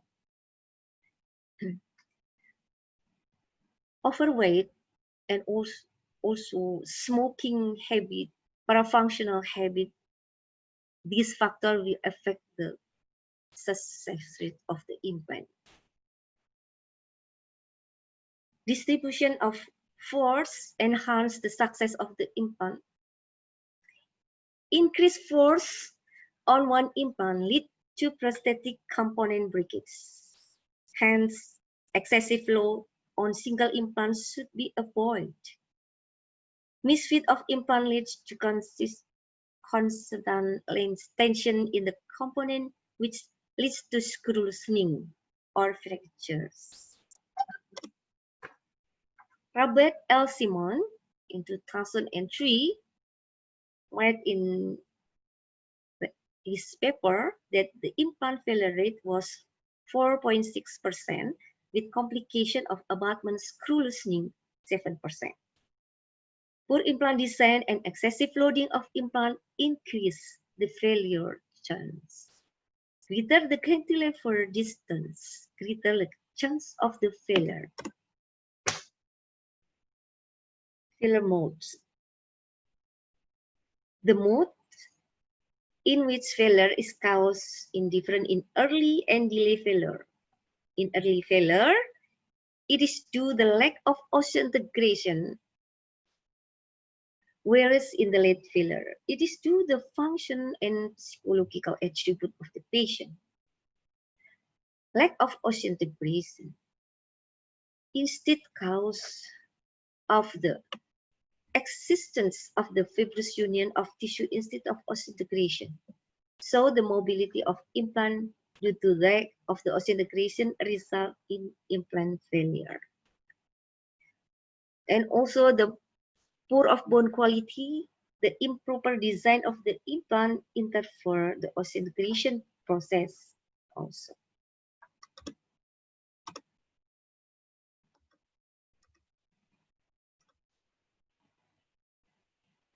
Failure of implant is also caused by infection in the oral cavity. This mostly include peri-implantitis in early stages that is during or immediately after implant placement. In late stage, retrograde infection is the primary causative agent. These infections are broadly grouped into biological cause.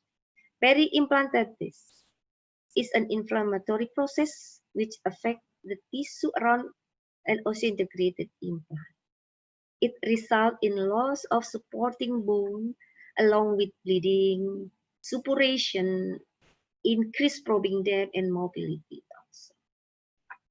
Earlet failure also can be further subcategorized as a mechanical and biological complication. Mechanical complication usually involve damage to the prosthetic component or implant screw due to occlusal trauma and or fatigue of the material. This complication can include fractures of the implant body, fractures of the abutment crown, and also biologic complication typically involve soft and hard tissue loss resulting from bacterial-induced disease. Here, I want to show you the picture of the failure of the implant treatment. There is a bone loss quite big here in the buccal part and also in cervical bone loss. This is in the aesthetic zones. And this is the picture so that the bone loss big also in the posterior side.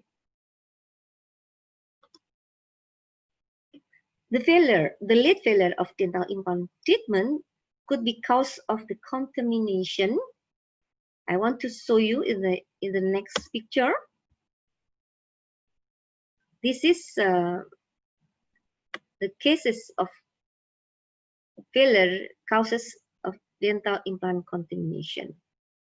The radiographic show the infected implant coming from the adjacent tooth with a failed root canal. The adjacent of the implant is tooth that fail in the root canal treatment. There is a radiolution in the apical part, and it's affected the implant failure. So the implant should be removed. Okay, and the next picture, so that bone loss around the implant that had an infection from the cement shown in the figure. This is a big bone loss. It's quite big bone loss here. It is affected by cement. This is a radiograph. Detecting excess cement can usually be done with a radiograph.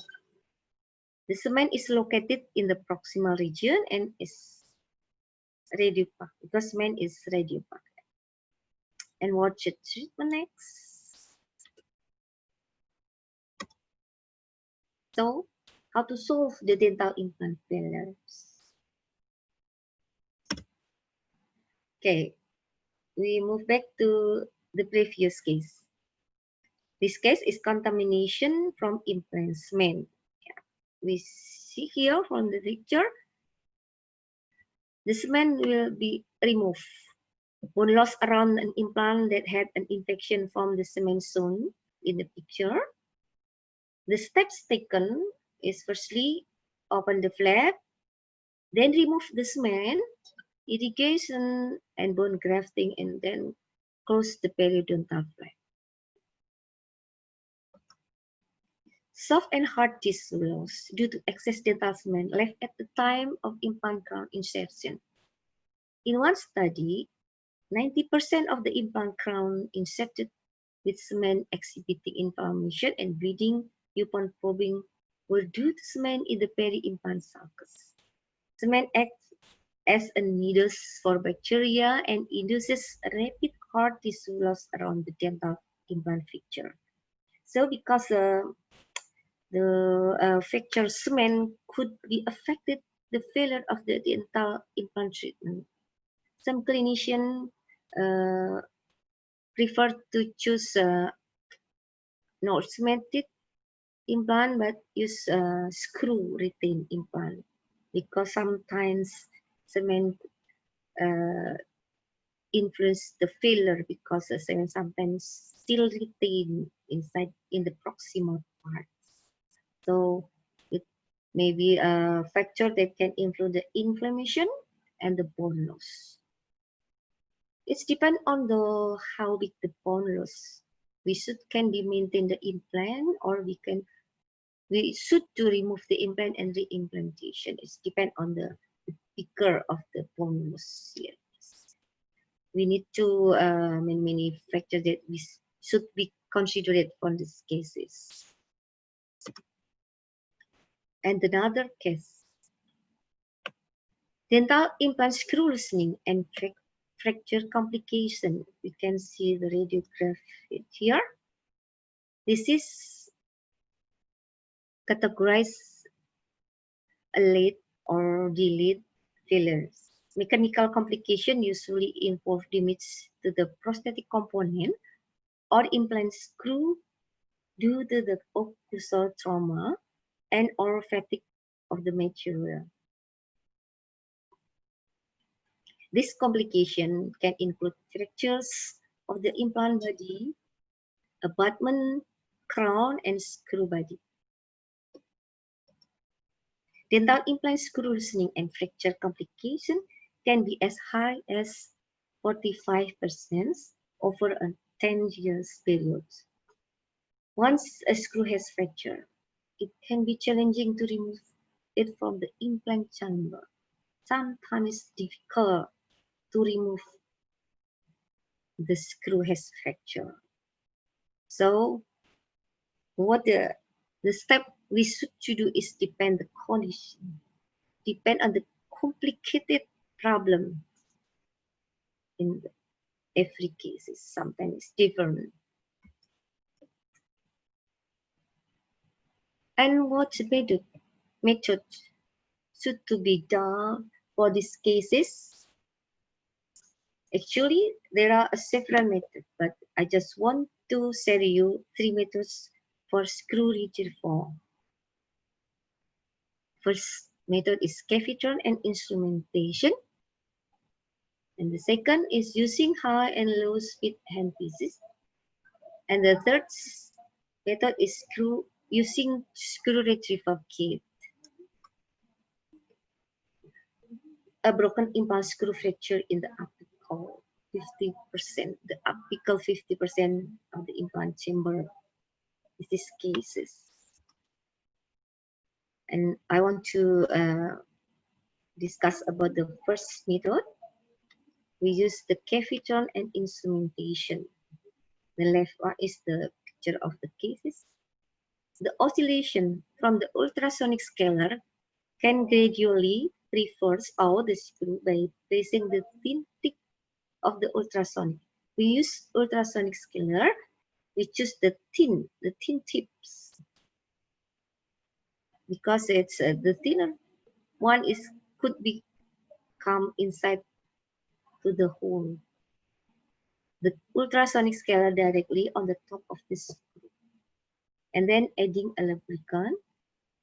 Can choose as ethanol or mineral oil, so the lubricant can decrease friction and easy clamping to assist the screw retrieval. When screw fracture occur in the coronal third of the dental implant chambers, we can use artery forceps, explorer, spoon excavator, and catheter are useful for screw retrieval because the coronal third is still easier to catch. And we discuss about the second method. We're using high and low speed handpiece. The step is hold the handpiece firmly to avoiding having the burr inadvertently jump into the implant body. And then we use an appropriate size mini flat end screwdriver and reverse out the screw. And then allow speed control angle handpiece round carbide burr running in a reverse mode could help spin out the screw. The small round reel acts as a screwdriver and holds the head of the fragment. so the fragment could be removed. And the last method is using screw retrieval kit. Actually, there are so many different types of screw or implant retrieval and rescue kit made by different companies.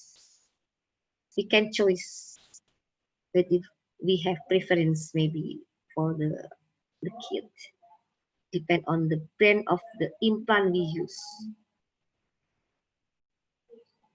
And the step is, firstly, insert the appropriate drill guide onto the implant platform. Use a contra-angle handpiece with pilot drill at 1,000 to 1,250 RPM in reverse with a pumping motion and copious irrigation to create a 1 to 2 millimeter deep dimple into the fracture screw head. This creates a purchase point for the next drill type. And then we use suction, the metal shaving, and irrigated area. While still in reverse, use the trap drill at 70 to 80 RPM, which will reverse out the broken screw from the screw chamber. Okay. So, how to solve the problem in the new normal? We just talked about the new normal. Is it same with the normal condition or the new normal? Should we postpone our treatment until the new normal is back to the old normal? We don't know when the pandemic or the new normal is over. We don't know when. But we can do the procedure of the implant treatment in the new normal following the guidance. Maybe we can using this guidance from PDGI. The PDGI have a book that guide us as a dentist how to do the practice in the daily practice in the new normal. This is a good book. It's a very detailed. Discuss about the COVID, the virus. Discuss about the how to transmission the virus, and describe about the procedures, the protocol in the new normal era. I suggest you we have this book. It's a good book. Maybe we can see from the internet, but I think it's good, quite good. The problem of the COVID-19, because this virus is this transmission of virus is very fast. The problem because of the aerosol that produced from the dental practice. Aerosol are defined as liquid or solid particle less than 50 micron in diameter. Particles of this size are small enough to stay airborne for an extended period before they settle on environmental surface or enter the respiratory tract after inhalation. Smaller particles of in aerosol, maybe we can droplet. We say the droplet smaller the particle nuclei about the 0.5 to 10 micron in diameter. And there's a splatter, a mixture of air, water, and solid. But substance is bigger than droplet, bigger than splatter. Bigger the droplet, bigger the aerosol. The substance is more than 50 micron in diameter. It is visible, more visible. How to do the implant treatment in our practice? We should to apply the infection control. Firstly, we should prevent the spread of microorganisms for the health and transmission of infection, to protect the patient and doctor too from cross-infection, and break the chain of cross-infection in dental setting. kills or remove for microorganism from object and surface. Respiratory tract and gastrointestinal tract, mucous and eye and skin as a host. And then bacteria, virus, and fungus is infection agent. And patient, people, water equipment as a reservoir. And portal or exit is excretion, secretion, droplet. And this excretion, secretion, droplet, it will transmit to another through contact, direct contact, to droplet, and airborne. Maybe it is still controversy about the airborne. Should we don't know about the airborne on this virus? This is a few elements in comprehensive infection control protocol strategies that we used to apply in our practice. First, elimination, engineering controls, administrative control, and PPE. Elimination is removes or prevent entry of the pathogen.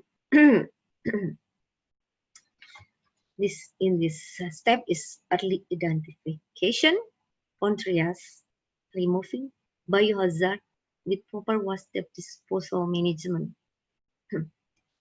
In engineering controls, hospital design and set up to remove the opportunity for pathogen exposure at the source or improve compliance.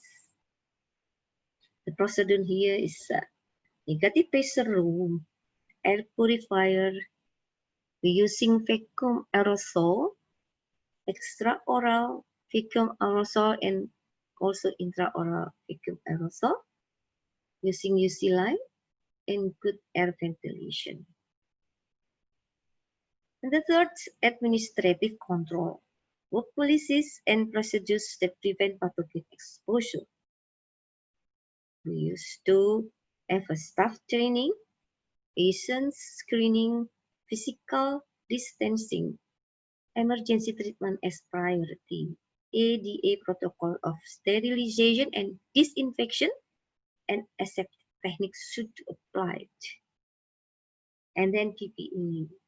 PPE is personal protective equipment that used to prevent pathogen exposure and spread. We can use N95 mask, surgery mask, Google, face shield, surgical gown, overall, protective shoe cover or boot, and hands gloves.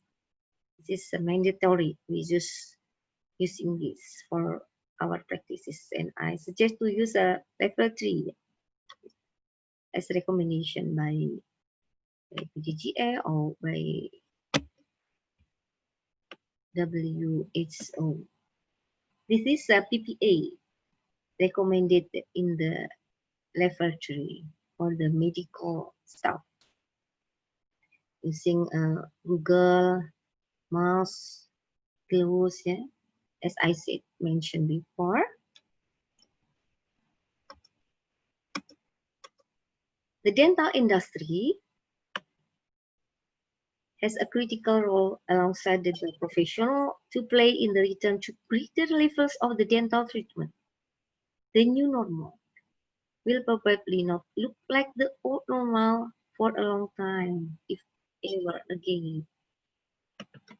These things will change, but not for the worse in the longer term. So we should to consider about the implant treatment. If we have applied the protection or the protocol of the COVID, we can do our practice safely. So how to prevent the failure of dental implant? Firstly, we have to know about the procedures, the right procedures for placing the implant. We have we have the treatment plan. The proper treatment plan is to consider a manufacturer. As prosthodontic, I want to give you a suggestion that we want to go back to the basic concept about the prosthodontic driven implant placement. Now, the paradigm of the implant placement is moved to the prosthodontic. We use using a concept that the bone driven implant placement, but now the concept is prosthodontic implant placement. We should place the implant in the place that we want to place the restoration. So we have to control the right direction of loading, direction of the occlusion. It's a important case to have a successful of implant treatment. And we should to know about the design of the implants as well. Currently, there is a many implant design trend because trends is more spreadly depend on the material and also about the surface treatment. If you write the journal, many study has to do about the design of the implant threads. The design of implant threads using finite element analysis to compare about the old one and the new one. And the design could be used CAD/CAM as the precise of the form of the implant, and it is challenges in the successful of implant treatment. I suggest you to choose to write the more study in the journal, because maybe it can open our knowledge, open our mind to have good practice in implant treatment.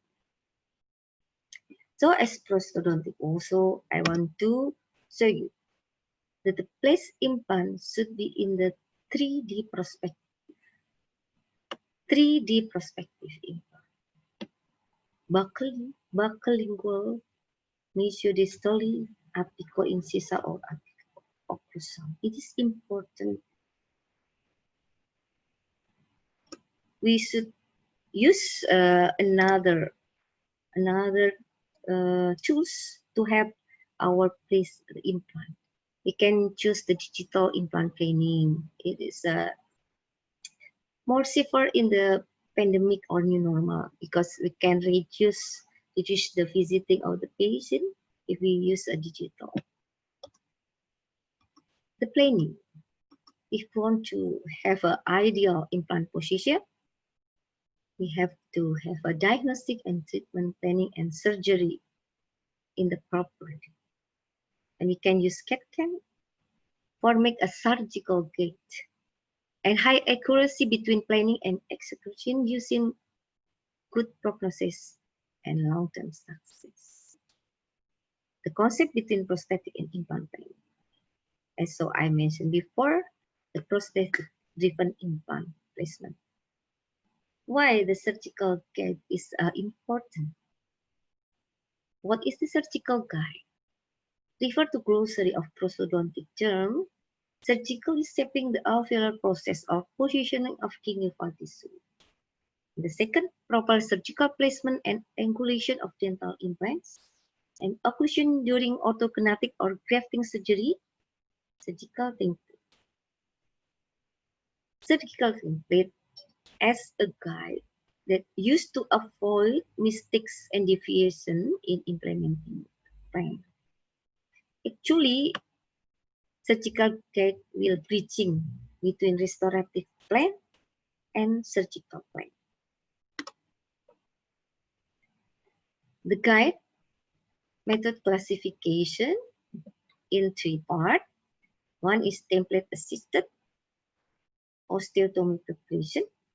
The second is template assisted pilotary preparation, pilot gate, only for initial.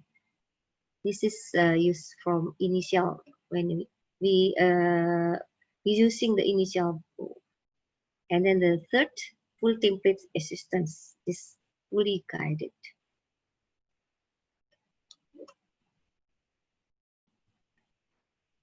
This is a vacuum former of the surgical guide. Before we place the implant, we use surgical guide to know where the implant will be placed.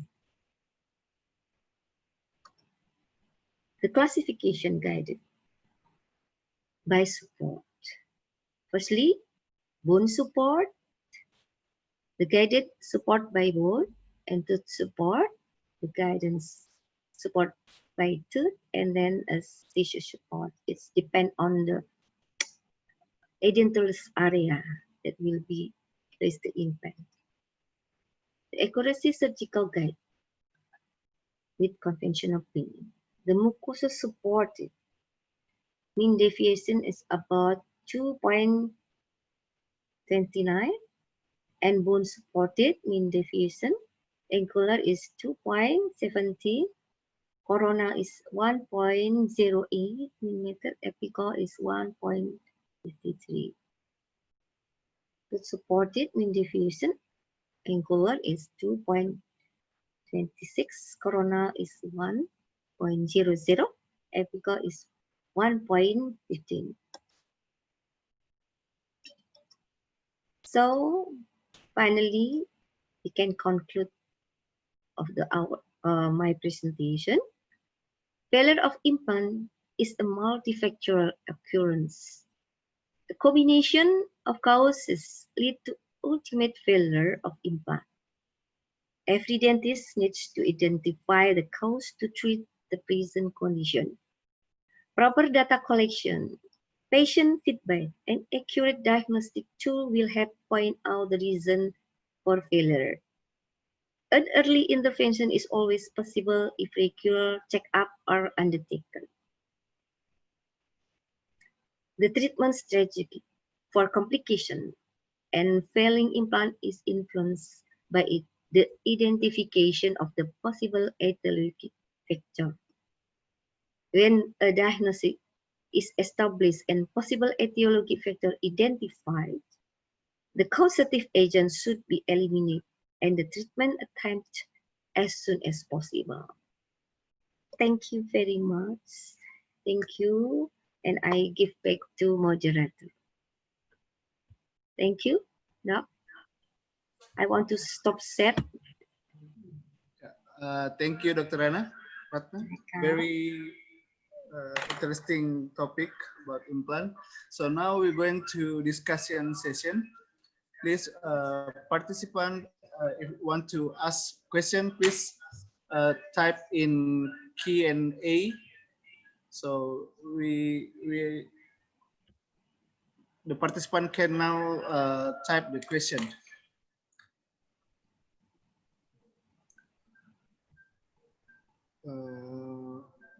I will looking in YouTube too if there's someone asking in YouTube.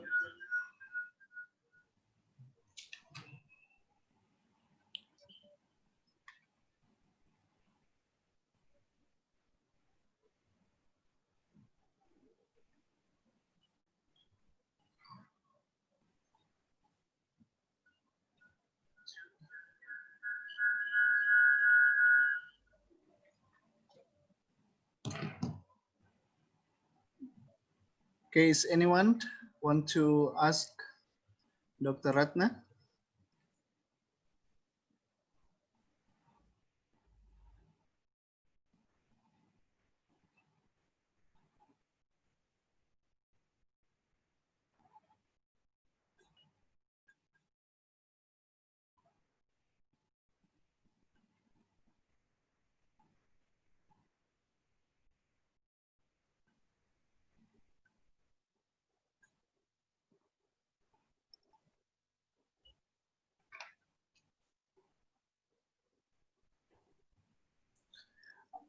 I will ask again with a participant who wants to ask question.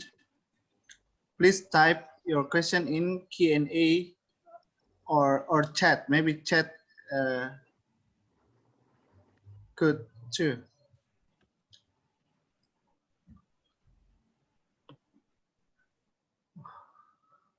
Okay, we have one question. Hello, Doc. I'm Ina Ibnu.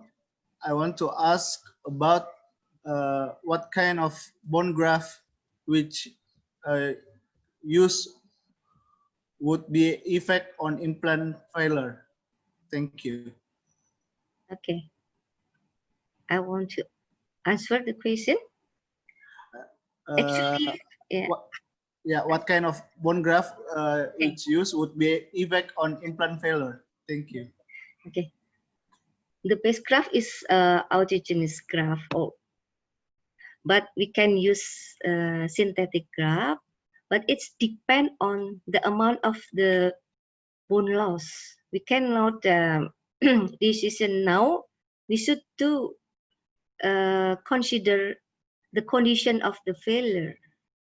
But we as know that the graft, the base graft is autogenous graft.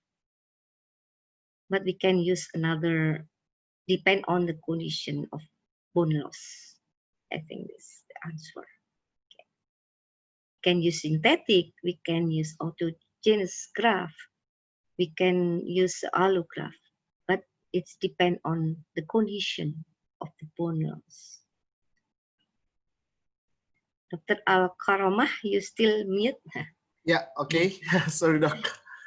Okay, is there any question?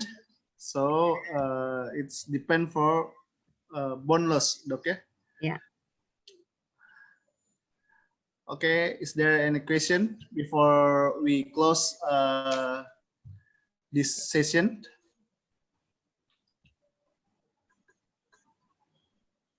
Okay, I think thanks. Thank you. Okay, maybe it's enough, Doc. Thank you very much, Doc. Dr. Ratna, for a great presentation. It's glad to be your moderator, Doc. Thank you. Okay, and then we're going to giving certificate for Dr. Ratna. This is, thank you very much, Doc, for being main lecturer in ICO-BTD. Thank you very much, Doc. So we're going to Dr. Yossi. Please, the time is yours. Thank you, Doc. Thank you, Dr. Al-Karamah.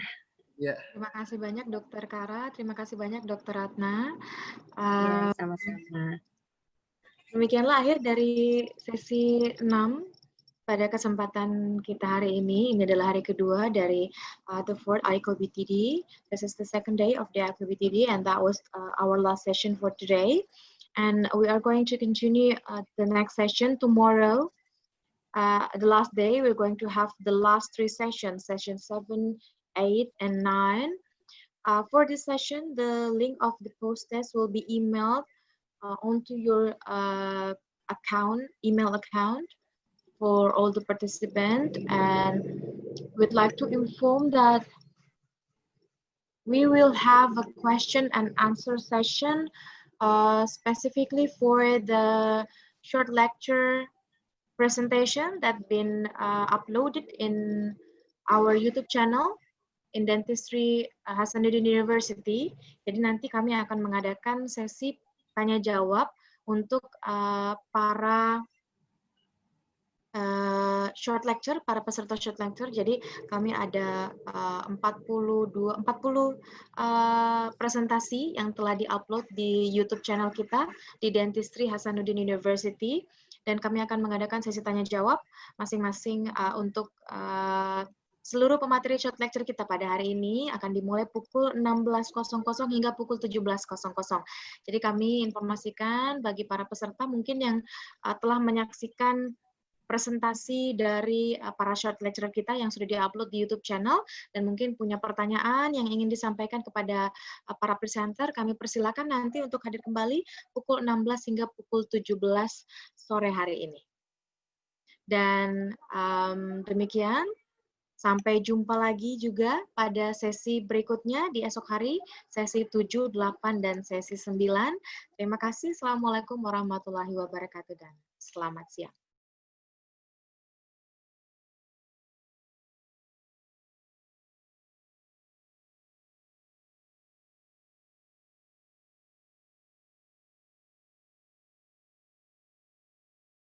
Assalamualaikum warahmatullahi wabarakatuh, and good afternoon. Today is the first session for a short lecture. In this session, we have 3 sessions for short lecture. The first session is for 14 speakers. So before, maybe the speaker already uploaded the lecture or the presentation into YouTube or video. And in this session, we will continue with the discussion session. So if you have a question about the presentation, please type your question in Q&A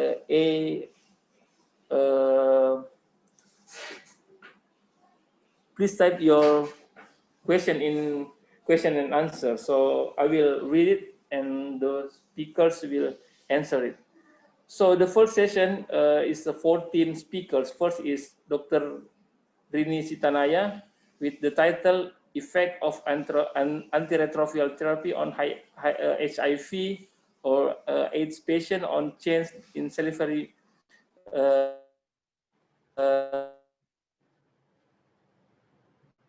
Second is Diana denture against plaque formation and denture base. The third is Ami Nindya Karabelli. The title is Analysis of the Micronucleus Number in Buccal Mucosa in Conventional and Electronic Cigarette User in Banjarmasin.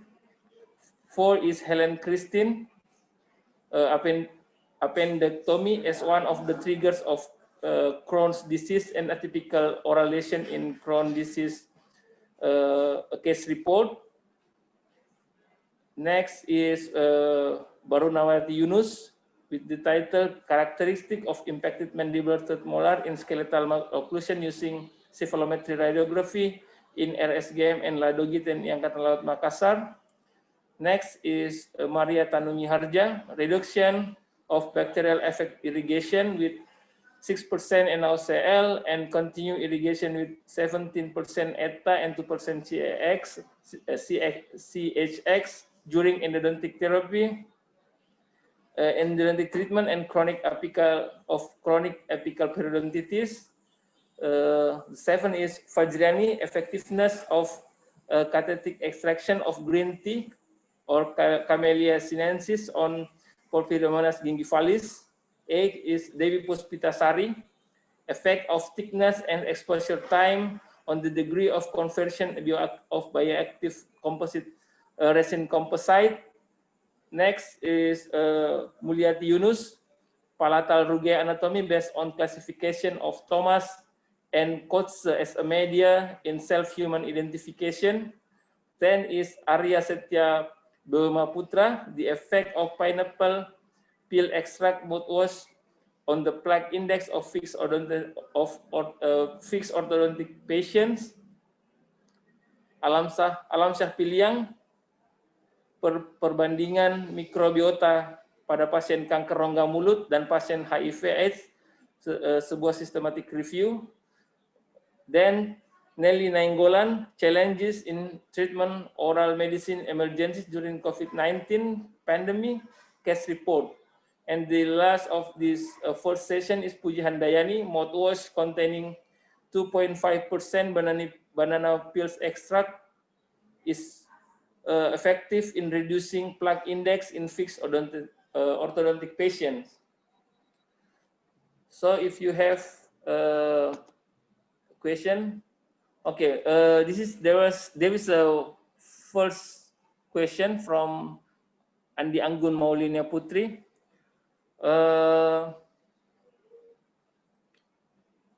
to Dr. Rini Sitanaya. The first question for Dr. Rini Sitanaya. I want to ask question to Dr. Rini Sitanaya. In your conclusion, say that there is a relationship between antiretroviral treatments in HIV or AIDS patients with salivary acidity, namely salivary pH, but duration of hard therapy is not related to plaque index or salivary pH. So, in your opinion, what causes the result is not significant, whereas in many other studies show different result? So this first question for Dr. Gigi Rini Sitanaya. Okay, you can answer in English or bahasa also. Okay,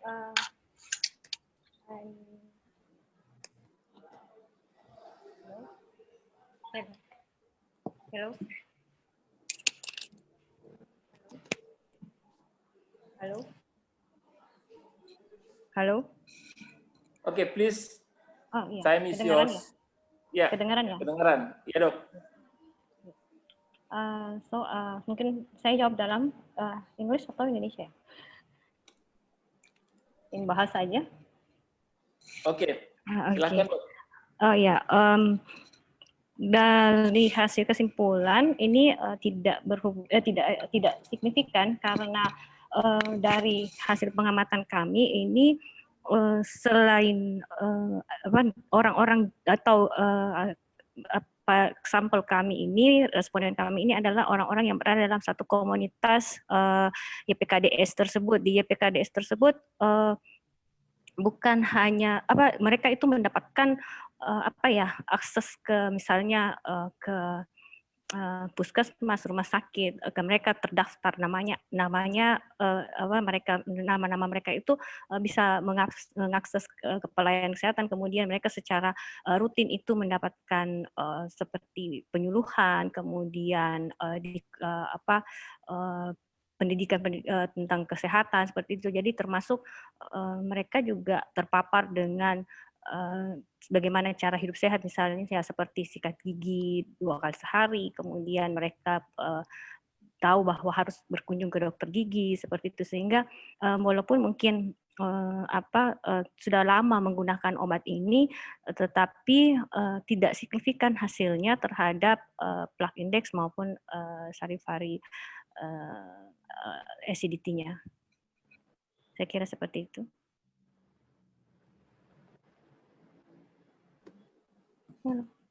Oke, terima kasih Dr. Rini Sitanaya.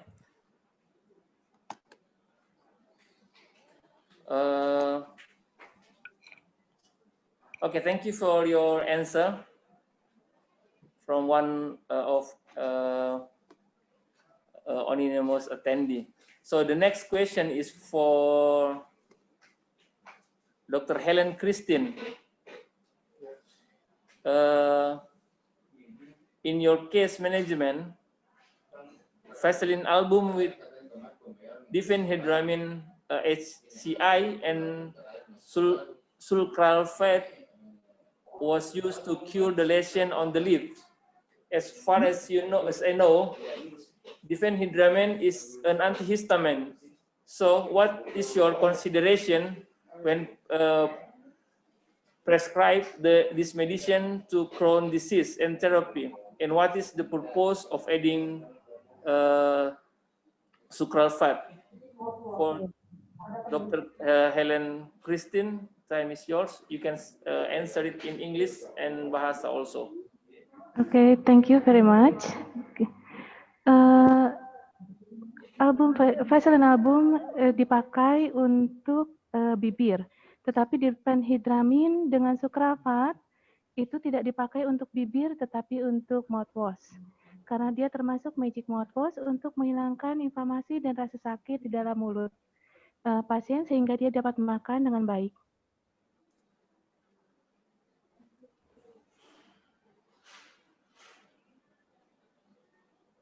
Apakah sudah menjawab?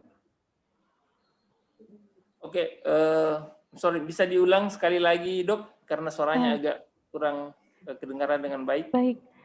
Untuk vaselin album dipakai memang untuk bibir karena bibir pasien ini kering dan eksfoliatif. Tetapi untuk dipenhidramin dengan sukrafat dipakai untuk berkumur pada pasien, bukan untuk bibir. Fungsinya adalah untuk meredakan rasa sakit, terutama di daerah-daerah yang tidak terjangkau seperti di bagian belakang. Apakah sudah menjawab? Oke, please, Andi Anggun, Dr. Rian Di Anggun Maulina, if you still have a question related the answer of Dr. Helen, please type your response and we will continue. And before we waiting for the Dr. Anggun's response, maybe we can continue to the other question from anonymous attendee. I want to ask the question to Dr. Puji Handayani, SPPM. In this study using a specific species of banana, namely Musa paradisiaca vas sapientum, what is your consideration for choosing this variety? And can the results of the study be generalized to all banana species? Thank you. You can speak in English or in Bahasa. Okay, thank you for the question. First of all, why we choose this banana species? Because this banana species is one the most what you call it. We can find it in our city in a large community. So in Universitas Sriwijaya, we have vision and mission, and one of our mission is to use fruit or other herbal material that can be used in herbal medicine. So the question is, so yes, the all of the banana species is we can use the other species of banana, or just for Musa paradisiaca sapientum for this study? Okay. From the references that we found, we have to know what is the bioactive composition in each fruit. And as far as I have read the references, only this species has done the what you call it, the research to find what composition in the especially in the banana skin. Oh, okay. Okay, we understand about your answer that the banana the species is different with the other species, so the result is maybe will different when we use the other species of banana. Yes. Okay. Okay. Thank you for your answer. And then from this question column, we don't have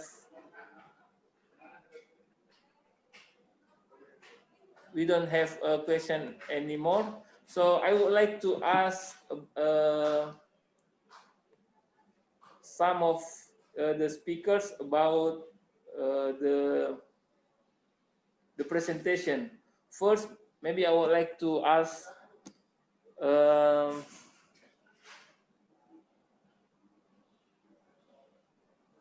Dr. Amin India. So can you explain the brief result of your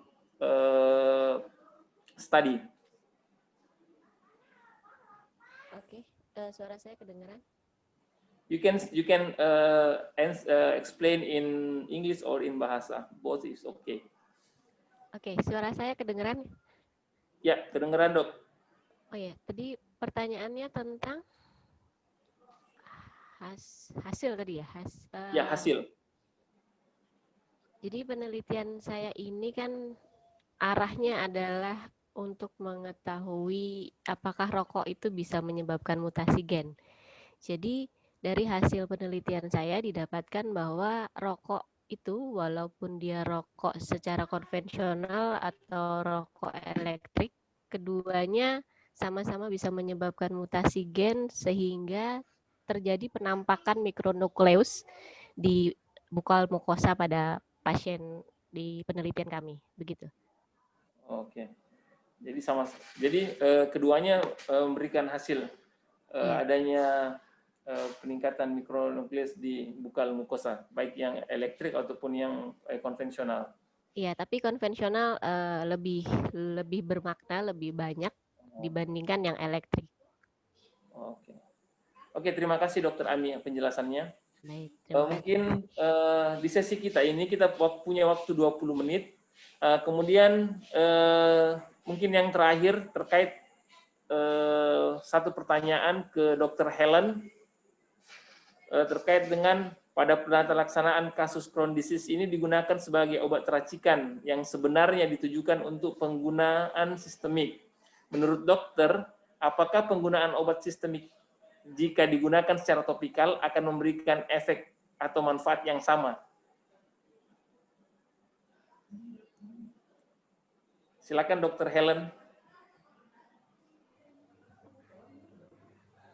Baik, dari tata laksana kasus Crohn dari penyakit mulut itu memang kita memakai obat racikan secara lokal karena secara sistemiknya sudah diberikan dari penyakit dalam.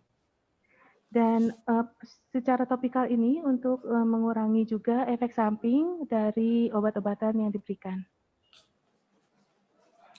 Dan apabila penggunaan obat sistemik digunakan secara topikal akan memberikan efek atau manfaat yang sama. Ya. Dia menguatkan dari efek dari akan berefek memberikan manfaat juga. Tetapi kalau sistemik tentu dia akan terkonsentrasi kalau kita berikan topikal kepada bagian mulutnya. Dibandingkan dengan kalau sistemik dia akan bermanfaatnya itu akan diserap pada semua organ dari tubuh karena kita ingin berkonsentrasi pada mulut saja untuk yang penyakit mulutnya maka kita memang memakainya secara topikal.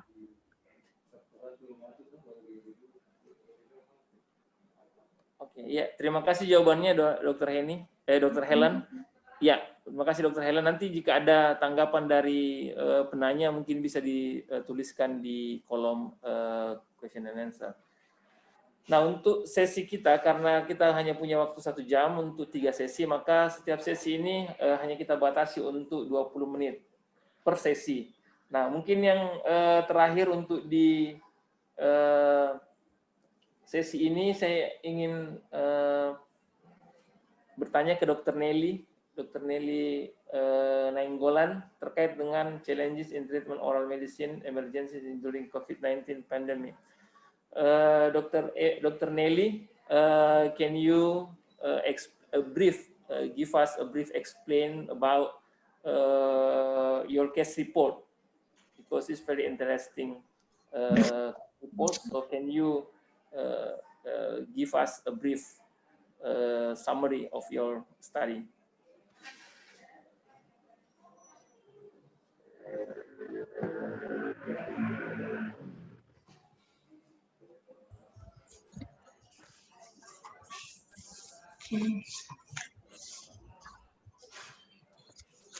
Oke, terima kasih untuk pertanyaannya. Kasus yang saya naikkan di dalam case report ini adalah kasus-kasus yang kami tangani di bagian oral medicine yang kami tangani selama masa COVID. Jadi di masa COVID ini kami hanya menerima pasien-pasien yang bersifat emergensi, di mana memang ada beberapa kriteria yang kami terima untuk kami visit ataupun pasien bisa bertemu muka dengan oral medicine spesialis atau kami sebagai residen. Dan di antaranya pasien-pasien yang mengalami lesi ulcer yang luas. Kemudian itu mewakili di case 1 dan case 2 saya. Kemudian pasien-pasien yang dicurigai keganasan yang sempat tertunda perawatannya karena masa pandemi COVID ini, namun itu mengganggu kualitas hidup pasien. Jadi pasien terjadi peningkatan stres karena lesi atau ulcer yang mereka rasakan itu tidak healing untuk beberapa bulan. Lalu kemudian mereka bertemu dan ada dijadwalkan untuk ke Rumah Sakit Hasan Sadikin. Memang berbeda, yang satu memang akhirnya dilakukan biopsi karena adalah oral squamous cell carcinoma, namun yang kedua adalah oral lichen planus tipe plak yang sangat terlihat oleh pasien karena terletak di dorsum lidah. Namun setelah kita lakukan visit, ternyata diagnosanya adalah oral lichen planus. Kemudian yang dua pasien, itu ada pasien rujukan dari rawat inap dengan kondisi penurunan kondisi pasien dengan riwayat sistemik yang menyertai, yaitu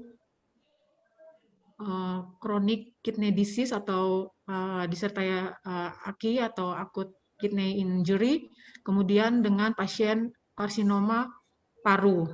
Nah, dalam keadaan imun yang turun ini, pasien mempunyai manifestasi di oral yang membuat pasien akhirnya mengalami gangguan dalam makan dan terasa perih di mulut. Lalu kita di-refer dari penyakit dalam untuk melihat kondisi pasien, untuk menangani supaya asupan makanan pun membaik. Nah, untuk beberapa pasien yang perlu terapi yang panjang, seperti di kasus yang ke-1, 2, dan ke-4, memang akhirnya ada observasi yang cukup panjang karena penyembuhannya tidak secepat yang di kasus ke-5 dan ke-6.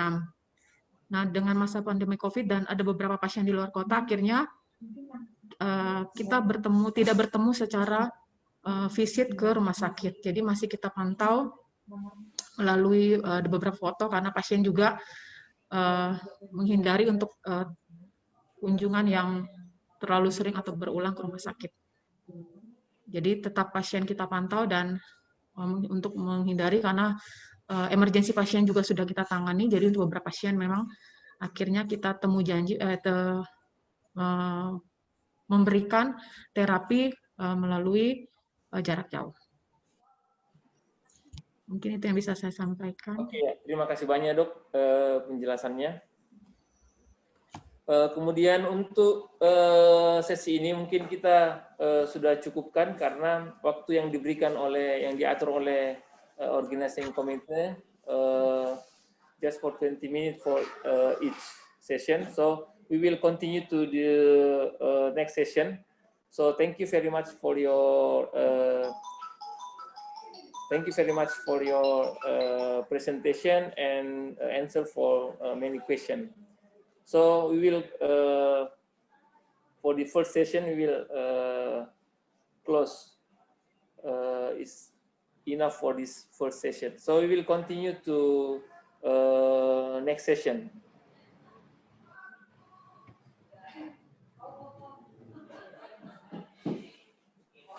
Okay, the next session, there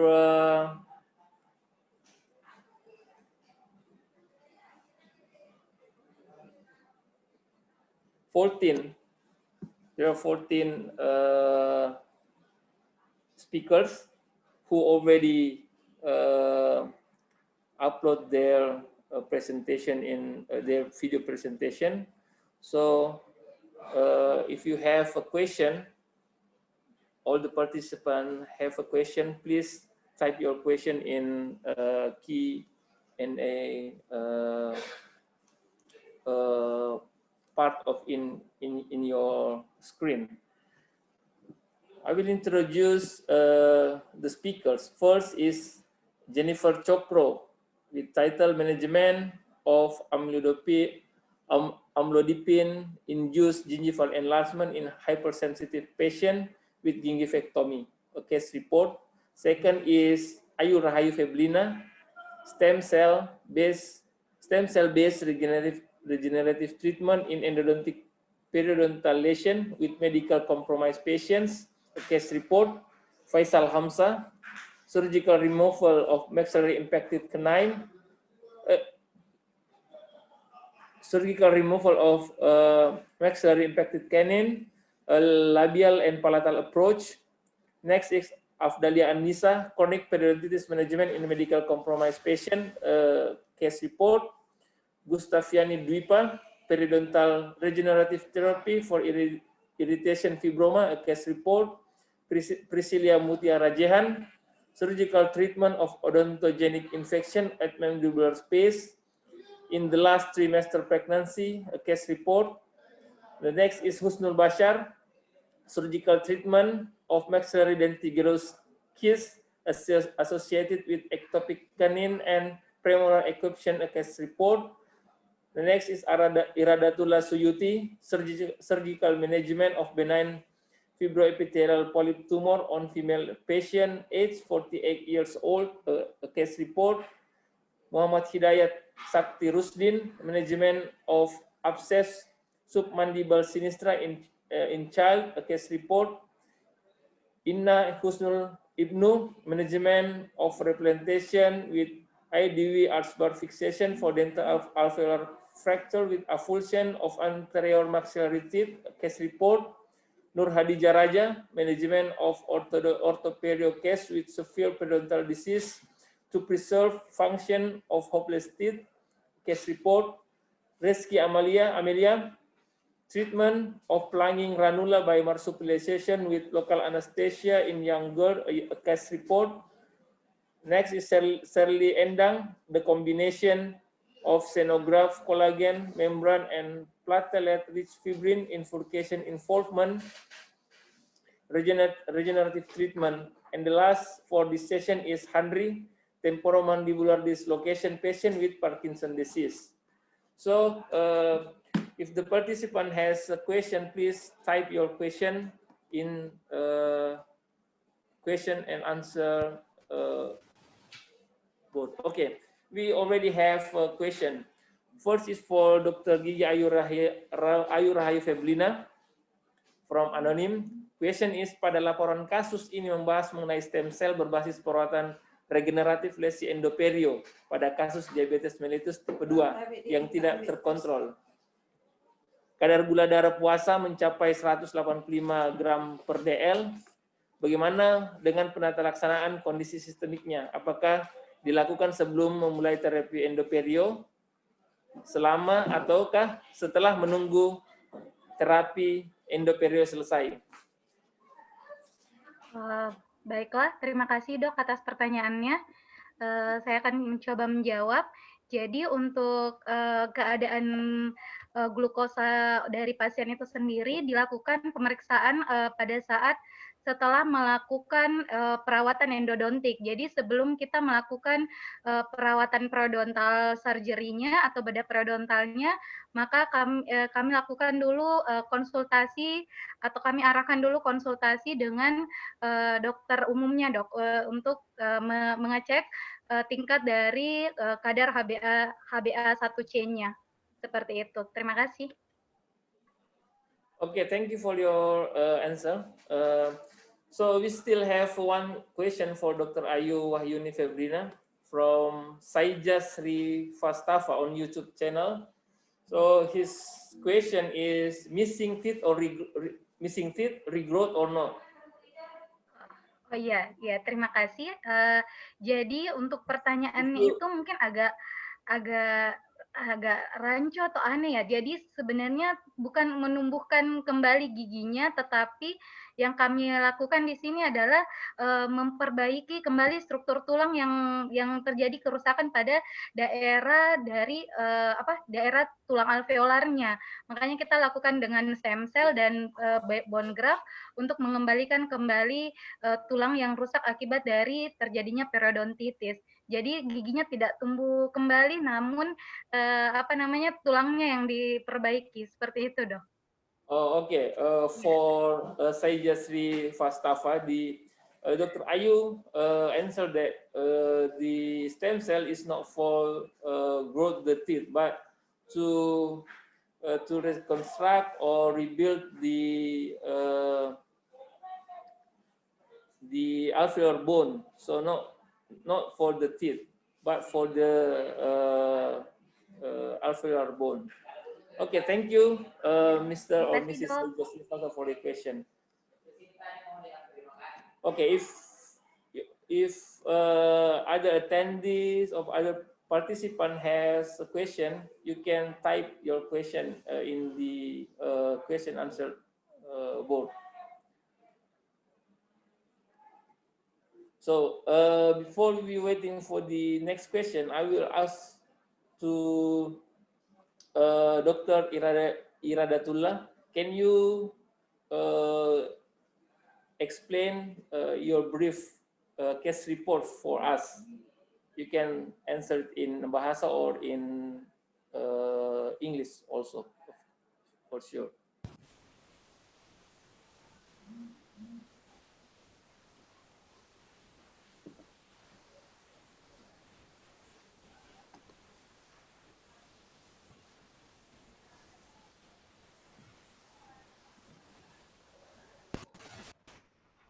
Dr. Iradatullah, can you hear us?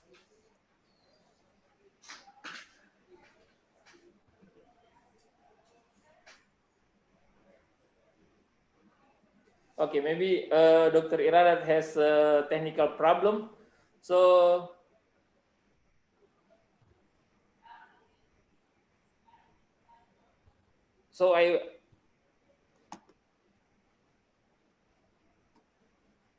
okay, we have before Dr. Iradat explain his brief explanation. So we have one question for Dr. Faisal. Pertimbangan apa yang digunakan untuk menentukan approach saat pembedahan? Apakah palatal atau labial approach? Silakan Dr. Faisal. You can answer in bahasa or in also. Terima kasih atas kesempatannya, Dok. Untuk kasus ini yang saya angkat adalah kasus infeksi maksilari kanina, khususnya di gigi 23, Dok. Jadi pertanyaannya pertimbangan apa dalam menentukan approach pada saat pembedahan. Jadi sebenarnya kita secara klinis dan pedografi kita menentukan letak lokasi dari gigi infeksi itu sendiri, apakah lebih memudahkan kita pada saat kita labial approach ataupun pada saat ataupun dari arah palatal. Tapi pada saat kami melakukan operasi pengangkatan infeksi ini, giginya posisi yang betul melintang sehingga bisa diakses dari labial maupun dari palatal, sehingga untuk memudahkan pada saat pengangkatan kita akses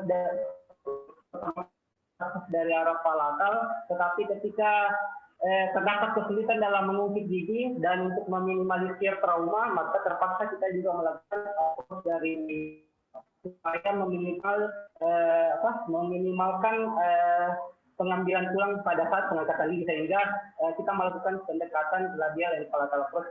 Biasanya kan kita sebelum melakukan pengangkatan gigi pasti kita mengevaluasi dulu baik dari secara radiologis maupun dari klinis bahwa letak mahkota gigi yang memudahkan operator pada saat pengangkatan itu apakah dari arah labial ataupun dari arah palatal. Tapi untuk kasus ini kami melakukan dua approach, yaitu dari palatal maupun dari labial approach. Dari labial approach. Itu mungkin, Dok, yang bisa saya jelaskan dari kasus ini. Terima kasih.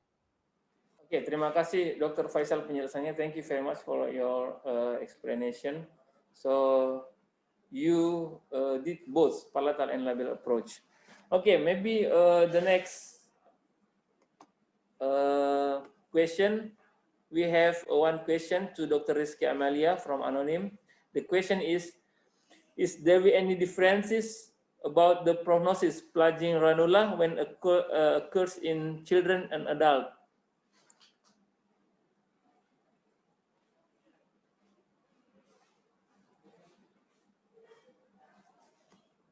Dr. Rizky Amelia, can you hear me?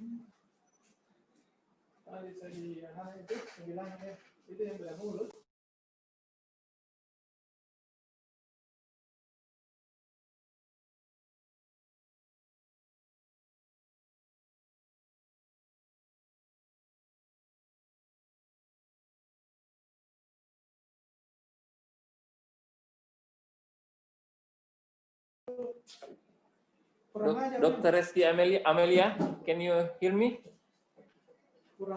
There is one question for you. The question is, there is any differences about the prognosis pluging ranula when occur in children and adults?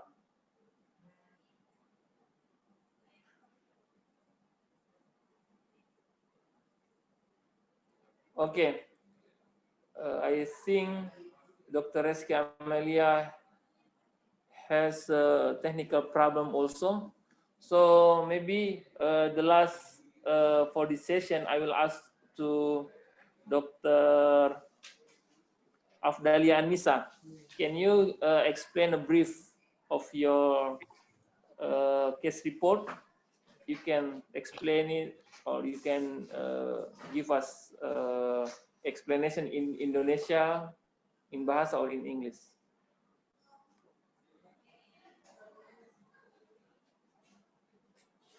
Ini yang pasien yang ditangani adalah pasien yang dengan yang menderita tekanan darah tinggi dan diabetes dengan mengkonsumsi amlodipin setelah sudah 5 tahun. Sebelum kita lakukan perawatan pada gigi yang bermasalah, yaitu pada giginya yang goyang dan terdapat gingival enlargement, maka kita konsul dulu ke dokter internis untuk dilakukan penggantian obat amlodipin, karena diduga obat amlodipin ini dapat menimbulkan pembesaran pada gingivanya. Setelah diganti obat amlodipin, maka pembesaran gingivanya itu menurun. Setelah seminggu kemudian, baru kita lakukan splinting pada daerah yang goyang. Setelah itu seminggu kemudian kita melakukan surgical terapi. Jadi dilakukan pembersihan, metastase, scaling, dan insersi dari PRF. Seperti begitu anunya. Oke, terima kasih banyak penjelasannya Dr. Afdal.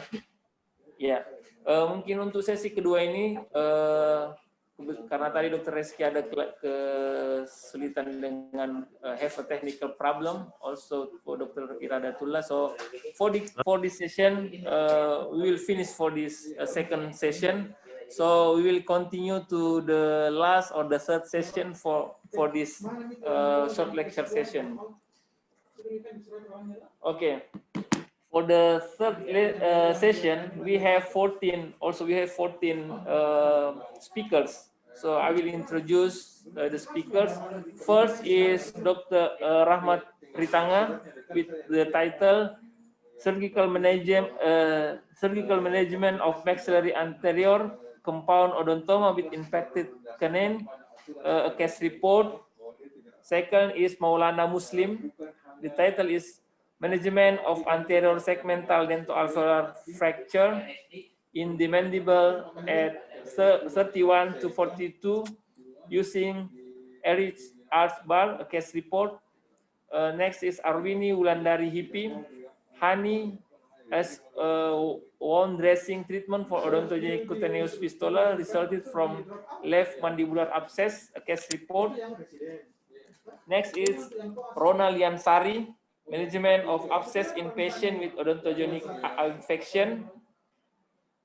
Then next is Dian Eka Satya, Lip Reposition, an alternative aesthetic approach for gummy smile treatment, a case report. Aziza, Regenerative Therapy and Intracoronal Sprinting in Grade 2, Furcation Involvement Management, a case report.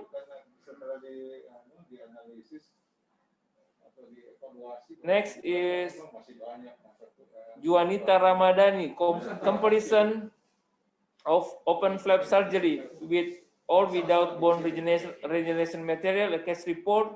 Nir Etriani, rich augmentation in improving maxillary anterior partial dentures, stability and atrophy alveolar, a case report. Muhammad Yudin, periodontal regenerative therapy of a hopeless tooth in orthodontic periodontic interrelationship, a case report. Next is Leila Samsulili, management of abscess buccal sinistra extend to submandibular sinistra as a case report. Next is Rahmadi Nofriansyah, management of odontogenic maxillary sinusitis with cultural approach, a case report.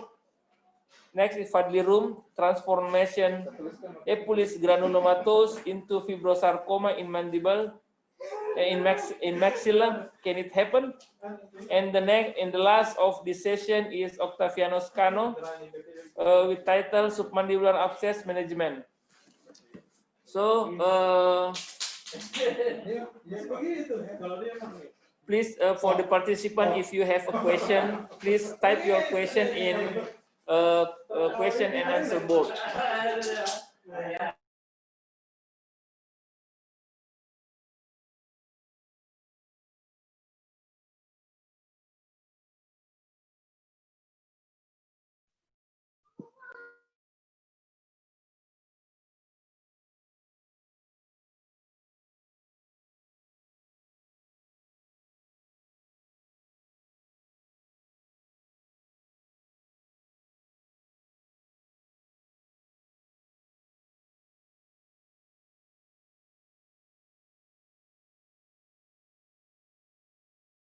Okay, the first question is for Dr. Arwini Wulandari Hipi from Anonym. The question is, boleh dijelaskan jenis madu yang digunakan, dosis, dan cara pemakaiannya?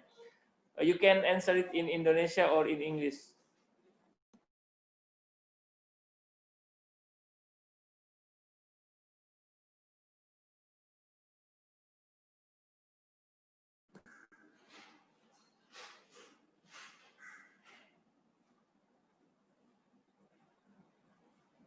For Dr. Arwini, can you hear me? There is a question for you related the kind of honey, dose, and how to use it. You can answer it in Indonesia or in English, in Bahasa or in English. Bismillahirrahmanirrahim. Assalamualaikum warahmatullahi wabarakatuh. Izin dok, apa suara saya kedengaran? Sorry, we cannot hear your voice. Halo. Oke, assalamualaikum warahmatullahi wabarakatuh. Answer live. Oke. Halo.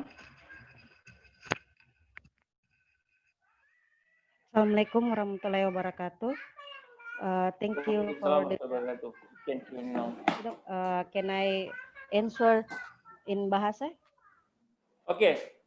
For sure, you can answer in bahasa. Pada case report kami ini, jenis madu yang digunakan itu kami menggunakan madu murni yang diambil dari madu murni yang diambil dari nektar pohon kapuk. Jadi di sini madu tersebut dioles setelah lukanya dibersihkan. Jadi sebelumnya kami lakukan perawatan luka pada pasien. Setiap hari dilakukan penggantian dari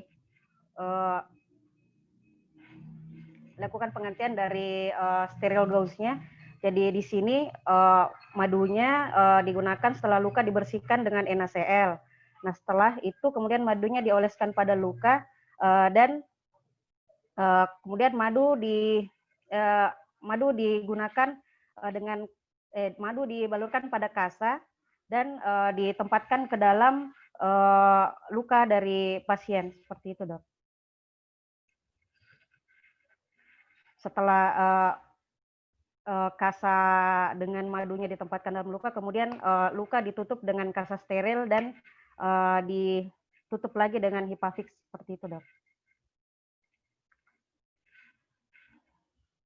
terkait dengan dosisnya, Dokter Arwini?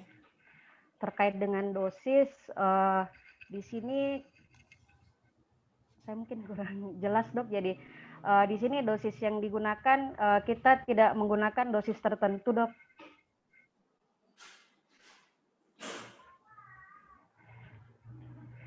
Jadi maksudnya dalam perawatan pasien ini tidak ditentukan berapa kali diberikan. Oh iya, untuk beberapa kali diberikannya dok, seperti yang telah saya jelaskan tadi. Jadi kita setiap on care atau perawatan luka setiap hari diganti dok, jadi per 24 jam. Oh, per 24 jam, oke. Ya, seperti itu dok. Kemudian jenis madunya tadi itu yang digunakan adalah madu asli dok. Ya, kalau madu kan ada beberapa jenis madu. Ada yang madu hutan, ada yang madu yang mono, yang hanya ada yang madu hutan ataupun madu yang sumbernya dari berbagai macam nektar.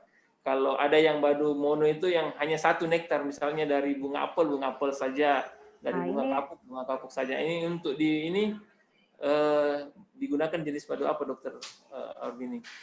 Di sini dok, kami menggunakan, saya sudah ada merek madunya dari penjelasan mereknya dok. Ini dia digolongkan madu mono, jadi hanya dari satu nektar, dari nektar pohon kapuk dok. Oh oke, jadi madu randu ya, oke. Ya, madu oke, randu. terima kasih Dokter Arwini. Tapi masih ada pertanyaan lagi terkait dengan Dokter Arwini tentang zat aktif madu yang menyembuhkan luka. Jadi yang ditanyakan adalah zat aktif madu apa yang berfungsi untuk menyembuhkan luka.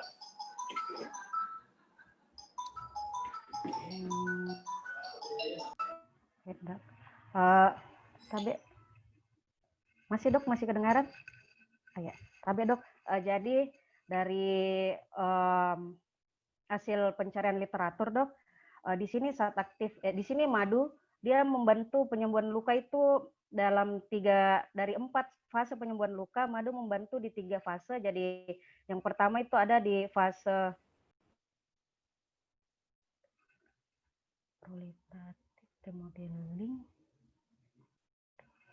Jadi pertanyaan dari Dokter Arya ini terkait dengan jenis zat aktif yang ada di dalam madu yang berfungsi untuk menyembuhkan.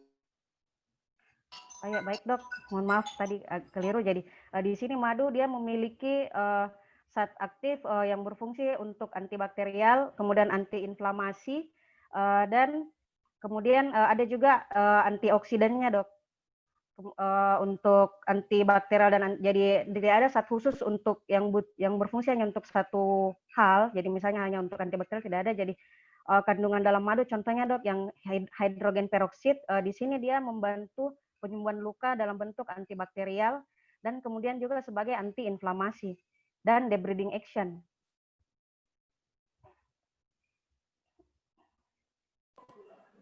Ya oke, terima kasih Dokter Arwini terkait pertanyaan yang dari Dokter Arya. Mungkin selanjutnya ada pertanyaan untuk Dokter Dian Ekayani. Consideration why you choose lip reposition and not the other procedure, and what about the best prognosis between lip reposition procedure or other procedure like gingivectomy? You can answer it in English or in bahasa. Terima kasih atas kesempatannya. Saya mencoba menjawab. Di sini pada case report ini kami memilih lip repositioning karena untuk perawatan gummy smile itu tergantung daripada etiologinya. Jadi kita harus menentukan diagnosa dahulu, lalu kita melakukan perawatan. Dan untuk kasus ini diagnosanya memang dia ada pada excessive gingival display yang tipe E. Jadi perawatannya untuk excessive gingival display untuk tipe E itu ada 2, ada dengan botox dan juga dengan lip repositioning. Di sini kami memilih lip repositioning karena pada botox itu bisa terjadi rekuren atau dia bisa kembali. Dia harus dirawat per 6 bulan. Sedangkan kalau lip repositioning ini dia lebih efektif dan lebih simple. Mungkin seperti itu. Oke, terima kasih jawabannya, Dr. Dian. Mungkin kita masih punya waktu 1 menit. I would like to ask Dr. Rahmat to give us his brief explanation related to his case report. You can explain in Bahasa or in English. Yeah. Thank you so much for the opportunity. I'm so sorry that my presentation on the YouTube is not as should be because something technically happened.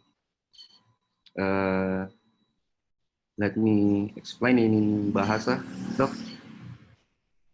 Sure. You can explain in Bahasa. Ya, terima kasih. Could you please in speech in Bahasa and Reka, please?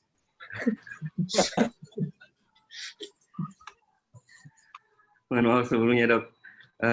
Jadi briefly untuk penjelasan dari case report saya adalah bahwa pada kasus kami yang kami dapatkan di departemen kami, yaitu dengan menggunakan panoramik, di mana pada gambaran panoramik itu terdapat gambaran jelas tentang bentukan-bentukan dentikal pada regio maksila kanan atas, dan terdapat persisten gigi-gigi persisten, dan juga yang lebih menariknya adalah di situ terdapat gigi impaksi pada regio kanan, di mana gigi impaksi tersebut adalah gigi caninus yang lokasinya dalam dan sudah mendekati ke daerah nasal floor. Nah, pada pasien ini dilakukan pemeriksaan pendukung radiografi dalam bentuk panoramik. Kemudian untuk memudahkan dan untuk memberi kenyamanan kepada pasien ini, kami melakukannya dalam tindakan dalam general anestesi, di mana pada tindakan general anestesi kami secara bedah melakukan di tahapan pertamanya itu melakukan pencabutan gigi yang persisten tersebut. Kemudian kami membuat flap mukoperiosteal untuk mengekspos dinding kortikal tulangnya sampai seluruh dentikal terlihat. Nah, setelah dentikal terlihat, kami mengeluarkan secara perlahan seluruh dentikal. Lalu setelah dentikal tersebut dikeluarkan, kami kemudian bisa mendeterminasi daerah gigi caninus yang terimpaksi, sehingga kami melakukan pengeluaran gigi impaksi caninus tersebut, di mana kami tidak melakukan reposisi pada kasus ini karena kami memikirkan bahwa atas dasar dalamnya gigi impaksi ini, maka it can lead to cyst formation. Jadi sehingga kami melakukan enucleation due to avoiding the cyst formation. Sehingga pada kasus ini meninggalkan defek yang menurut kami juga lebih besar, sehingga untuk dilakukan reposisi karena reference said that Huang said in reference in 2017 that they suggested to auto transplantation of the impacted teeth due to the odontoma. Jadi pada kasus ini kami tidak melakukan reposisi karena pertama itu atas dalamnya tadi gigi yang impaksi, kemudian defek yang ditinggalkan lebih lebar, sehingga apabila ingin dilakukan reposisi atau in this case di replantation, so we will need other resource like bone grafting and ATC.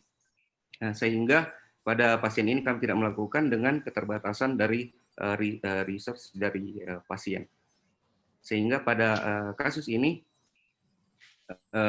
kami hanya melakukan pencabutan, dan menariknya lagi karena pada kasus ini kami tidak bisa mendeterminasi posisi dari gigi incisivus lateral, yang dimana pada pemeriksaan evaluasi radiografi secara preoperatif pada Panoramic kami juga tidak bisa mendeterminasi di awal di mana lokasi gigi incisivus lateralnya, sehingga menurut rekomendasi kami pada kasus ini mungkin sebaiknya dilakukan modalitas melalui pemeriksaan radiografi yang other than panoramic, such as CBCT or MRI.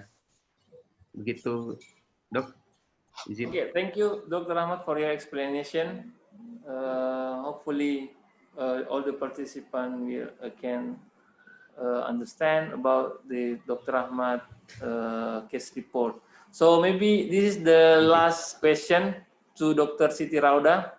The question is, can you explain about what are the differences between open flap surgery with or without bone regeneration material?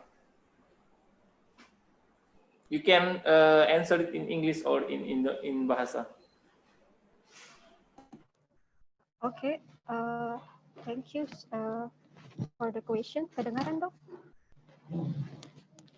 Ya, mungkin perlu ditambah volumenya, Dr. Rauda.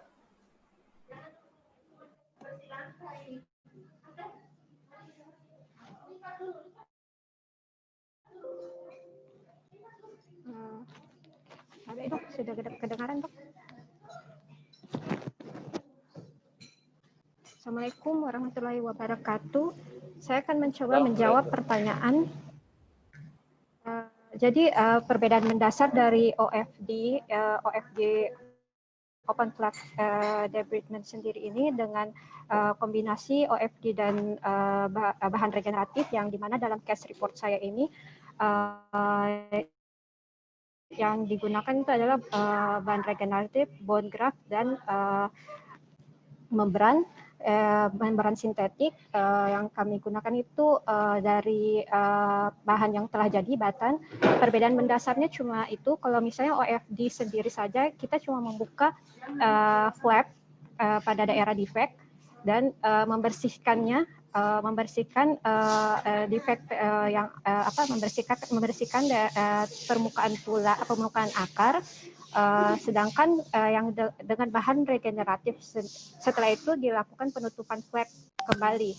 Sedangkan dengan penambahan bahan regeneratif, sebelum kita melakukan penutupan flap, kita menambahkan bahan regeneratif, bone graft, dan membran, di mana bone graft dan membran ini sendiri dalam beberapa referensi itu dia berfungsi dapat mempercepat proses penyembuhan, dan hal itu memang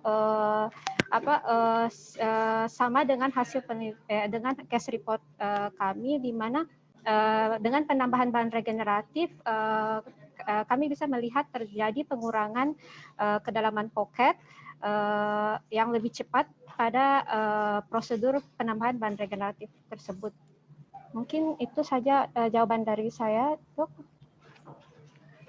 Terima kasih, thank you for your answer, Dr. Rauda. I think this session also, because our time is over now, so for the last session for this, for today, for short lecture, I think it's finished for today. So thank you very much for all participants who still stay tuned for our conference today, and for all the speakers. You already explained and answered a lot of questions. So I think this session we can close this session. So I will please the MC will take back for this session. Thank you. Assalamualaikum warahmatullahi wabarakatuh, and good afternoon. Waalaikumsalam warahmatullahi wabarakatuh. Waalaikumsalam warahmatullahi wabarakatuh. Thank you so much, Dok.